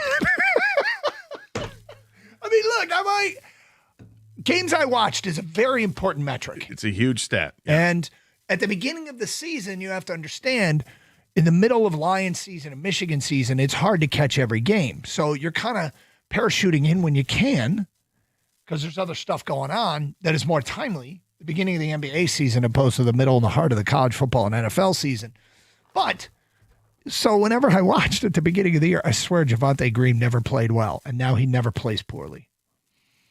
And they just, after the game, they talked to Beef Stew, and he's just like, "We're just dogs, man." And I'm like, "Yeah, maybe that's it. Maybe they're all dogs." I don't know. The dogs are hungry. 31 points for Beef Stew last night. 15 assists for Dennis Jenkins. Paul Reed throwing him in from wherever. It didn't matter. You mentioned Chaz Lanier. I mean, everybody stepping up and contributing. Asar and Ron Holland, I think both had like identical stat lines, both with 11 points in the game. And it was it was a really nice performance from a team that needed it because no Cade, no Jalen Duren, no Tobias Harris. Those are three of your top 4 scoring options? Mm-hmm. Impressive. And so the Pistons rolled out like the Motor City Cruise, their G League team, and beat the Bulls. Yeah, I mean, they're not, right? Yeah, they're not. I I don't mean to be insulting, but no, they're this is why one of the reasons I really like this team. There's depth on this team, and the depth should be able to land you somebody in a trade of substance that could even solidify the rotation even more. But they have to be careful. They got to be careful with what they're willing to give up and any kind of disruption of chemistry. Because this team, what are they now? 29-8. 29-8. Yeah, and they're not at the 28-9. Sorry, 28-9. Okay. They're not at the halfway point yet.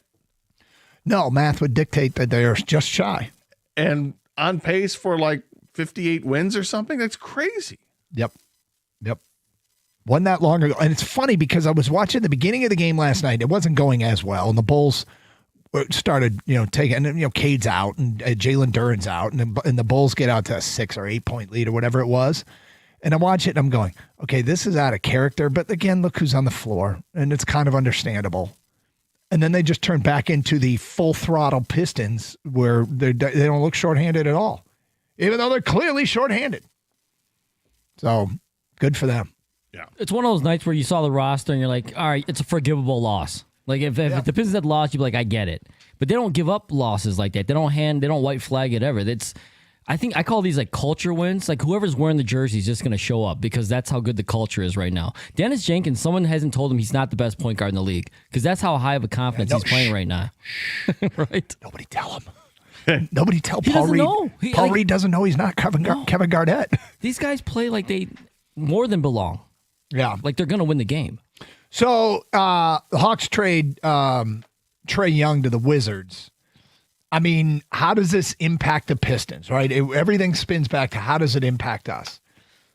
Well, he didn't go to like Milwaukee or he didn't go to... Went to one of the worst teams in the league. Yeah. Look, I can't stand the way he plays the game, but the idea of him going to a contender was the one thing that... He's a difference maker player. Mm-hmm. I mean, is awful as he is to watch because of the constant, drawing fouls. That's all he tries to do. And yet he knocks down shots. He distributes the basketball. He's a really good player. He's just annoying in his style of play. So there's two things that come out of this. One is, you may recall a few weeks ago, the Pistons played the Hawks and Trae Young was out injured. And I had this weird epiphany that I actually really liked the rest of the Hawks roster. I was like, this is a really good young team. Like, I could get behind this group. Two is, hey, Hawks fans out there, and I don't know if we have one Atlanta Hawks fan that listens to this show, but now it's okay for you to talk about how annoying Trae Young is. Now it's okay. You can now admit that he plays the game in a very unlikable way. Very irritating. You can go ahead and admit it now. It'd be interesting to hear what they say about him when he returns with Washington to take on Atlanta. But yes, I think I like where your head's at. Yeah. Yeah. Go ahead and be upset about it. Yep. But anyway, Pistons were great. Doesn't matter who's on the floor. Chaz Lanier. Rookie's got to play. I know, right? Do it okay.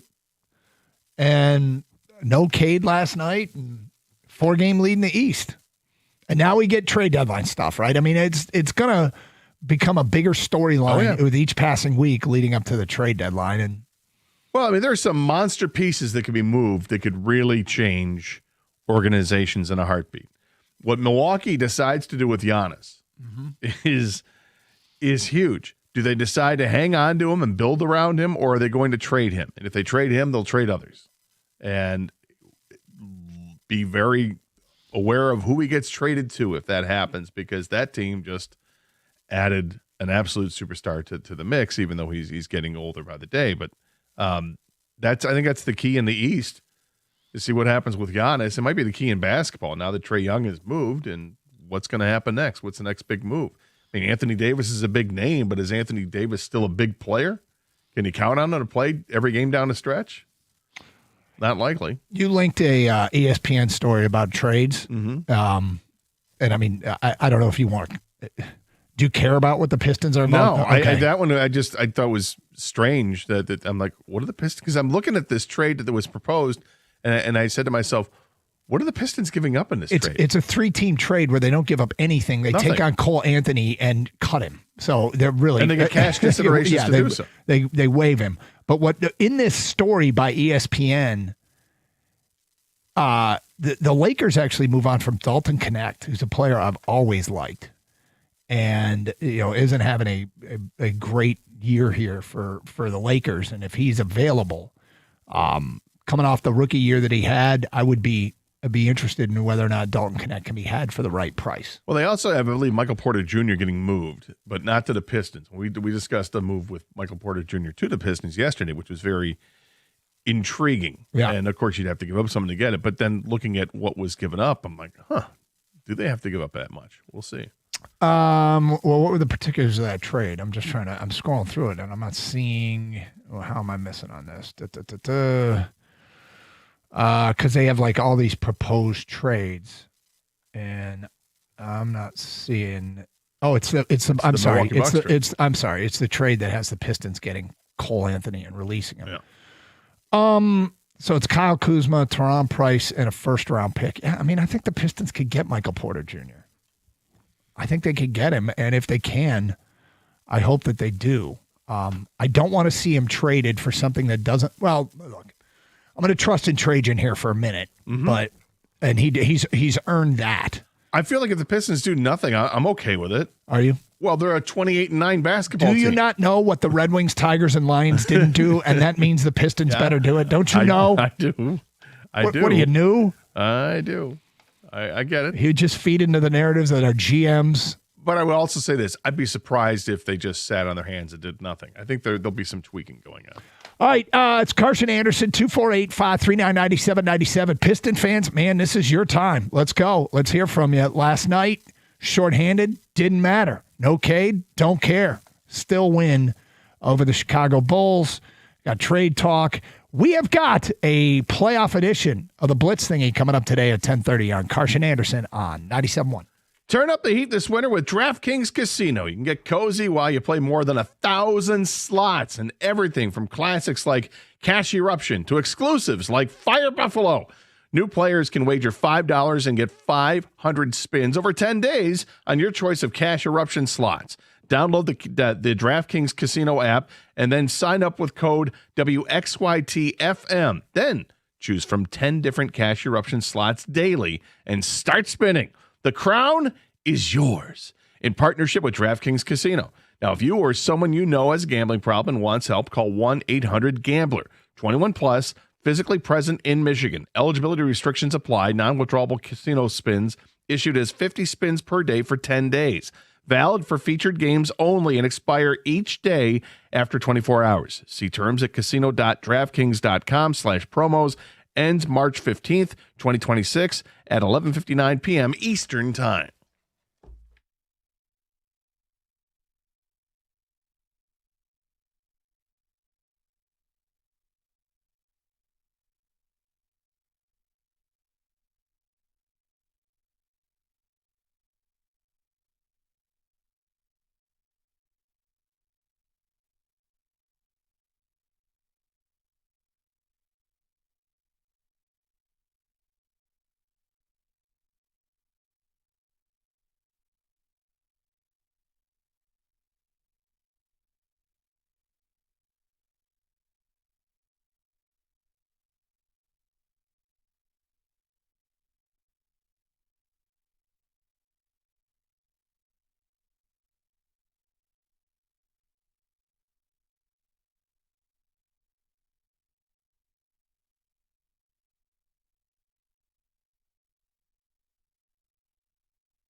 Okay. I don't know if this is possible. This is from an unnamed texter, and I just saw this, so I don't have time to go cross-check it. He writes, I looked up this stat. It's insane. The Pistons are 26-2 when a regular starter is missing. Really? Kang, is there any way that's true? Yes, there is a way that it's true. Do I know if it's true? No, I do not. Whoever sent this in, you'd have to go through the entire schedule. Go through the entire schedule and look like, at the games missed. Who got a DNP? It feels like it's impossible that could. First of all, inherently, you would think with a starter out, you'd be vulnerable. Yeah, but it could be true because they've had so many guys out this year throughout the season. That's why I feel like, and obviously they've won a ton of games anyways, whether whoever's on the court. So it's a stat that sounds like it could be true. But that implies, that implies they only have 9 games this year where they've had their starting lineup intact. And that doesn't feel right. But if so, whoever sent this in, call us and tell us, cross-reference it. The credibility of this is amazing, but we literally just saw it. So, and we'll get the intern on it. Next up from Kevin in a van. The more I watch the Pistons, the more I think we don't need to make a trade. We look so good regardless of who's on the floor. Well, this brings us to the Tigers conundrum, right? The Tigers spent the first half of the baseball season. We never thought they were the best team in baseball. We kept saying this over and over. They're acting like it. They're acting like they're the best team in baseball, but there's no way this roster. We look at the roster and just say, look at this roster. It doesn't compare to. Just look at it. Yeah, I mean, it was what they did was amazing, but what the Pistons are doing is amazing. And then the question becomes, is it fool's gold? Is it, don't. Because I don't look at the Pistons roster and think it's the best in the NBA. So we're talking about, does this current team deserve a chance to run it all the way through, see it all the way through, or do they need to make a change, or not a change, but a trade, right? Yep. We just got 3 or 4 separate texts that came in and said Mark Champion gave that stat last night. Did he? Okay. So this team, no matter who's on the court, they win. Mark? It doesn't matter who's out there. If they're missing a starter, they just still go out there and we're going to win games, Rick. They just go out there and they ball. They ball, Mark. What if Terry Mills were my color analyst? Terry, what do you think? What goes on here? They ball, Mark. Okay, to be clear here, if you missed it, I was at a Piston game when Terry Mills played for the Pistons, and he set a screen for Isaiah Thomas, and I was sitting courtside with a camera when I worked at Channel 25. And as he set the screen, I swear he said in the following voice, "Use it, Zeke, use it." And I just burst out laughing at the time, and I'd never done that impression on the air. Holy mackerel. I did it 2 days ago. Holy big giant clam. That's what Gator is referencing. But yes, 26-2 without a starter. Thank you, Mark Champion. That's incredible.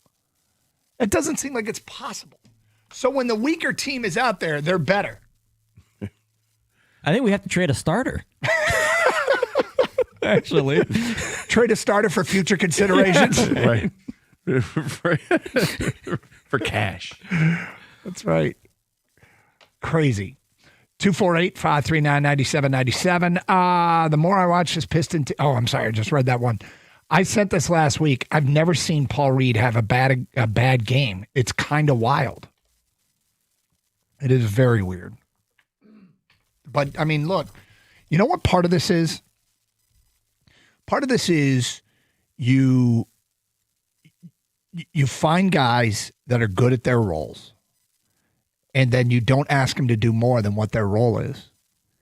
And you got young talent blossoming. I mean, there were flashes last night from Ron Holland, but the role players, they aren't expected to. If you just say, "Hey," I mean, I guess they are asking them to do more because guys are having to start.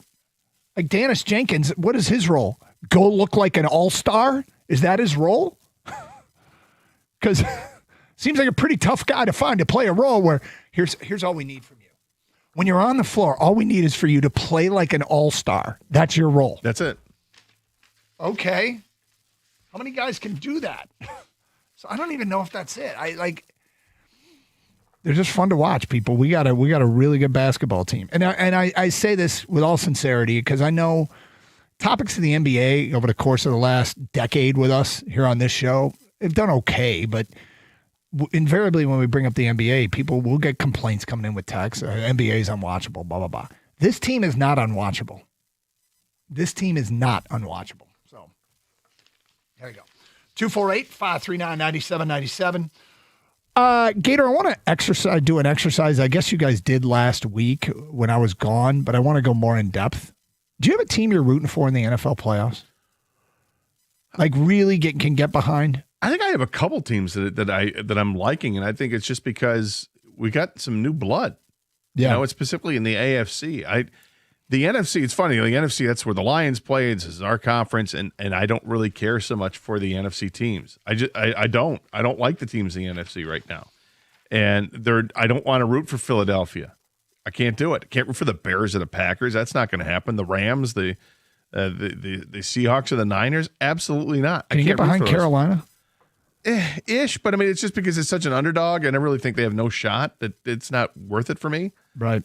But the AFC has teams that, like, I've despised Denver my entire existence on this planet. And Really? Yeah, and I don't mind them now. Okay, so what I want to do, and I want you to think about it, the exercise is going to be as follows.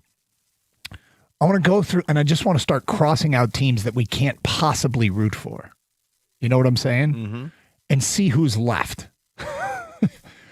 So we'll do that a little bit later on. But, you know, it's a weird, I find it now strange to not be in the dance. Like I used to look forward to the NFL playoffs no matter what. And even though it was only 2 years, I got accustomed. I felt like it was, you know, hey, we're going to be here for a while. Now that we're not here, I'm in a weird place going into these NFL playoffs this weekend. But in the meantime, in the college game, we're just rooting for Indiana, right? Yes. There's part of me that wants to root for Ole Miss. To stick in Lane Kiffin's face? Exactly. He's pulled 2 coaches from that staff. He's a complete jackass, and I really like Trinidad Chambliss. He's fun to root for. So it's my 51 goes to Indiana. Every other whatever percentage is left goes to Ole Miss. Yeah. None for Oregon. Like Dante Moore, local kid. I'd love to see him do well, but I need Oregon to start winning national championships. Right. Yeah, I mean, I'm rooting for Indiana, although I will just mention, just as a side, a minor aside here, that Miami team has a little special place in my heart. I'm not quite sure why, but just a little special place in my heart. All right, straight ahead, let's get to the Blitz thingy, NFL playoff style. That is next here on Carson Anderson on 97.1.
It's time for a playoff edition of the Blitz Thingy.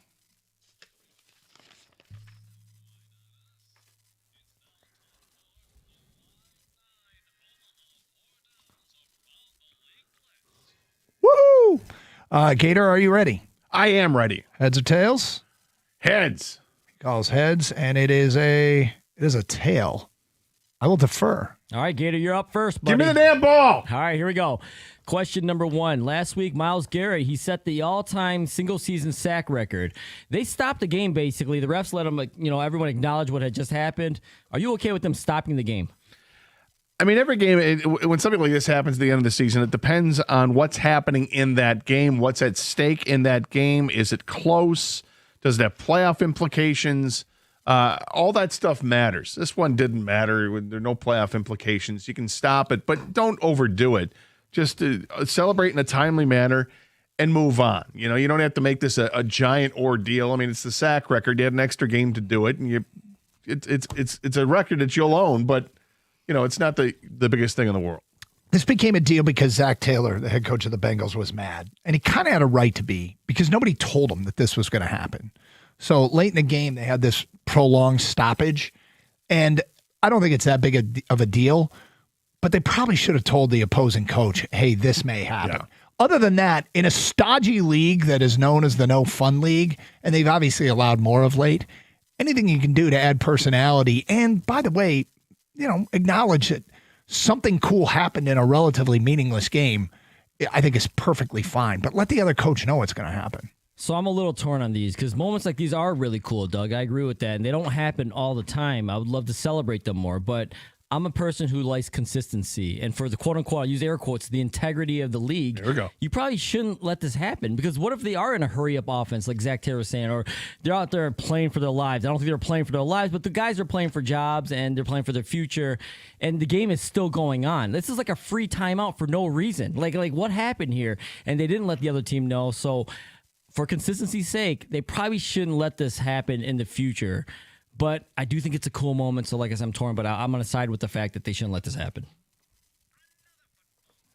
All right, what's the best available head coaching position, and what's the worst one available right now? So if I were a head coach, I'd be looking, okay, where do I go where I have the most resources to make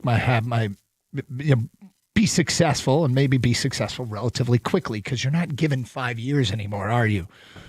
I'll start with the worst job. The worst job is Cleveland, because you got Deshaun Watson, who has an $80 million cap number next year, and he's got a $50 million dead cap number the year after that if you decide to move on from him. That is an all-time anchor. The job I would want the most is Tennessee, because there's a young quarterback with promise in Cam Ward. They have $100 million in cap space. They pick 4th in the draft. They have 8 draft picks. They have Jeffrey Simmons. They have the 25th toughest schedule next year. That's the job. Let's roll. Wow. That's a lot going on there. This is interesting. You're going to do Where Would I Rather Live, aren't you? No, I'm not doing that at all. I'll start with a team that I think has the worst situation, and I think it's the Raiders. They have to start with a quarterback. And a draft where I like Mendoza, and I would take him first overall, but maybe I don't like him as much as quarterbacks are coming out next year. So you have the flexibility if you wanted to trade out of it, but they're not going to. They're going to select the quarterback. Tom Brady is there, but I don't love the draft capital that they have. Yeah, they pick at the top in every round, but there's not like extra picks for them. And they have so many spots to fill on that team. I just don't think it's very good.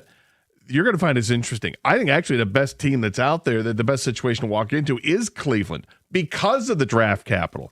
They have 2 first-round picks. They don't need a quarterback. They've got like 10 of them. They'll find a way to get rid of at least one of those guys. They have 5 picks in the top, 107. They have an outstanding defense.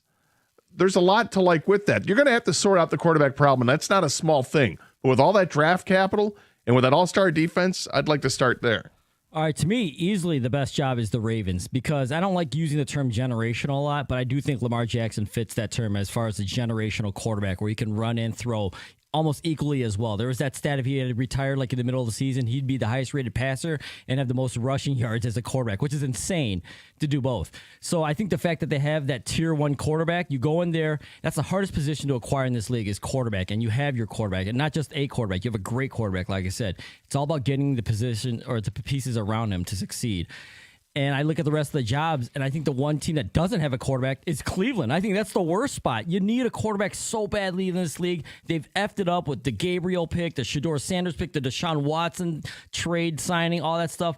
You need a quarterback in this league, and that's the job I would least like to take compared to the other ones, because I think whether you like Kyler Murray or Cam Ward, whoever, at least they have somebody possibly there. Cleveland, you have nobody. All right, third question. Did John Harbaugh deserve to be fired, and where does he land?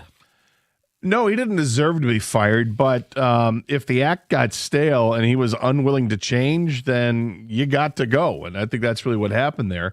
I think there's going to be plenty of interest in working with John Harbaugh throughout the league. And, he's going to sit back and take a look at what's the best option for him. And I don't think he wants to start over with a quarterback that they're going to have to, start from scratch with, like, say, the Raiders will have to do. You guys have already expressed your interest about, or lack thereof, with Cleveland, so I don't think that's it. I think it's the Giants. I think the Giants is a great situation for him. You got a really interesting young quarterback, tough kid, a lot to work with on that defense. He's a guy that, when he came into the league, had a lot of defense to work with. So, and he's got some draft capital to use on that with a high pick, and sky's the limit. What you decide to do? Do you want to get an offensive lineman out there, the best offensive lineman in the draft? Do you want to trade down, get more draft capital? I think he's going to end up with the Giants. Did he deserve to get fired? I would argue no. Be careful what you wish for, Baltimore. This is a guy that got you to the postseason 12 times in 18 years. I think a realistic expectation for a coach or a GM is to be in the mix to win a championship more often than not. And I would argue that Baltimore has been in the mix to win a championship more often than not, and they have won a championship under John Harbaugh. Additionally, he basically got fired because a kicker pushed a kick right who hadn't missed one inside of 50 all year. Like, that's the fate that was riding on that kick. And I don't think it should have come down to one kick for him to lose his job because a sure thing kicker missed a kick. He's a special teams guy, Doug. But, hey, man, he got 7 calls for 6 open jobs. That tells you something else about whether or not he's a good coach. As far as where I think he'll end up, I don't have any insight on that other than to say the following. A little birdie to me suggested last night that he thinks the team that might have called that has a coach is Tampa. Interesting. Doug, I do agree with you. I think it's possible a kicker ended his career in Baltimore. I mean, I don't think he probably didn't deserve to get fired, but that missed kick, that probably just nailed it for him right there, nailed in the coffin for him. With that being said, though, I think he didn't deserve to necessarily get fired, but I think it was probably the right move, because here's the reason why. I just mentioned how I think Lamar Jackson is one of these generational quarterbacks. They were never even able to get to a Super Bowl, and it's kind of criminal that it happened. Now, it's not all John Harbaugh's fault, but there were too many fourth quarter collapses. Like I mentioned, 0 Super Bowl appearances with Lamar Jackson under his watch. They got it. Sometimes new blood, new voice will help. I think that's what they needed. They can't waste Lamar's talent and not get to at least 1 Super Bowl. As far as where he lands, Giants are probably where he ends up, Gator. I agree with that, but I'm going to give a real chance to Tennessee. They need some stability there. Got a young quarterback. John Harbaugh knows how to at least groom these quarterbacks. I don't know if he can get them to the promised land, but I think Tennessee is his team to watch out for. All right, speaking of quarterbacks, what quarterback is under the most pressure this playoffs? It's Josh Allen. There's no Mahomes, there's no Burrow, there's no Lamar. I mean, I'm not sure there's a ton of pressure on any of the other quarterbacks relative to Josh Allen. Josh Allen has been to the playoffs. This is his 7th trip. Of the previous 6, Mahomes has ended the run 4 times. He's not there this time. I think this is Josh Allen. It's your time, man. Go. Yeah, I think it comes down to Josh Allen and Jalen Hurts, but Hurts has already won. I mean, there's just pressure because it sounds like the entire city of Philadelphia has turned against him, but whatever, he's got a ring. Josh Allen doesn't. And in years past, you could look at the Buffalo Bills and say, that's one of the best teams in the AFC. They could win a Super Bowl. I don't think you can say that about them anymore. I think the Bills have kind of crested. Now they're on this downside, whether it's because of injuries or lack of talent, and it may take a while before they get back up. The quarterback's great, but I think all the pressure in the world is on him because, as you mentioned, you look at the other quarterbacks that are involved in the playoffs, they're all young except for Aaron Rodgers and Matthew Stafford, and those guys have already won. Yeah, I wish I could be different here, but it's clearly Josh Allen. No Lamar, no Burrow, no Mahomes. And even though I think Josh Allen does have a lesser talented squad around him than he's had years past, it doesn't matter. He's got to get it done. And maybe now or never, because those young quarterbacks in the AFC especially, they're coming. What playoff matchup are you looking forward to most this weekend? So I'm looking most forward to an AFC matchup. It's the Patriots at the Chargers. Going to have a new breed of Patriots fan. It's no longer the Tom Brady Patriots, right? This is Drake May's team, and it's no longer Bill Belichick. So this is really intriguing to me. I actually like the Patriots, the way that they play football. I love their coach. I really like Drake May. We're going to see how many fans show up in L.A. that are Patriot fans for this playoff game, which will be fun. But it's a battle between younger quarterbacks and coaching matchup that has a ton of intrigue. I think that's the one that I'm most excited about. The one I'm looking forward to the most is Green Bay at Chicago. And in fact, I'm going to give you a little bonus to this answer. I'm going to answer the playoff matchup I'm most looking forward to this weekend and next weekend. Green Bay, Chicago this weekend. I'm going to spite watch and root against both teams that I'm very familiar with. And next weekend, I'm most looking forward to whoever wins this game to play their game and spite watch and root against them. So I think I have a theme for your playoff viewing this year, Doug. Yep. Spite watching. Yep. All right, Gator, I agree with you. Chargers at Patriots for me. Herbert, he needs to finally live up to the hype. 0-3 in the playoffs. Can you finally win one against a guy who's never been there before? And is Drake May really the MVP, or is that a soft schedule? Also, Harbaugh versus Vrabel, Michigan versus Ohio State. I like that. So I think, and the outdoors. I know there are a lot of outdoor games. I think they're all outdoors, actually, but on the East Coast, I just like outdoor playoff games.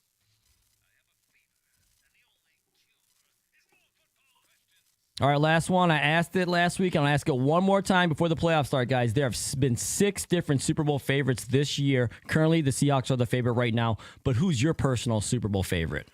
I'm going with Denver. I trust them the most. I trust their defense the most. I trust their pass rush with a league-leading 68 sacks the most. And their home field. Denver's a tough place to go play in January. So I'm going to go with Denver.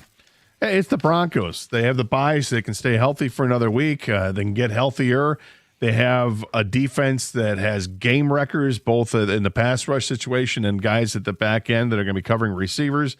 They have an explosive offense with a quarterback that makes plays all over the field. And they're very well coached with an experienced guy who's won a Super Bowl and Sean Payton. I think it's the Broncos. Yeah, I'm sticking with the Broncos. I had them last week. I'm sticking with them this week. I think the Bills can actually really make it because this is Josh Allen's kind of, you got to do it now or never do it. But I'm going to go with the Broncos. Love that defense. And Sean Payton really trusts Bo Nix. When things break down, Bo Nix has the X factor to get out of the pocket, make some crazy stuff happen. They know how to win close games.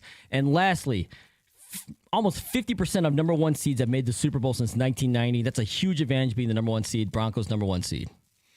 And there it is. That concludes a playoff edition of the Wide 9 Omaha 4 Down Around the League Blitz thingy. Looky here, Gator. Looky here. An offensive mind, a renowned offensive mind, has just become available. Would he make sense in Detroit? We'll get to that at 10:48. Here on 97.1.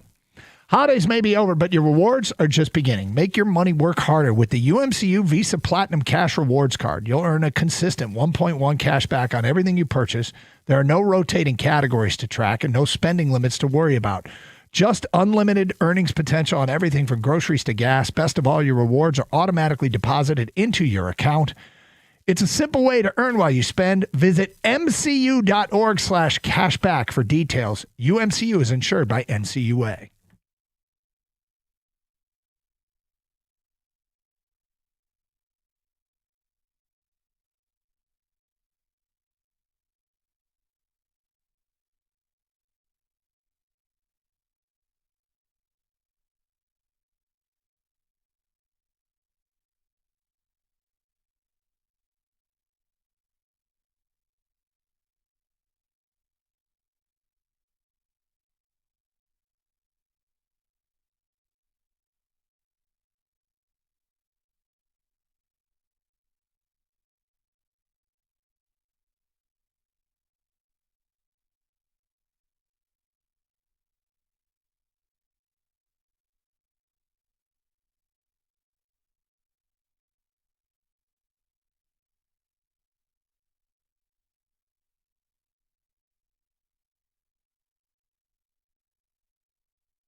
Adam Schefter, ESPN sources.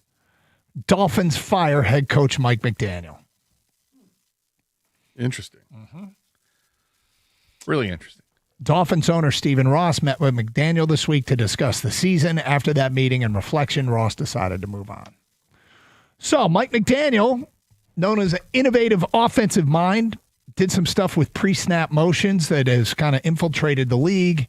Widely praised for creativity in the run game, et cetera, et cetera. This is a guy who is now looking for a job. Do I suspect he'll land a head coaching position? Yeah, I do. But if he doesn't, and I always do like supply and demand. Ooh, this adds to the supply. And then I think, but it also adds to the demand because an offensive coach is now available. And I go, oh, so now there's two former critically acclaimed offensive minds that are out there, maybe even kind of three. But Mike McDaniel's added to the pool. You've got Kevin Stefanski, who is in the pool. And you've got Brian Daboll, who's in the pool. But all those guys are, there's also 7 jobs now available, right? So yeah, you would, like just looking at that, I would think that the 3 guys you just mentioned, I imagine that McDaniel's going to get a head coaching gig. I imagine Stefanski gets a head coaching gig and that Daboll does not. But it doesn't mean Daboll can't just absolutely thrive as an offensive coordinator. I'd be interested in McDaniel, absolutely. He's worked under some really, really good head coaches throughout his career. Mike Shanahan and Kyle Shanahan and Gary Kubiak and Denny Green and just a bunch of great coaches. He'd only been a coordinator for 1 year in San Francisco before getting the head coaching gig in Miami. What intrigues me about his time in Miami, his record, he had a winning record, 35-33, but which is pretty good when you don't have a quarterback. Boy, there you go. But what he did have were excellent receivers. You know, you had Tyreek Hill before Tyreek Hill got hurt, and Tyreek Hill was a problem when he was in Miami. Devin Achane, the running back, is a problem when he's healthy because the speed is incredible. In those guys, I think you could line up and say, well, Jamison Williams and Jahmyr Gibbs. So if they can get an offense going with those guys in Miami, imagine what you can do here in Detroit when you have even more of those weapons available to you and you have a better quarterback. So there's a few things here, right? I think you're right. I would expect Stefanski.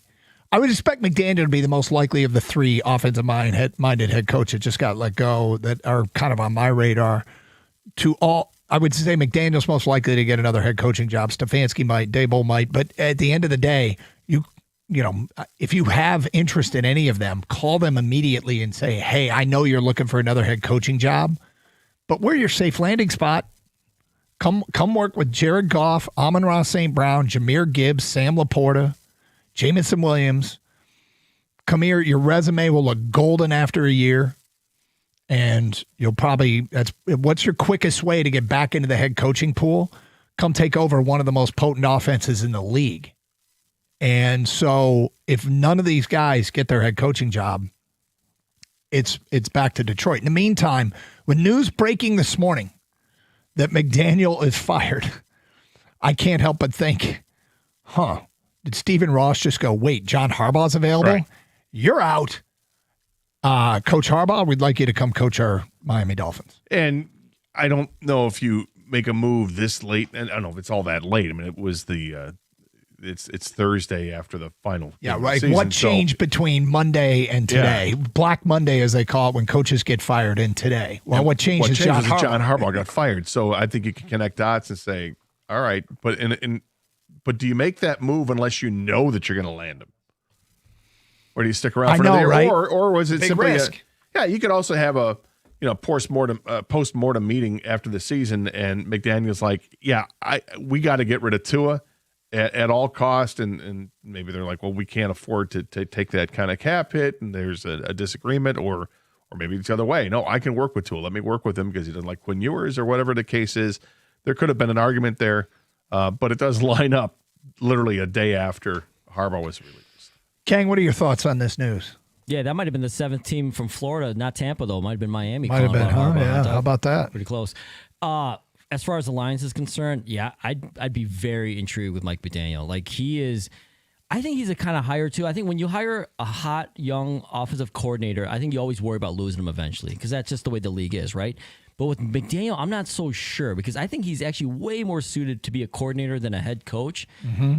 Or maybe he's learned a lot from his experience in Miami and gets another shot. I don't know. But I think you hire him because I think he can run the offense, number one. And two, I think he sticks around for at least a few years because, like I said, I'm at the point where, if I don't want to hire the next Ben Johnson because I don't want to lose the next Ben Johnson in a way. I want the production on the field, don't get me wrong, but I don't have to keep doing this every 2-3 years. I think McDaniel might be one who sticks around and he can be successful, which can, works well for me selfishly as a Lions fan. You guys have mentioned we have the weapons here. Just focus on the offense. You don't have to worry about, leading men and all that stuff, controlling the entire room, all that stuff. I think, which I'm not sure he's so good at. So yeah, I'd definitely give him a call. He's a quirky personality. He's a young guy, and I think he relates to players well. But I think just stick to offense. He's got that. The room. He's got that hipster vibe that I think Gator you would hate. Oh. You're right. I think, honestly, he dresses how I would dress if I was offensive coordinator, head coach in the NFL. Wearing sweatpants. Yep, and the ankle socks or whatever, the no-show socks. The sweatpants rolled up over the knees is such a look. He's got about 35 different pairs of glasses. I don't know if you've noticed. Yeah, you can lose the cocaine glasses if you come up to Detroit. I mean, it's not Miami. It's not South Beach, man. But he's a guy that's gone through. Or if you want to keep the cocaine glasses, we're cool with that. Whatever it takes to get Mike McDaniel. He's gone through some stuff in his personal life too, and come out better for it. And you root for a guy like that too. So I mean, yes, the hipster thing that I'm not thrilled with, but the other stuff, I'm intrigued by him as a coach. I'm not sure if he's a great coach or not. He may be an outstanding coordinator, and like King, everything you said, maybe he just can't relate to the players as much as he thinks he can. And maybe he doesn't. If you're as a coordinator, you don't have to. It's just X's and O's, man, and getting your point across and being able to convey that to other players, to the quarterback in particular. I'd love to have him. I don't think he's going to be available to them, but I'd love it. You think he'll land a head coaching gig? I think he'll land a head coaching gig. Yeah. Well, you mentioned it yesterday, and about how attractive this job must seem to offensive coordinators to build up their resume. In Miami, offensively, they averaged 20 points a game. They're bottom third in the NFL. It wasn't working, leaning into his strength. Their yards per game was bottom third in the NFL. This is supposed to be a strength. Didn't necessarily work out. I still would take him in Detroit because I think that was more of a personnel issue than anything there. And I think he would relish a chance, as would any coach who likes made their name as a coach offensively. I mean, Detroit, where else would you want to be, man? So Stefanski, Dable, McDaniel, whatever. If McDaniel were to take a coordinator's job, it might be likely that he would go to Washington and work with Dan Quinn because they're like best buds. Yeah. So be on the lookout for that. I heard their wives don't get along. No? I just made that up. I have no idea. But again, probably a head coach candidate somewhere else. All right, there it is. Big name available. Doesn't make sense in Detroit. Brad Holmes will speak today. Got a question about that we will get to today at 11:05 here on Carson Anderson on a Thursday on 97.1.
Last season, the Red Wings were 6 games above 500 near the end of February before center Andrew Kopp went down with an injury that kept him on the sideline for the rest of the season. The team finished the year 11-13-2, which included a 6-game losing streak that began just a few days after Kopp got hurt. The Wings' downturn was, of course, enough to cause them to miss the playoffs last year.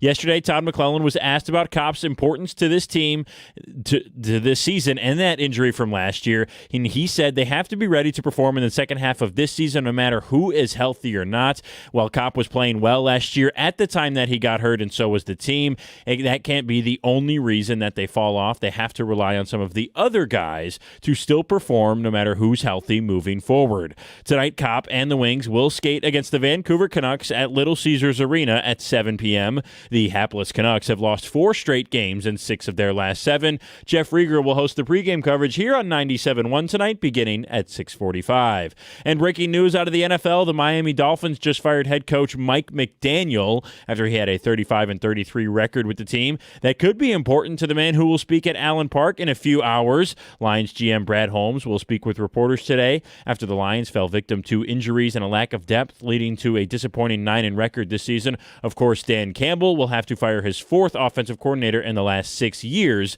this offseason. At the Corewell Health Sports Desk, I'm Brendan Shabath. For more, go to 97.1 The Ticket or Odyssey.com.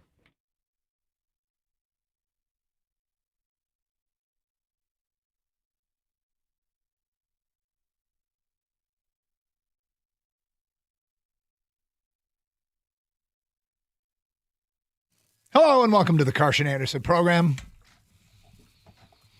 Doug Karsch, Scott Anderson, Kang behind the glass. Hey, what's that? Blue sky? Yeah, right? Huh. How about that? Yeah, don't get used to it. No, I'm not going to, but supposed to get to like 50 over the weekend. Yeah. I was going to ask you a funny question this morning, Doug, because it was a little different driving in this morning. I was going to ask you, do we talk about fog enough? Not a topic or anything. Just a question. It was foggy. Should we be in our personal lives? We should all be discussing fog more frequently. It was foggy this morning. It was foggy. Now it's cleared up. And fog means it's eerie. Like it's like fog, like how many owls you see on your way to work. I don't know. They're freaking out. There were merge issues today. I noticed, and I think it was because of the fog. I could see that. Yeah, I wasn't almost in an accident, but I was in a dicey merge situation. And I'm like, people. Right. Yeah. When you're in the merge situation, there's a trust factor. Oh, there's a lot of trust factors. And you don't really trust the other person to do the right thing. No, and the people in front of me weren't merging. And then they decided, like, Zipper. Right, yeah. And then I had an opening and I merged, and then a car that was in front of me who then cut me off, and I'm just like, all right. And it's always a guy, like, you can't just smash into a car, nor would I choose to. But if you do from behind, you're at fault. So I guess it would have been on me, but it was a hard brake situation. Oh, a brake check. Yeah. So, but yeah, the fog led to merge issues, but survived it. Okay. So Brad Holmes speaks today at 4:00 in a news conference that will be heard here on 97.1. If he says something that speaks to you, what is it? What do you want to hear from Brad Holmes today that has you saying, there you go, Brad? That's what I'm talking about. What is it that Brad Holmes can say that makes you get fired up, that appeases you as a Lions fan? There you go, Brad. That's what I'm talking about. I think if he came out and said something to the effect of, we've got spots in our starting lineup that need to be filled, and we're going to fill those spots with new faces, I think fans be like, okay, that's a step in the right direction. That means he's going to spend in free agency, going to get involved with trades, or they envision somebody they're drafting is going to be step right into the starting lineup. I think that's what fans want to hear, that they're going to spend. And maybe it's also, we know we don't have, right now it doesn't look like we have cap space, but we can create some, and we're going to go ahead and do that so that we can make sure we add to this roster This is a championship caliber team, and we have to keep treating it as such. And to keep treating it as such, we have to improve, and we're going to improve this offseason. I don't know how specific he'll get, but I do want him to imply that a veteran center will be added to this roster. I think that is a must for this offseason. I'm sure he's going to talk about Taylor Decker and contingency plans for Taylor Decker, but I would really, really like to have him, because that's not a position that I want to go into next year with a rookie. Even if he's a highly rated, best center in the draft. No, I don't want a rookie. This is a team that's trying to win now, and that is a position that so much is counted on in such a important way that I'll just go ahead and say that I want an implication coming out of this that they are going to address that with a veteran. 248-539-9797. Want to hear from you, though. Your opinions matter to us, and we're really intrigued. What do you want to hear from Brad Holmes that has you saying, there you go, Brad. That's what I'm talking about. 248-539-9797. Let's get to your phone calls. Open lines here on 97.1. You want to keep talking Pistons? We open the show with Pistons. Love what our basketball team is doing in Detroit. Certainly love taking your Piston calls. College football, you got Red Wings in action tonight. Vancouver? Is it Vancouver tonight? Vank. Okay. Amongst others, NFL playoffs, college football playoffs all going on. Transfer portal, et cetera, et cetera. So busy time. We go to Greg in Brownstown. You're on 97.1. Hi, Greg. Morning, gentlemen. How you guys doing? Okay. All right. So I think Brad Holmes should make a big splash and hire Mike McDaniel. He just got fired. I'm not sure if they actually work together in Miami with Dan Campbell, but that dude's an offensive guru. Yeah, they apparently don't have much of a connection at all. There's a very minor one that they both worked with a same coach in at Texas A&M, I think is what I just saw somebody tweet out. He's used to a immobile quarterback, so it'd be a perfect fit. Yeah, Nolan Bianchi said they do have a mutual connection in Mike Sherman, who Campbell overlapped with as a player at A&M and a coach at Miami. McDaniel was an offensive assistant to Sherman in Houston, and that's the connection. Well, I would imagine that he's going to get head coaching offers, but if he is, you think so? Yeah, the guy was 35 and 33 at Miami. They missed the playoffs the last 2 years, but their situation was a bit of a mess, and I don't think it was his fault that it was a mess. They had a quarterback situation where you got a guy who is constantly concussed or injured otherwise, and you lost Tyreek Hill, which was a big loss. I think there are reasons you can explain away why the record went south. I think he's a good football coach, or a good football mind anyway, and he'll likely get an opportunity. There's 8 openings. 7 for him because Miami is one of them, but that's a lot of openings in the league. Well, he's the next closest thing I could think of to a Ben Johnson. If we can make a splash with that, maybe he wants to take a year off to regroup and think about what next head coaching job he wants to get. I think it'd be a perfect fit, man. I think we should really try to make a move for him. Yeah, hopefully he doesn't take his shirt off.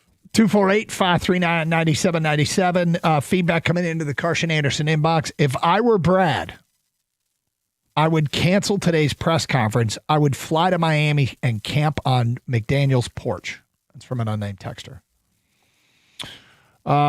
Who more could McDaniel learn leadership from than Dan Campbell? It's literally the perfect marriage.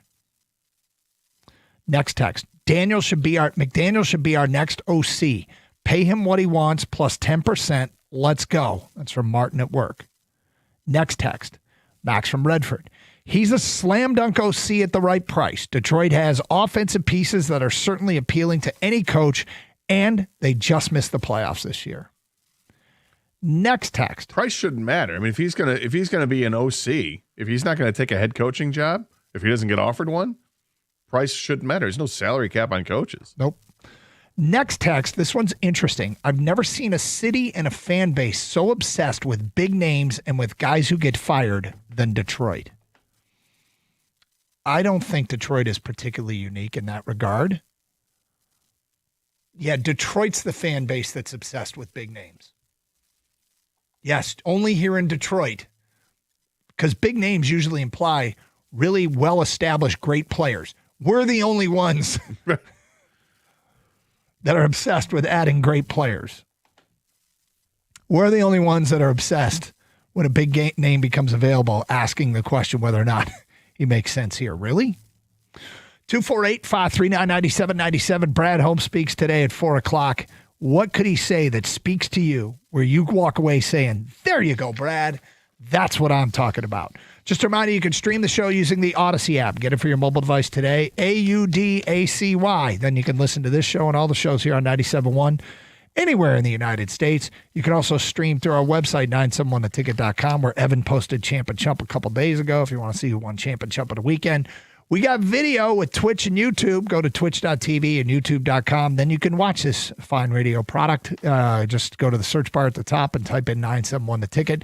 There is streaming chat on both those sites where sometimes we read those on the air, but you can participate with all the folks that hang out in those spots, plus watch the show. Twitch.tv and youtube.com. It is Carson Anderson on 97.1.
Doug Harsh, Scott Anderson, 97.1 to Ticket. Open lines, 248-539-9797.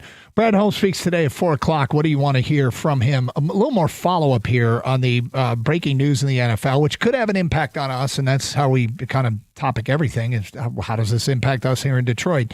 Mike McDaniel fired as the head coach of the Miami Dolphins. Mike McDaniel is considered a creative, innovative offensive mind, does really innovative stuff with motions and in the run game, and yet, he, as a head coach, not the same results that are not, I guess, the results that Stephen Ross, the owner down there, wanted. So he's fired.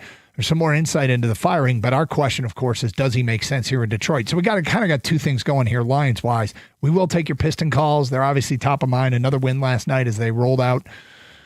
Well, I'm a lineup without Cade Cunningham, without Jalen Duren, and didn't matter without Tobias Harris, and still run away and hide from the Bulls when it was all said and done. So we'll take those calls as well. But what do you want to hear from Brad Holmes today? What makes you say, that's what I'm talking about, Brad? But this is on Mike McDaniel from Jeff Darlington, who is a ESPN reporter who covers that team. So they met on Tuesday, McDaniel and Stephen Ross. And McDaniel reports that after that meeting, Ross was very conflicted. Here's what he reports. He really likes Mike, loves his intelligence and offensive mind, but Tuesday's meeting resulted in some hard thoughts. Ross didn't feel like the results were there, and despite the end-of-year production, Ross simply wasn't comfortable moving forward with the status quo. Now, for the elephant in the room, I'm told the Dolphins have not yet been in touch with John Harbaugh or anybody in his camp, and people close to the decision are adamant this decision to move away from McDaniel is independent of Harbaugh's availability. I'm told the Dolphins will conduct a head coaching search after a GM is in place, which should be in the next few days. Yes, it obviously could lead to discussions with Harbaugh. And yes, one of the GM candidates, Chad Alexander, is very close to Harbaugh. But people close to the situation tell me the decision to fire Mike would have been made either way. So it's not a straight line between John Harbaugh's availability and McDaniel losing his job. At least they're saying that. Yep.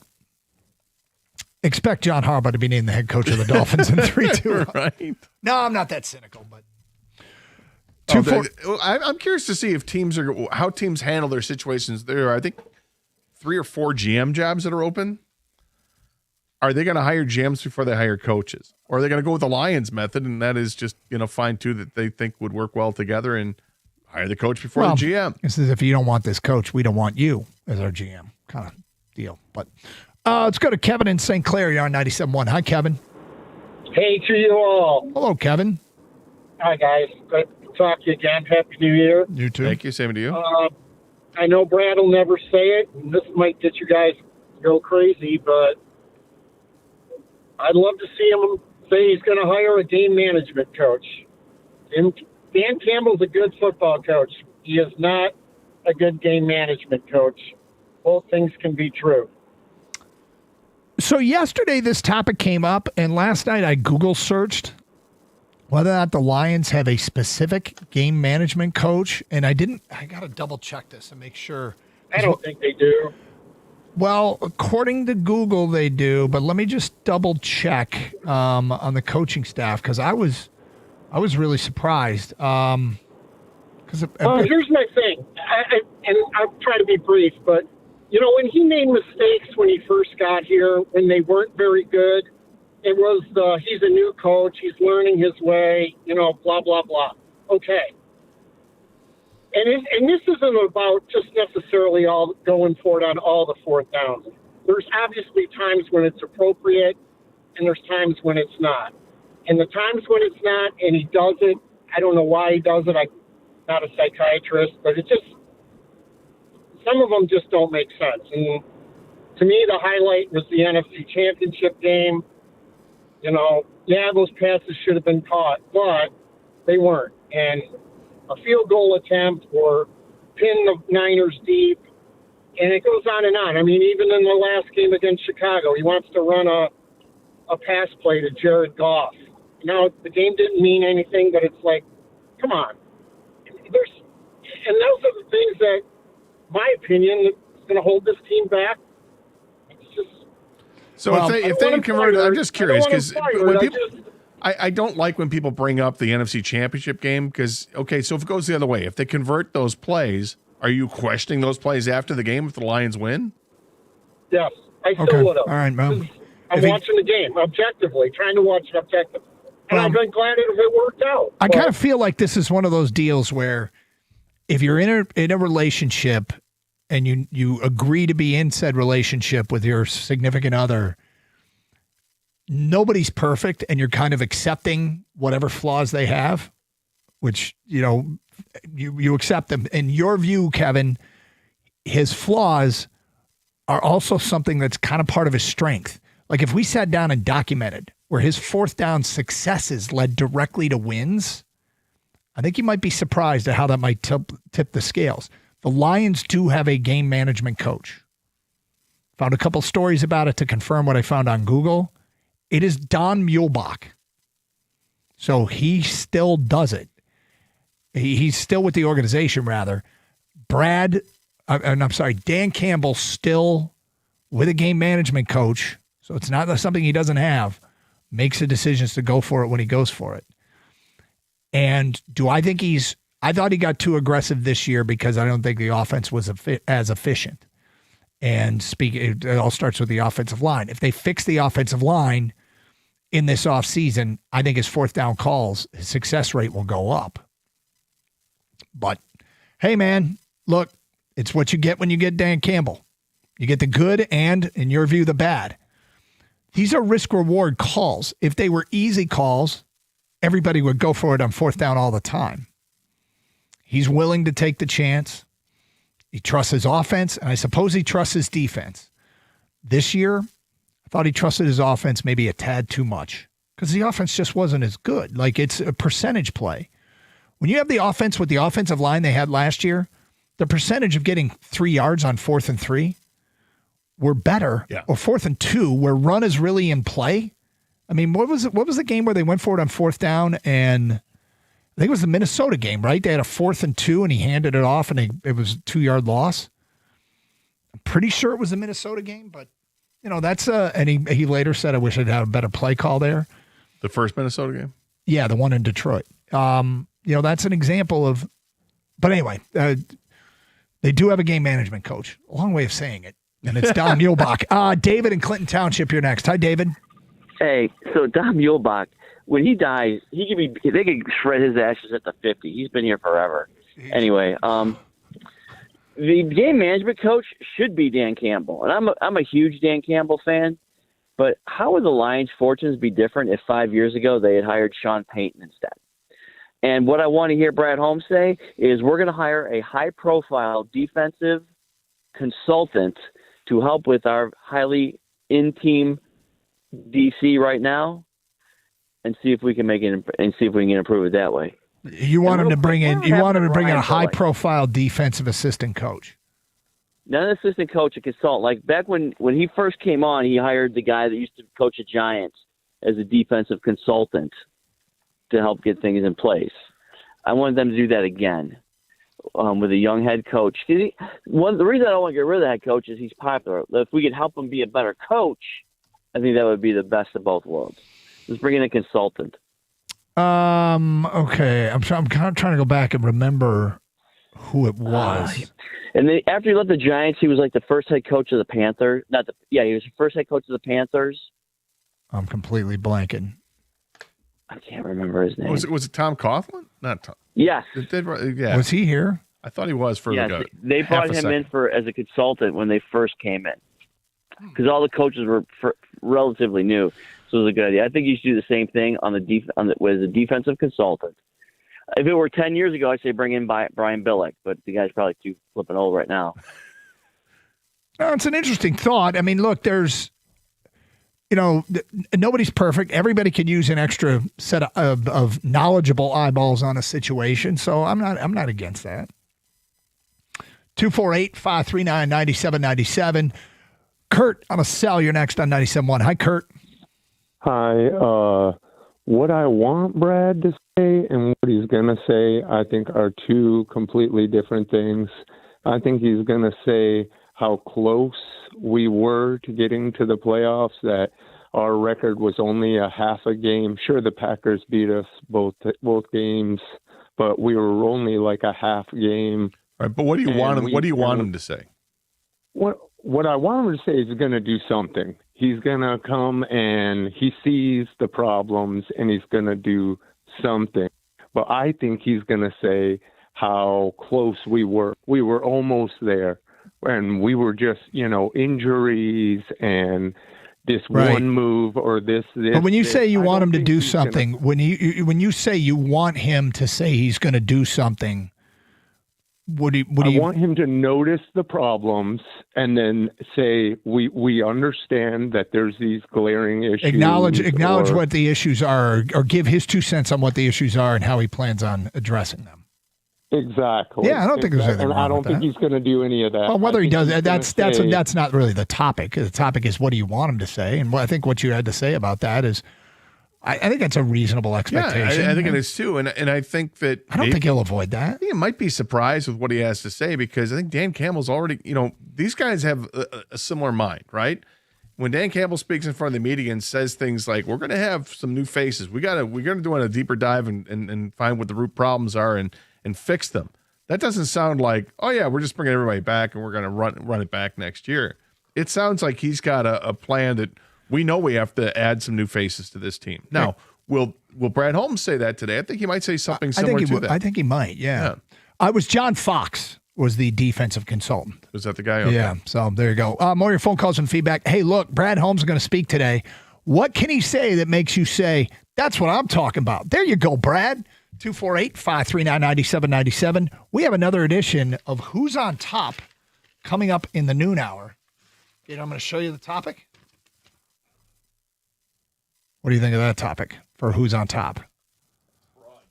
What's that? Very broad. Yes. Well, it's all domestic. I will tell you that. All right. Yeah, but we'll get to And we that. have in to the have a noon hour. definition. Yes, we will get to that in the noon hour here on Carson Anderson on 97.1.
Doug Harsh, Scott Anderson, 97.1. Hope everybody's doing well out there. Brad Holmes speaks today. What do you want him to say? I want him to say, I listened to Carson Anderson and I like the mock draft segment. You think he'll say that? I listened the other day and I said, I want to eat that. He plays along with that. Are you going to eat that? I would eat that. I mean, sometimes there's too much bacon, but I want to eat that. So, Brad, there's an open invite to come sit down if you ever want to come in for like an hour. Brad Holmes, and just talk about stuff. _homie. Yeah. 248-539-9797. Let's go to Thomas in Detroit. What's up, Thomas? Hey, what's up, guys? How we doing, sir? I think I'm doing good. First off, I think the Lions should do whatever they got to do to get Mike McDaniels in the building to work with that offense, so Dan Campbell can free himself up to observe the overall look at the team. Yeah. I think Brad Holmes needs to acknowledge what he needs to do to rebuild that interior line and the defensive line, because the games is won in the trenches. And what pisses me off the last couple of weeks is these people coming down on Shep. Aaron Glenn got that same criticism his first 2 years. And until that, close to the end of the year when the team started getting it together, when they could have made the playoffs, when they beat Green Bay, they gave Aaron Glenn that same kind of hell. You got to, at the end of the day, you need better defensive personnel that he can work with. Of course, he probably need to change the stuff up, kind of learn what your players do best. Because I remember hearing an interview with Tyleek Williams, and I think he said he was more of a stunt technique lineman, and they asked him to do different things. So just try and work and see what your players do better. Yeah, Thomas, I don't think that there are too many people calling for the replacement of Kelvin Shepard. There's been some, but there's a little bit of it. I think it's understood. It's been a few calls. Hey, I can only speak to what happens between 10 and 2, and I think we've gotten like 2 or 3 texts, and that's it. Maybe a call or two, but it isn't an overwhelming number. But sure, look, I'm patient with Kelvin Shepard. I think that if we've made it here to Thursday and he hasn't been replaced, I think there's a really good chance he's coming back next year, and they probably want to see what he can do with a healthy defense. I like what you had to say about what you hope Brad Holmes says, and it falls in line with what I hope he says. I hope he says, and I doubt he'll go this far, but we need to bring in a veteran center that can anchor our offensive line. Because there's a couple things that you always have to remember is anything they say might impact guys who are currently on the roster, who might be counted on at some point. So if you basically come out and say, we want to go get a veteran center. Well, if you can't get that guy, what of that message did you send to the guys that are going to have to fill in and do it, right? So that's what I'd like him to say. I suspect he probably won't, but I want the I use the word implication at the beginning. I want the implication because that is the one position on this team I don't want to see filled by a draft pick. Offensive line? Yeah, basically center. I'd love for them to be able to afford the center if he becomes available. If Linderbaum is available, I'd love to see him go ahead and afford him. But if he becomes available, there's 2 things. Yeah, he has to be available, first of all. And second of all, do you have the money freed up, or can you free up the money to get him? And there are ways to do it. They might be uncomfortable, but you can do it. 248-539-9797. We go to Nick and Shelby. You're next. Hello, Nick. Hey, what's up, guys? How's it going? It's going great. Good. So my biggest thing, there's a couple points I like to make, is obviously we want to free up some cap space. I don't know, some people are not going to be happy about it, but I think, to me, is Jared Goff. Can we restructure his contract? Obviously, if he's going to be here longer term, I still think he's the guy. I still think he can bring us to the Super Bowl. He's not the main problem. There's some things he needs to do better, but he's not the main problem.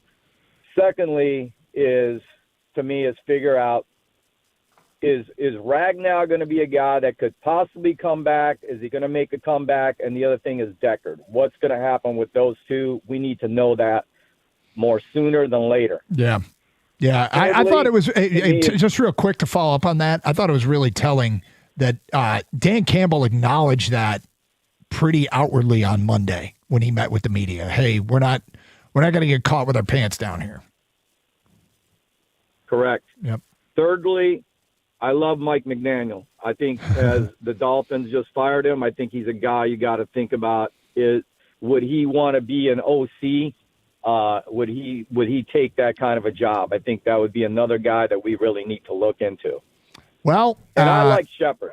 I think Shepard's still as a DC. Shepard, we'll see with Shepard. I'm not sold on Shepard, and I'm also not going to be intoxicated by his meetings with the media. I think he's really fun to listen to, but that doesn't mean he's a great coach. And I've fallen for that before. Guys who are good with the media, oh, he's a good coach because he tells you a lot of stuff. You learn a lot, but that doesn't mean they're a good coach. His news conferences I find very entertaining and insightful. But as far as Mike McDaniel's concerned, like this is a call I really hope they make and just say, hey, look, got it. You want to be a head coach? I'd want to be a head coach too but if you don't get that job this cycle, hey, guess what? You come up here, you're the offensive coordinator for Goff, Laporta, Amon-Ra, J-Mo, Gibbs, Montgomery. You know what you're going to do? You're going to kill it. And then you're going to turn around and get that head coaching job you want. Yeah, and they're going to lean on Hank Fraley to get the offensive line right. Yeah. Yep. And that has to happen. 248-539-9797. Brad Holmes speaks today at 4 o'clock. What can he say that makes you say, there you go, Brad? That's what I'm talking about. We go to Tom and Clinton. You're next. Hi, Tom. Hey, this is Tom from Quincy. How you guys doing? Okay, Tom, you might need to take us off speaker because there's a lot of background noise. Okay, hold on a second. All right, while you're doing that, I'll read some texts as they come in. I want to hear some humility from Brad just so he realizes his mistakes, just to know he realizes his mistakes. All right, can you hear me? We can. That's from an unnamed texter, by the way. And yes, Tom, we got you now. Much better. Oh, all right, great. Hey, yeah, so I'm the guy who wears Ragnall's jersey every time the Lions play. I am a fan of this guy. He's irreplaceable. However, that being said, that's what trades are for. The draft only goes so deep. I mean, you're prepping guys. Let's face it. On the line, it's hard to come out of college and go into the pros. You got to trade up. You got to beef up that line. You got to open those holes so that running game can come around. And I've got a fog story if and when you want to hear that. Well, hold on. So you want him to say that he's going to trade up to address the line? Yes, I want that line.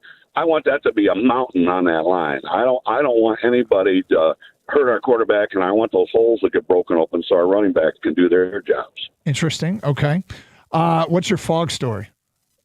All right, so my fog story is 2 days ago. I'm recently retired. I'm fortunate enough. I'm 58. I'm retired. I have an 83-year-old aunt, my dad's sister, one of the only two that are still alive. She calls me up 2 days ago. She goes, Thomas, I got to pick up my prescriptions at Walmart. I want to know if you could take me. I said, sure, Aunt Teresa, I can take you. She goes, well, while we're there, I'm going to need to get groceries too. I said, okay. I said, how about we do it tomorrow at noon? And she goes, fine. So yesterday comes, I get all dressed and shaved and get ready to head out the door. She calls me up. She says, my girlfriend called. She wants to go to lunch. I'm going to cancel. I'm going to go have lunch with her. I'm like, okay. And I go home. Later on, I see my wife. I said, I've never been dumped by an 83-year-old woman before, but that's my fog story. All because of the fog is why I got dumped by my 83-year-old aunt. I thought you got dumped because she wanted to go out to lunch with her friend. Right, exactly. But originally it all started, she wanted me to take her for the fog. No problem, Aunt Teresa, I'll take you. Okay. But the following day, the fog lifted a little, and she's like, it's not that bad. I can get through it. And I'm like, oh, all right, no problem, Aunt Teresa. Thanks a lot. Thanks. Okay. Thank you, Tom. Well, he was willing to take care of his aunt. It's Carson Anderson, 97.1.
Doug Carter, Scott Anderson, 97.1, open lines, 248-539-9797. Got a college football playoff game tonight. On a scale of 1 to 10, how locked in are you going to be on that game? Or are you going to be locked in on the Red Wings Vancouver? It'll be more so college football than the Wings, but what time does the college football start? 7:30. So they're going to be overlapping, huh? Yeah. Fortunately, with intermissions, it gives you time to watch. That's 15 minutes of straight football you get to Flip watch. around. But I'll probably watch more football. Will you? Yeah. Yeah, look, I mean, I kind of like that they spread these out over 2 nights. You do? We got tonight's game, and then we got tomorrow, Oregon, Indiana. So, hey, a B1G team's going to play for a natty 3 years in a row. It's true. And maybe win 3 in a row with 3 different teams. And look, there's no guarantee that an SEC team will play for the title. Well, What? They did last year, right?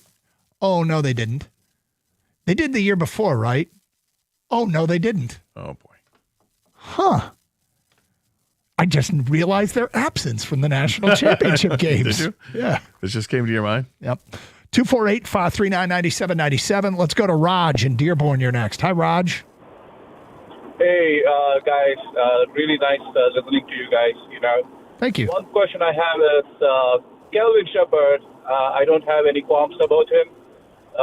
We are going to give him a long rope. I see him, he is adaptable. But the problem I see is every time when we have a defense, we always end up in man defense. Why can't we always have adaptability? Like, hey, we have a man, it's not working out. Halftime, change it to zone. So- challenge the other team, You asked the question why, and I can give you a possible answer. The possible answer might be the following. We've built our defense around guys that we want to play man defense. Their strength is man defense, and they're better at man defense than they are at zone. So we don't want to ask guys who aren't as good at it to play a system that we didn't bring them into play. That might be the answer, Raj. I don't know that that's the answer, but you asked the question why. That might be the reason why. But is it really hard to always adapt, change? Because these are professionals, right? So that's like, Well, it's like saying, but, I mean, it's not quite the same, but you wouldn't say, hey, we want to run the quarterback more when you have Jared Goff. Why don't we do more QB run with Jared Goff? It might not be their strength, but hey, we'll see what Kelvin Shepard does moving forward. It was way more zone in the finale, apparently, than it was in any other game leading up to that. Yeah, So, be nice to have a healthy team to work with again. this might have been a product. Okay, let's see if this works because we're out of it. We've been curious, but we really trust our guys in man. I mean, I think it's impressive to a degree that they were able to compete with teams, like every other team in the league has to deal with injuries, and the Lions are no different. Do the Lions have more than just about every team to deal with? They do, but it's not every team. It is a little impressive that they were able to kind of not only stay in games, but thrive defensively at times with the Legion of Whom back there and with the defensive line that just wasn't anywhere near what you thought it was going to be because you're getting guys back. You figured that, particularly in the middle, right, that the tackles were going to be a force, and they just weren't. So we'll see what they do moving forward. They're going to have to add new pieces. And I'm curious which pieces they're going to hang on to that they desperately want to hang on to through free agency, and which players are like, yeah, no, you can go. We're moving on. 248-539-9797. Aaron is next. Hi, Aaron. Hey, thank you for taking my call. Appreciate it. Sure. Yeah, so I've seen a lot of fans being enamored about some of these offensive coordinator names out. And that's intriguing as like Mike McDaniels would be with the offense, the firepower that we have. I'm not so sure Dan Campbell is quite ready to really relinquish total control of the offense. I think you're right. To I'm not sure either. Coordinators because as you even going back to that bite the kneecap press conference that he had when he got hired, like he always talked about how he was there's certain ways he want the offense to be played, certain ways that he wants the defense. And even when Aaron Glenn was here, he would talk about how, with regards to the defense, he would kind of let Aaron Glenn do his thing, but the offense, he had his fingerprints all over it. Yep. So with that being said, I don't think he's going to be hiring these guys that already have a certain offensive system in place and You they'll might be just, right. Do it. Yeah, so you very well might be right, Aaron. not It's about funny. it, yeah. I thought there was about a 5% chance he'd be calling plays next year, and then I listened to him speak Monday, and I realized, I might need to be a little bit more open-minded to that, or I might need to realize that might be more in play. I want him to get an offensive coordinator, but it might be more in play, Aaron. Right. You're right. And frankly, though, I'm not so sure. I mean, if we had a decent amount of, if the offensive line played halfway better than they did, I don't even think it would have been as much of an issue, honestly. But with that being said, regarding the defense itself and Calvin Shepard, I mean, Dan Campbell already hired some pretty, the defensive line coach is well respected and it's kind of shielding him, and it has a lot of experience. So I don't know how much additional experience, kind of coaches he needs. It seems like even Dan Campbell in that press conference he had when he got hired, there's a certain style that he wants the defense to play in. Honestly, Calvin Shepard and him are like one-on-one in how they want to play defense. I don't really see them changing. They probably are. I mean, you do, if you want to play, like the skill set to play man coverage, a lot of man coverage is pretty important. And if you ask that guy to suddenly start playing zone, it's a little bit of fish out of water. Some guys can do both. I mean, if you can do both, you're great, right? I mean, correct. But it takes a different skill set. It's not just, hey, in zone, you just stand there looking at the quarterback. 248-539-9797. Feedback coming into the Carson Anderson inbox. I don't see a scenario where Campbell and McDaniel work together. McDaniel's too much of a weirdo for Campbell. Stefanski or McCarthy would be awesome. That's from Pete in Cedar Springs. Unnamed texter. The problem with openly expressing needs, the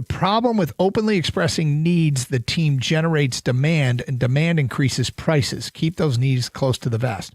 Or you're talking about what you want to hear Brad Holmes say. There's truth to that, right? I mean, you don't come out and show all your cards. No. That's why I use the term imply. I want him to imply. I want to feel better about them getting a veteran center. They're not going to be specific. I can't imagine that. No. I think you can say something to the effect of, we have to improve our offensive line play with bringing in some new faces. And without being specific, that what you're knowing is that they're going to be in the market to add some new faces. That's it.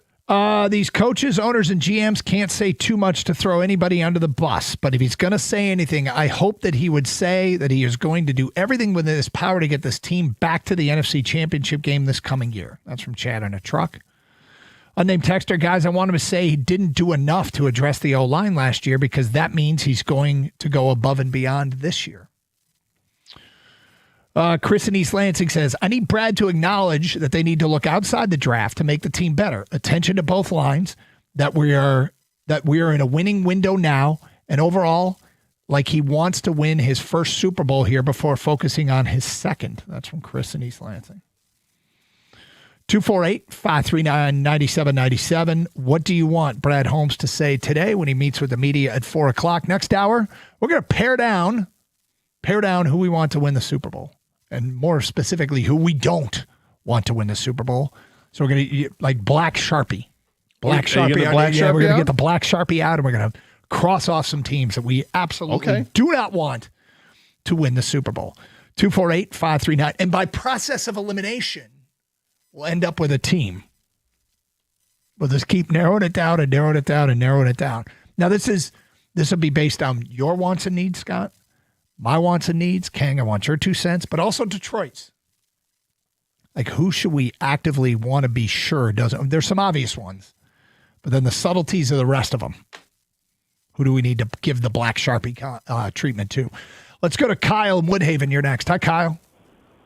Hey, how's it going? What's up? So one thing that I would hope that he touches on, which he probably won't, is why they're looking at Blau as the offensive coordinator. I don't think that makes any sense. Why?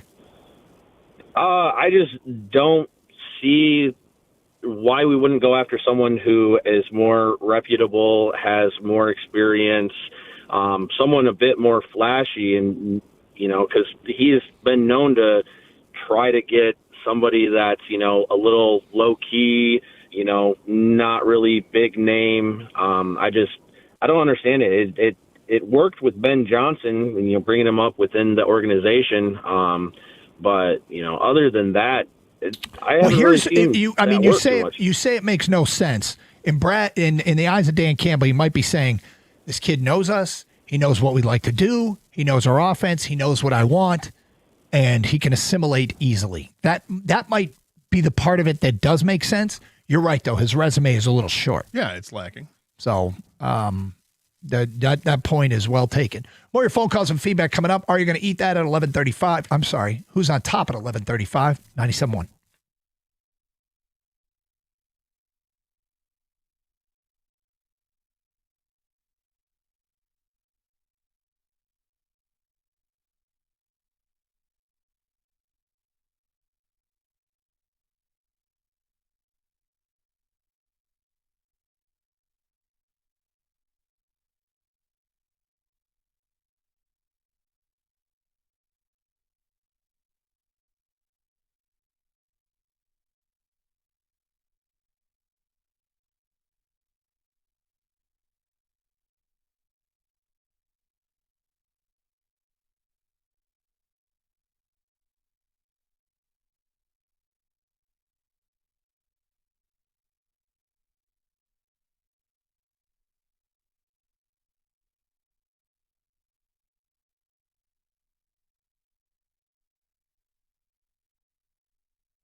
As the Red Wings get ready for their game tonight against the Vancouver Canucks, Todd McClellan spoke with reporters yesterday and discussed some of the line changes he made prior to Detroit's last win over Ottawa.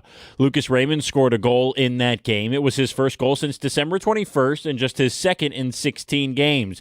Yesterday, McClellan said it was not only nice to see Raymond shoot and get rewarded for his efforts, but he explained why he wants to see the left winger shoot more moving forward.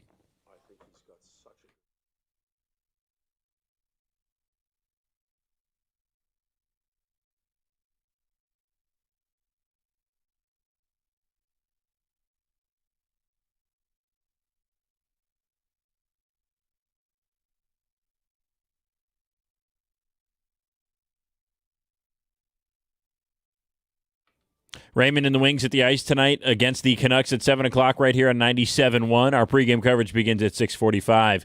In the NFL today, 25% of the league will be changing head coaches next season after the Dolphins fired Mike McDaniel today, marking the 8th vacancy in the league. McDaniel had a 35-33 record in 4 seasons. He was 20-14 in his first 2 years in Miami, leading the Dolphins to a pair of playoff appearances. In the last 2 years, however, he finished with a 15-19 record. And Michigan State basketball hosts Northwestern tonight. That game in East Lansing at 6:30. At the Corwell Health Sports Desk, I'm Brendan Shabath. For more, go to 97.1 The Ticket or Odyssey.com.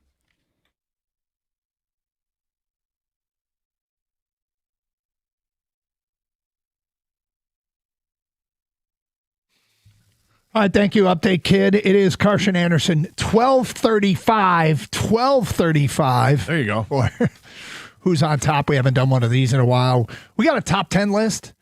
One that I think that just about everybody will have an opinion on. And Gator, I might just give you one guess because I think you'll do very well with this one. Okay. It's right in your wheelhouse. We'll see. 12:35 for Who's on Top. In the meantime, we've been taking some calls on the Lions mostly, but the Pistons talk is certainly something we got into at the beginning of the show and love talking about our basketball team, which is now 4 games on top of the Eastern Conference. And, the Pistons just take it to the Bulls and run away from the Bulls. It was a close game. Bulls, in fact, were leading early, but no Cade, no Duren, no Tobias Harris, and they get 30 points from Beef Stew. 31. He's out there dropping threes, the typical putback stuff, but dunking everywhere. Yeah. Fun to watch. It was fun to watch. Dennis Jenkins, that had the 15 assists in the game. Paul Reed getting it done everywhere. He had 6 assists as a big man dishing it off, and the team shot well as a team. They didn't get many free throws, didn't need them, and played without Cade Cunningham, Jalen Duren, and Tobias Harris, and they're fine. This is a really good basketball team. Now, are the Bulls good? No. But when you're going to be depleted, you still got to win those games. In fact, you have to win those games. That's a sign of a good team, is that you can play without some of your best players and still beat teams in the league. The record now 28-9 on the season is awfully good, and they just continue to validate what they've done. And I like watching this team. Keep saying it. They're a different team to watch. This isn't the Piston team we saw 5 years ago. This is a really good Pistons team. They've been built correctly. They've tweaked this roster. They've added an incredible amount of depth. They have depth at the guard position. So much. They're like 5 deep at the guard position. It's crazy. You mentioned Dennis Jenkins. And yesterday we were kind of laughing about how we try not to blow off any signings that, you see and you go, it's nothing. And you just kind of ignore it. And we did it because we like the name Birch. There's the Tigers signed a minor league pitcher named Birch Smith. But at one point, the Tigers signed, like a minor league guy named J.D. Martinez. Maybe we should start using Dennis Jenkins as an example of a signing that didn't move the needle at all. Wasn't going to be a topic on talk radio. Would only get a bullet point in a Piston beat writer's story. Hey, Piston signed Dennis Jenkins to a 2-way contract. Like that. It's not something that creates headlines at all. No. And now he's acting like he's an all-star scorer. It feels like each team has had guys like that, but this is a good strike for the Pistons. They're on a bunch of good strikes lately. Yeah. I mean, I don't remember saying, hey, the Pistons signed this Dennis Jenkins. Do you remember ever saying that? No. Did we ever say that? No, I think we Is that a hole in our game? No. Is that our bad? Sure. Or is that everybody's bad? Well, we'll own ours. Yeah. And we didn't promote it like it was some big thing. Sankofa, were you all over this? Did you know it was coming? Kang, did you know Dennis Jenkins was going to do this? Do you remember when he signed? Did you pump your fist and say, hell yeah? He's on a 2-way contract. The Pistons didn't know he was going to be this good. All of a sudden, he thinks he's Allen Iverson. And he's closer than I thought. He goes out there and plays like he is the best guy in the court. And you should have that confidence. But I swear, when I look at him, he'll go to the lane, he'll kick it out. He's throwing balls to, he just knows guys are going to be there. It's amazing. It's unbelievable. He's been incredible. Story, man. He threw one away last night, and it turned out it went off a defender. But he throws it, and he's standing there. posed. And I'm like, is he like surprised that he turned the ball over? Is that what this is? What's going on here? But indeed, it went off a defender and out of bounds. Yeah, I think nobody tell him. Nobody tell him he's not Allen Iverson. 248-539-9797. Let's go to Allie in Plymouth. You're on 97.1 a ticket. What's up, Allie? Is it Ali? Hello. You in the car. Ali. All right. Oh, sorry. Did you want to? Yeah. No good. 248-539-9797. Feedback coming in. I'd love to hear Brad Holmes talk about addressing a Rudge Escher opposite of Hutch. He wrote Rudge Escher. Bravo. Yeah, so Rudge Escher opposite of Hutch. But based on previous years, I'd be stunned if he did. That would be admitting he was wrong, and I don't see that happening. That's from Matt in Madison Heights. Well, they had a guy who had 11 sacks this year opposite of Hutchinson in Al-Qadim Muhammad. Yep. So I'm not saying they're done because Al-Qadim Muhammad's a free agent, and you're going to have to pay him if you want to get him.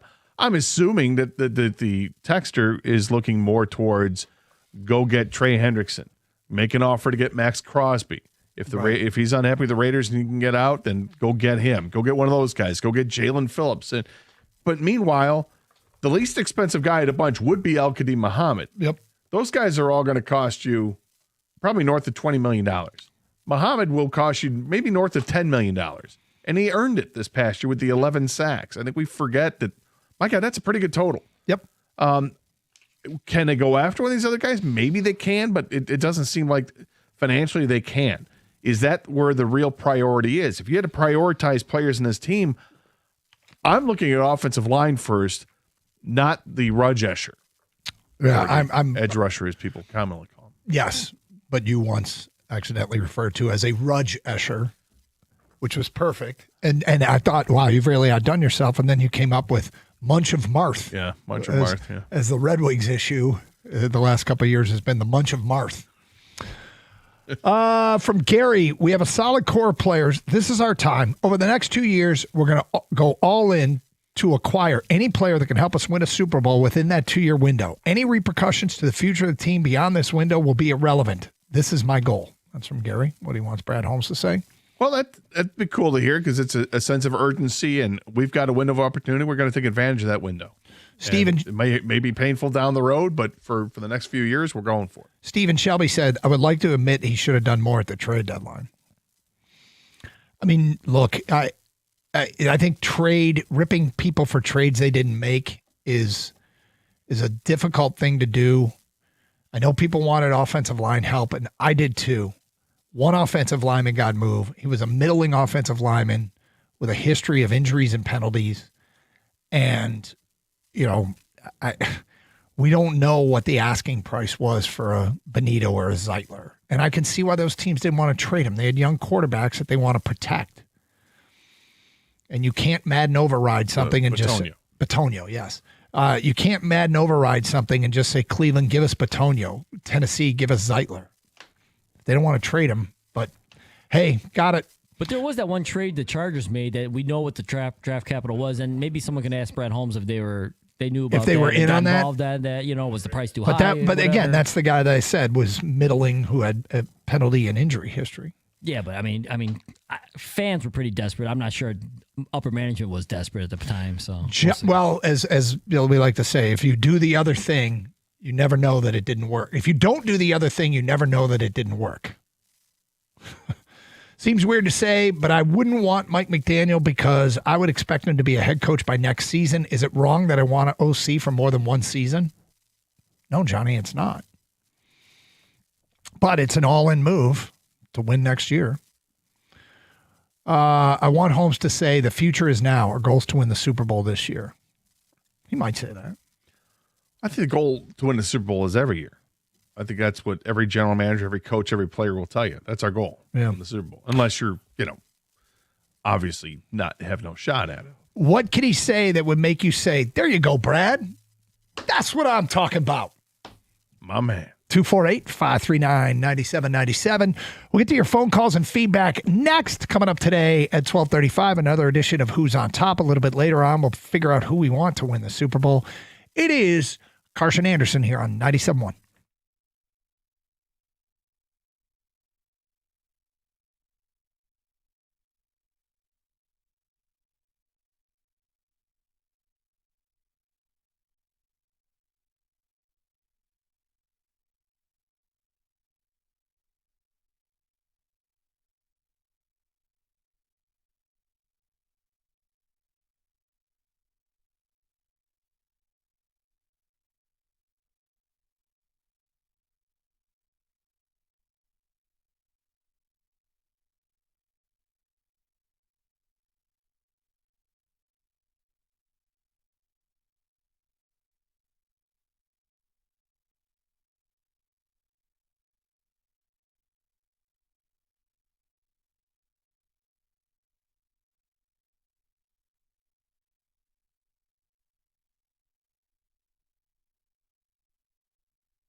Doug Harsh, Scott Anderson, 97.1. Do you do New Year's resolutions? You don't, do you? No. Yeah. Kang, do you got a New Year's resolution? Do you do that now? No, I am going to try to be a little healthier, but it has nothing to do with like New Year's resolutions or anything. It's just more because my doctor told me to. Let's talk about that a little bit. Are we talking about like maybe are you going to eat that? You might be on Team Doug a little bit more. Unfortunately, yeah. This might be a solo ride for Gator on a lot of these, man. Like, how about I would eat that if I could eat that.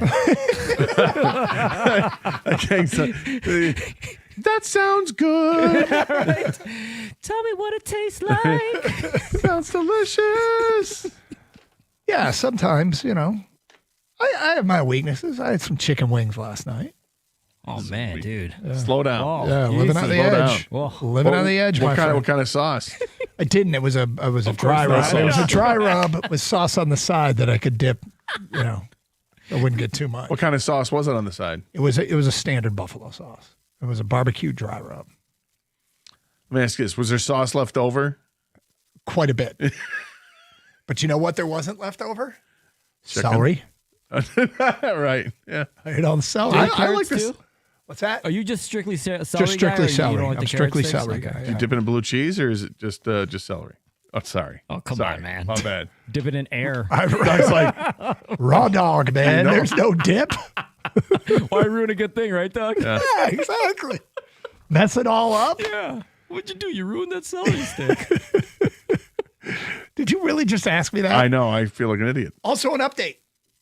I finished episode 2 of Pluribus. I'm into episode 3. Promising. Oh, okay. Promising. All right. You're going to finish it up then. I will finish up episode 3. There's only 9 episodes. They may have me. Curiosity is getting the better of me, but we'll see. You got some time today after the show before football begins. I do. And hockey. I got a very, very busy schedule. Do you? No. So I could probably Maybe put get in an through 3 episode. and 4. I could.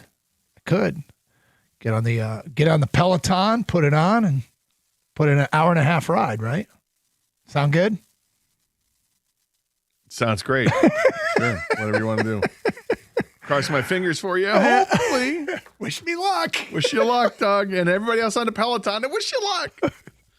The worst commercials ever. Smoking hot fitness model getting up there. Wish me luck. Yeah, in tremendous shape. Like ridiculously yeah, great and shape. she's like, I'm going to give this a shot. Let's see how it works. I never work out. Sure you don't.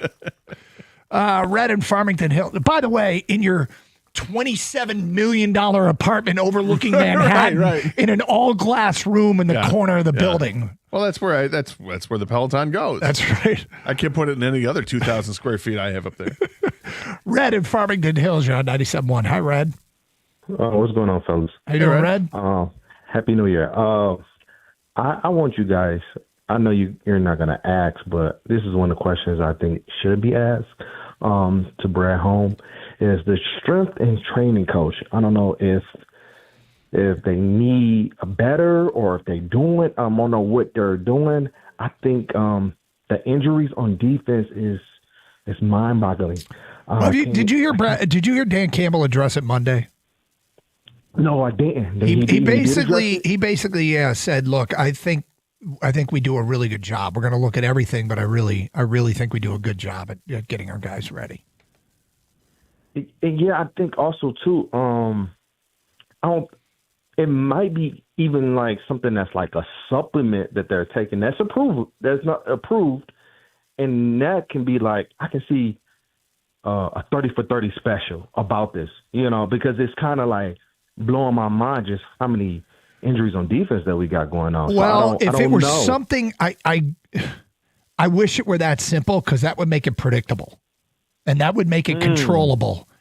I tend to think injuries are mostly bad luck, but yeah, it gets whenever it's the nature of the sport. When teams get hit by injury, strength and conditioning always gets mentioned, and I feel like it gets blown off by the teams, like they don't believe that has anything to do with it, but. You should, as an organization, look at everything you're doing. Well, one of the things an organization can do that's in their control is when they're drafting players or signing players or trading for players, they can know what the player's injured history is. But let me also state this, too. A lot of times in the NFL, guys have their own dudes. Yep. Like the team has a strength and conditioning staff that's there for you.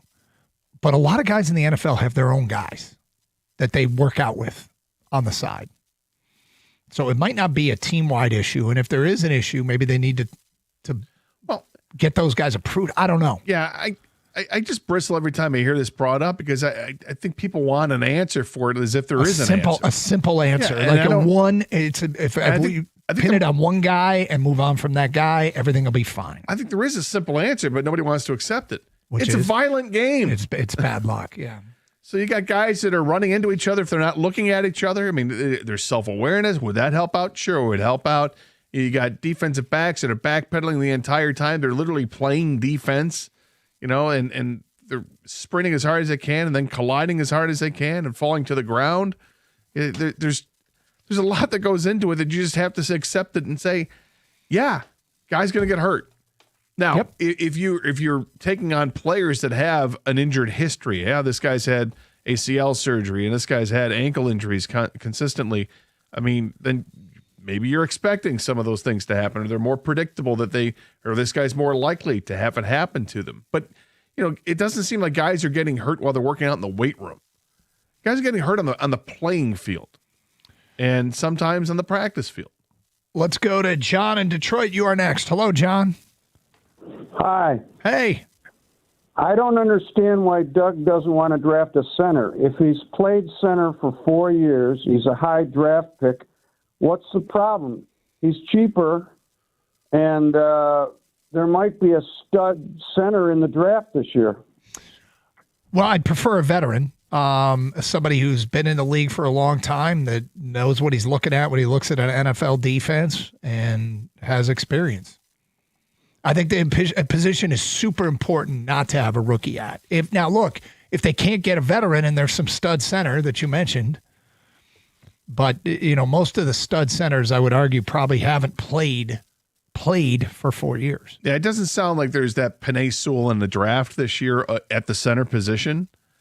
Now, there might be some really quality offensive linemen that are worth selecting at 17 that might actually end up, if Taylor Decker retires, then maybe the guy you take at 17 is an offensive tackle and maybe he starts. But to Doug's point, you got to have at least somebody that comes in with NFL experience at the offensive line. That's what I would want. I mean, if the Lions have the opportunity to go out and get the top center in free agency, go get him. It's a known commodity.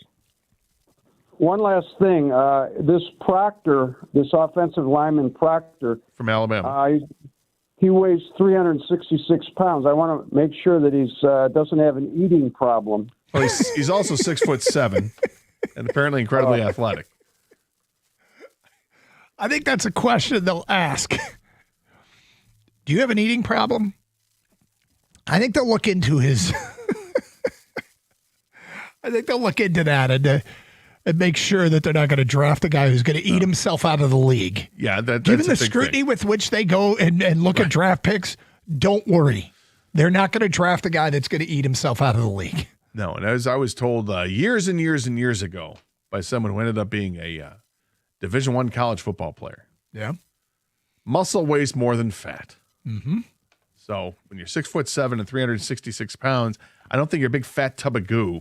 Well, if you're an NFL caliber player, you might have some extra weight on there, but you're likely to be quite a powerful young man. It's a valid concern. I wouldn't want anybody that's going to eat themselves out of the league. No, you don't want that. Just like every other part of preparing for the draft, everything gets looked at. And if my man is scooping handfuls of Crisco straight out of the can, then we got a problem. Hey, can you get Proctor out of the kitchen? We're going to remove the deep fryer, okay? And no more pizza. Did he just deep fry another dozen donuts? We'll pass. Tony in Detroit, you're next. Hi, Tony. Hey, how you doing? We're good.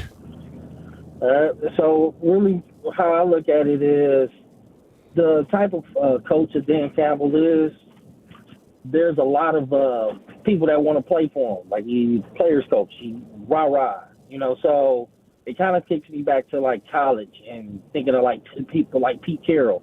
Pete Carroll also dealt with like a lot of injuries. But what happens is when somebody actually gets hurt, a lot of times they're not pressing it. Just like think about it. Ragnow was gone for a year, came back, and his leg was tore apart, and thinking that he was about to play. So I think it's more of how much they look at how bad they want to play, and they're pushing themselves past their limit. Then I don't think the wait staff and coaches just don't care. So you think players that play for Dan Campbell are going onto the field when they shouldn't be because they want to play for him? They're trying to play while they're hurt. They're trying to play while they're hurt. I mean, we got grit, so think about it. It's about being tough. And, last thing any football guy want to look at is not being tough, where sometimes you taking it to the other limit. Because, Frank was playing last year with a muscle torn off his arm. Well, it's applaudable if guys want to be on the field. Well, there are certain risks that players are willing to take, and there are certain risks that they're not willing to take, and there are injuries that you have that, okay, we can, shut it down right now, get surgery, and take care of it, or you can keep playing because it's not going to get any worse. That's how some people look at it. We talked to Jansen about like playing with injuries. Kang, you were around that morning. He was talking about his calf. Like he had either a torn calf or a severely injured calf, and he basically couldn't activate it. So he took tape and basically taped his leg in such a way that allowed him to play. Like completely taped up his leg so he wouldn't have to like try to bend his foot. Like it was insane what these guys do. It is insane. I remember watching a special about Jerome Bettis the day after a game and how long it took Jerome Bettis to get out of bed the day after a game, just to get out of bed, walk to the bathroom, walk downstairs, and get to the facility to start getting treatment. It's amazing what some players have to go through. They put their health on the line. They absolutely do. You remember Mark Spindler telling us stories of stuff that he would do to get ready for games before games. It's like, what? What is the matter with you guys? Yeah, well. But it's a short career. Hockey players, they got hockey all kinds players. of It's insane what they go through. Yeah, Wait, guys what playing got with twisted? Yeah, you don't. Yeah, you lost what? It's an occupation and a career you make a lot of money at, and you know that there's a finite time. And when it's time to end the career, it's time to end the career. You want to do as much as you can in that time. Now, not all of them are wired that way, and not all of them are. But look, some Dan guys get Campbell, out after a couple of years. Dan Campbell said he wanted to get back to some things they did earlier in his career or in his tenure with the Detroit Lions. So they're taking a look at something. Yes. Like it's not like they're whistling, going, "Oh, everything's fine here." They're taking a look at making some sort of philosophical changes that they hope, in many ways, will help. We shall see. Coming up today at 12:35, another edition of Who's on Top. It is Carson Anderson on 97.1.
Doug Karsch, Scott Anderson, 97.1. 248-539-9797, the phone number. Pistons with a win over the Bulls last night. Very, very impressive as they take care of business without Cade Cunningham, without Jalen Duren, without Tobias Harris. How do they get it done? Well, they get 31 points. 31 points from Beef Stew, which was huge. And look, this was a close basketball. This is a game that the Bulls were winning. I think they had an 8-point lead at one point. Pistons roar back behind basically the bench mob. Who are the four? When they made the run, Kang, it was Dennis Jenkins, Javonte Green, Chaz Lanier, and like Asar Thompson. Yeah. Paul Reed was out there. Paul Reed and Asar Thompson. Yeah. Which feels like a bunch of guys that were as likely to be playing for the Motor City Cruise at some point. Not to be disrespectful, but they get it done. It was awesome. It was really nice to see, and the Pistons now have a 4-game lead in the East. And I find it intriguing in an era where Detroit fans are not happy with GMs for not being more aggressive at the trade deadline. There's an element of you Piston fans out there saying, I don't know I want to mess with this. They're playing so well. I'm not sure I want to mess with this. All right. So, Ole Miss Miami tonight. You got any gut on this college football playoff game? Any gut feel? You know, this is one of the. I mean, look, we got into the final 4 teams here. These games are going to be great, and what I love about it, it's a matchup. You got Ole Miss's high-powered offense against Miami's stifling defense. Miami comes at you with pass rush. They've got some skilled players that are pretty good.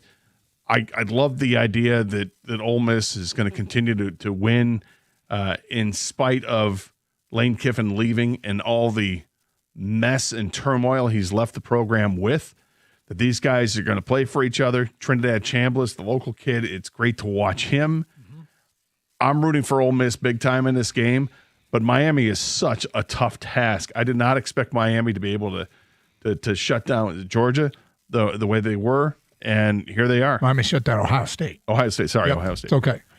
Yeah, but there and was Texas A&M prior to that. Yeah, at Texas A&M. A&M is one thing, but I mean Ohio State with all the weapons they have, and they were impotent against that defense. So is this really one of the great defenses in college football, in college football history? Yep.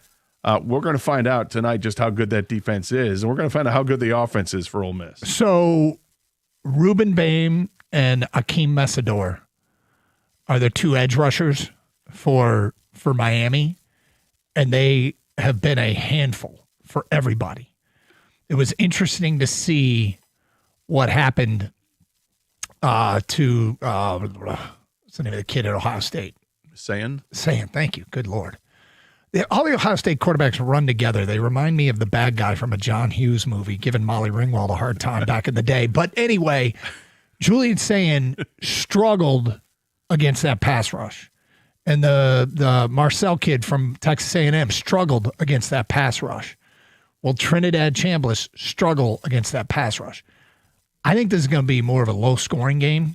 But, I mean, I don't know if this matters at all, but you look at teams that didn't play for their conference championship still playing. Indiana did. Oregon didn't. Miami didn't. And Ole Miss didn't. Miami not playing for their conference championship was an absolute joke, but that's the cluster that the ACC is when you have that many teams. And also 4 teams, 4 transfer quarterbacks, which is just, it's all becoming the norm. It's all becoming the norm. But, tonight I think it comes down to, can Ole Miss handle Bain and Messidor, their 2 edge rushers? And, I totally get, it was funny listening to this become Ole Miss kind of becoming a little bit of America's team as an anti-Lane Kiffin movement. Mm-hmm. And the idea that, he wants to bring his staff with. He's let them stay up until now. I believe the tight end and the wide receiver coach have now bolted Oxford. And I'm like, how wrong is it? Well, they didn't bolt. They were forced out. Right. They had to leave. But my point being, how wrong is it in a sport where you work so hard to build a roster, you're there at the building at 5 a.m. and you leave 11 at night and you dedicate all this time and energy to getting the most out of your team. And then we're running an off season where guys are leaving before they even get to the finish line. It's just the weirdest thing. And if I were the commissioner of the SEC, what is your job if your job isn't, hey, we're not going to pilfer each other's coaches when we're going for a national championship? You may want that guy, but what if it's you someday?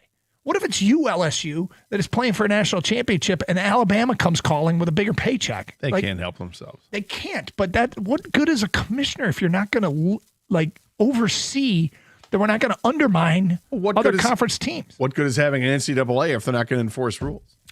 Period. Well, they've basically changed the rules, and it looks like they might enforce with the Damon Williams contract that he signed with Washington and put his name in a portal, but whatever. Time for another edition of Who's on Top. Let's go.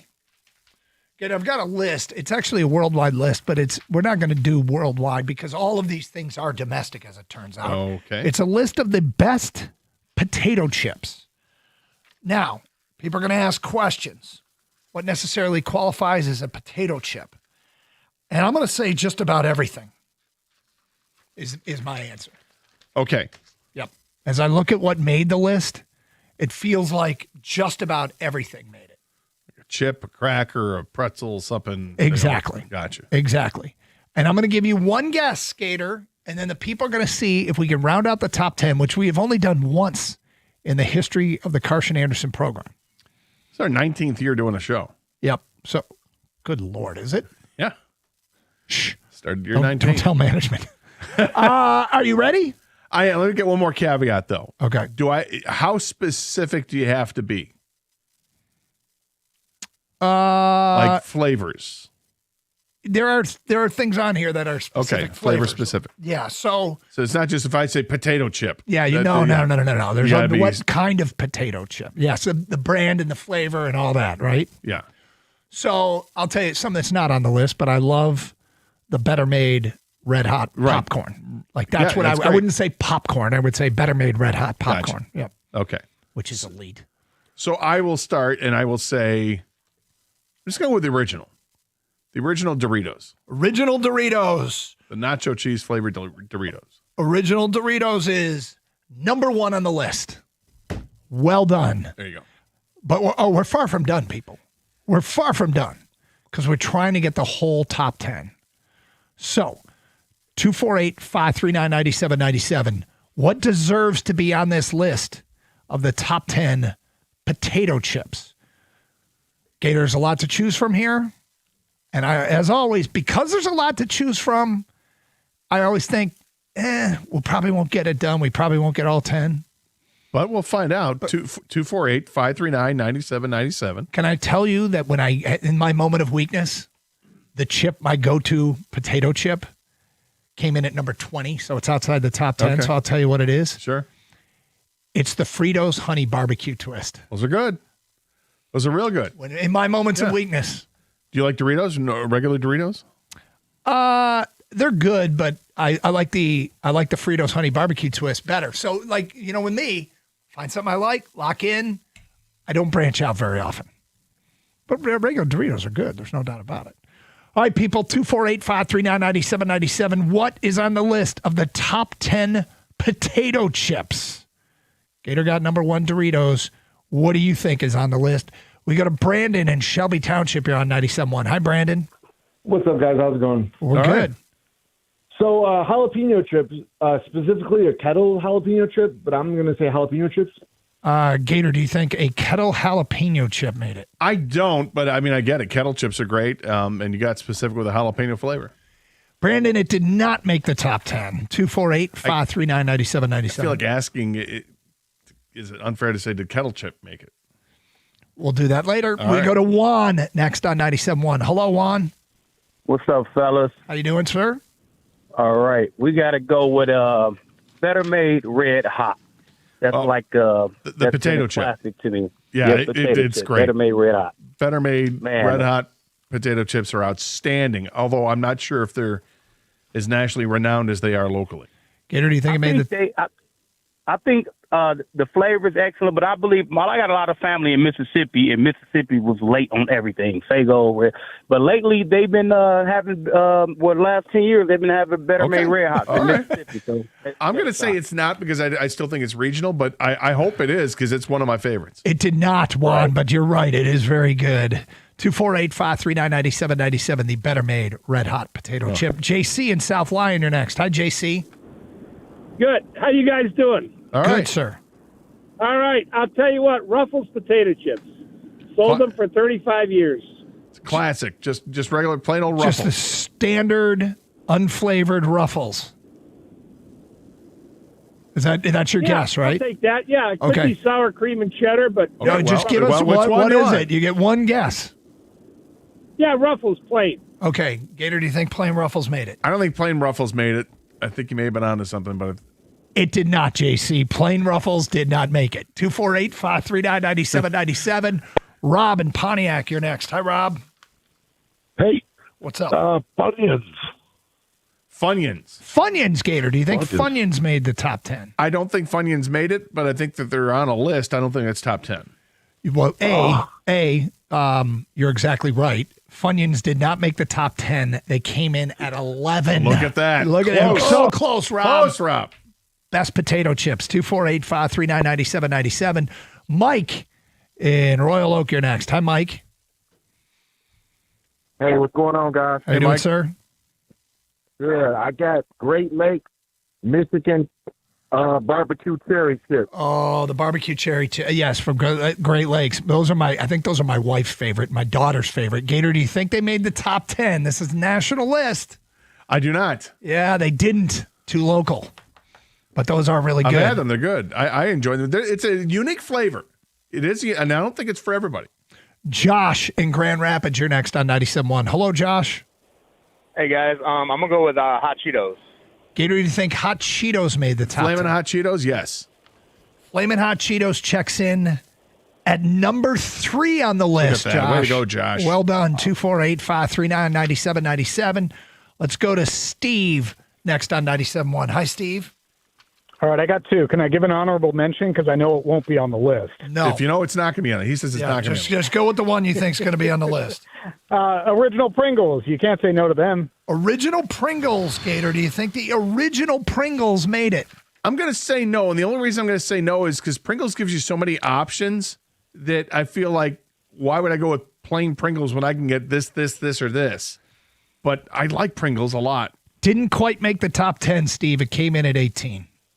Throw us your honorable mention. what's What the the honorable hell? mention? There Yeah, you you say go. you have no You say chance. it's not going to be on the list. My honorable mention, I love them, but I know it won't be on the list. It's Munchos. Wow, Munchos. Munchos are pretty good. Yeah, Munchos, man. You could cut the roof of your mouth with the Muncho. You got to be careful. Let's go to Dan in Grand Rapids. You're next on 97.1. Hi, Dan. Good afternoon, gentlemen. I'm going to go. It's either Bubba Ray's or Bubba Jay's barbecue chip. Gator, do you think it made the top 10? That specific brand, no.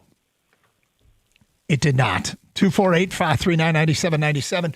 Hey, these are all, I'm sure, very good to people. Yeah. And don't be offended if they don't make the top No. 10. This is a nationwide list. Yeah, so we if you always do get something pissed that that's somebody didn't make the top 10. yeah, if there's something that's kind of regional, though, it might not. And unfortunately for us, Better Made, like the guy who had the Great Lakes Cherry Barbecue. Yeah, those are great, but they're more regional or local. Joe in Pontiac, you're next. Hi, Joe. Got to keep your radio down, Joe. Yeah, let's go. All right, let's go to John. You're next on 97.1. Hi, John. Hello. Yep, Hey, go John. ahead. Hey, what's happening? Well, you tell us. All right, Better Made Rainbow. Do you think the Better Made Rainbow made the top 10? I Yeah. don't. I think they're great, and I don't think it's on the list. It is not. Vincenzo, you're next on 97.1. Hi, Vincenzo. What's up, guys? Hey. Talked to you guys yesterday about the Lions. We're going to go top 10 pick. We're going to go Lay's sour cream and onion. Gator, do you Who's taking think the call? Do you think a Lay's sour cream and onion made the list? Yes. Number 7 on the list is a Lay's sour cream. I and have a onion. hard time stop eating out of the bag of chips if it's the sour cream and onion. Really? It's tough. Kareem, you're on 97.1 to ticket. Hello, Kareem. What's going on, guys? Good afternoon. What's up? I know I heard you guys say Flamin' Hot Cheetos, but have we mentioned just regular Cheetos? Regular, not. Flamin' Hot has been mentioned. Regular has not. I'm going regular, man. Checks in at number 10. Yeah. Regular Cheetos, number 10. Cheetos are great. Well done. Nice job. You have one. Let's go to Keith in Detroit. You're next on 97.1. Hi, Keith. Hey, how you doing, man? What's up? First time caller. I don't like these chips myself, but I got to know it's on the list because all the kids love them. I'm going to go with the Takis, the Fuego. Takis. Gator, are you familiar with the Takis? I'm not familiar with them at all. Okay, one thing he's right about, kids love Takis. My son and his buddies, Takis. They check in at 17 on the list. They didn't make the top 10, but they did get some love. Let's go to Rob in Detroit. You're next on 97.1. Hi, Rob. Hey, sour cream and cheddar ruffles. Sour cream and cheddar ruffles, Gator. Do you think they made it? Yep. They check in at number 4 on the list. Yeah, well those are done. great. Yep, very well done. Let's go Hold to up very well to a dip. Great chip. Chris on a cell. Hi, Chris. I was gonna say the Sun Chips Harvest Cheddar. Harvest Cheddar Sun Chips, Gator. I love the Harvest Cheddar Sun Chip. I don't think it's on the list, but I love it. Not in the top 10. It comes in at 13, Yeah. and we got a trend going here. People are getting more between 11 and 20 than they are 1 and 10. Let's take one more. We got a Max in Ann Arbor. Hi, Max. How's it going, boys? We're good. I'm gonna give you a hot take. Cool Ranch Doritos. Cool better Ranch- than Nacho. Cool Ranch Dorito. Do you think that?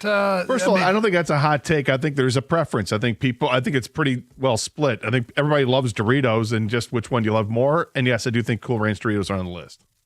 Number 8. Right. Well done. We will round out the top 10. Tell you what else made the top 10, and I'll give you a personal. People did reasonably well. They did. It did pretty well. I mean, almost every chip that got mentioned was in the top 20. But we're looking for the top 10. We'll tell you what made the top 10. And I found a new favorite chip that had no chance of making this list. But I was looking for something to use to dip. Yeah. Like a vegetable dip. I found one I like. Vegetable dip. Yeah. I'll tell you what that Fair is enough. today at 12:50. More of your phone calls and feedback as well. It's 97.1.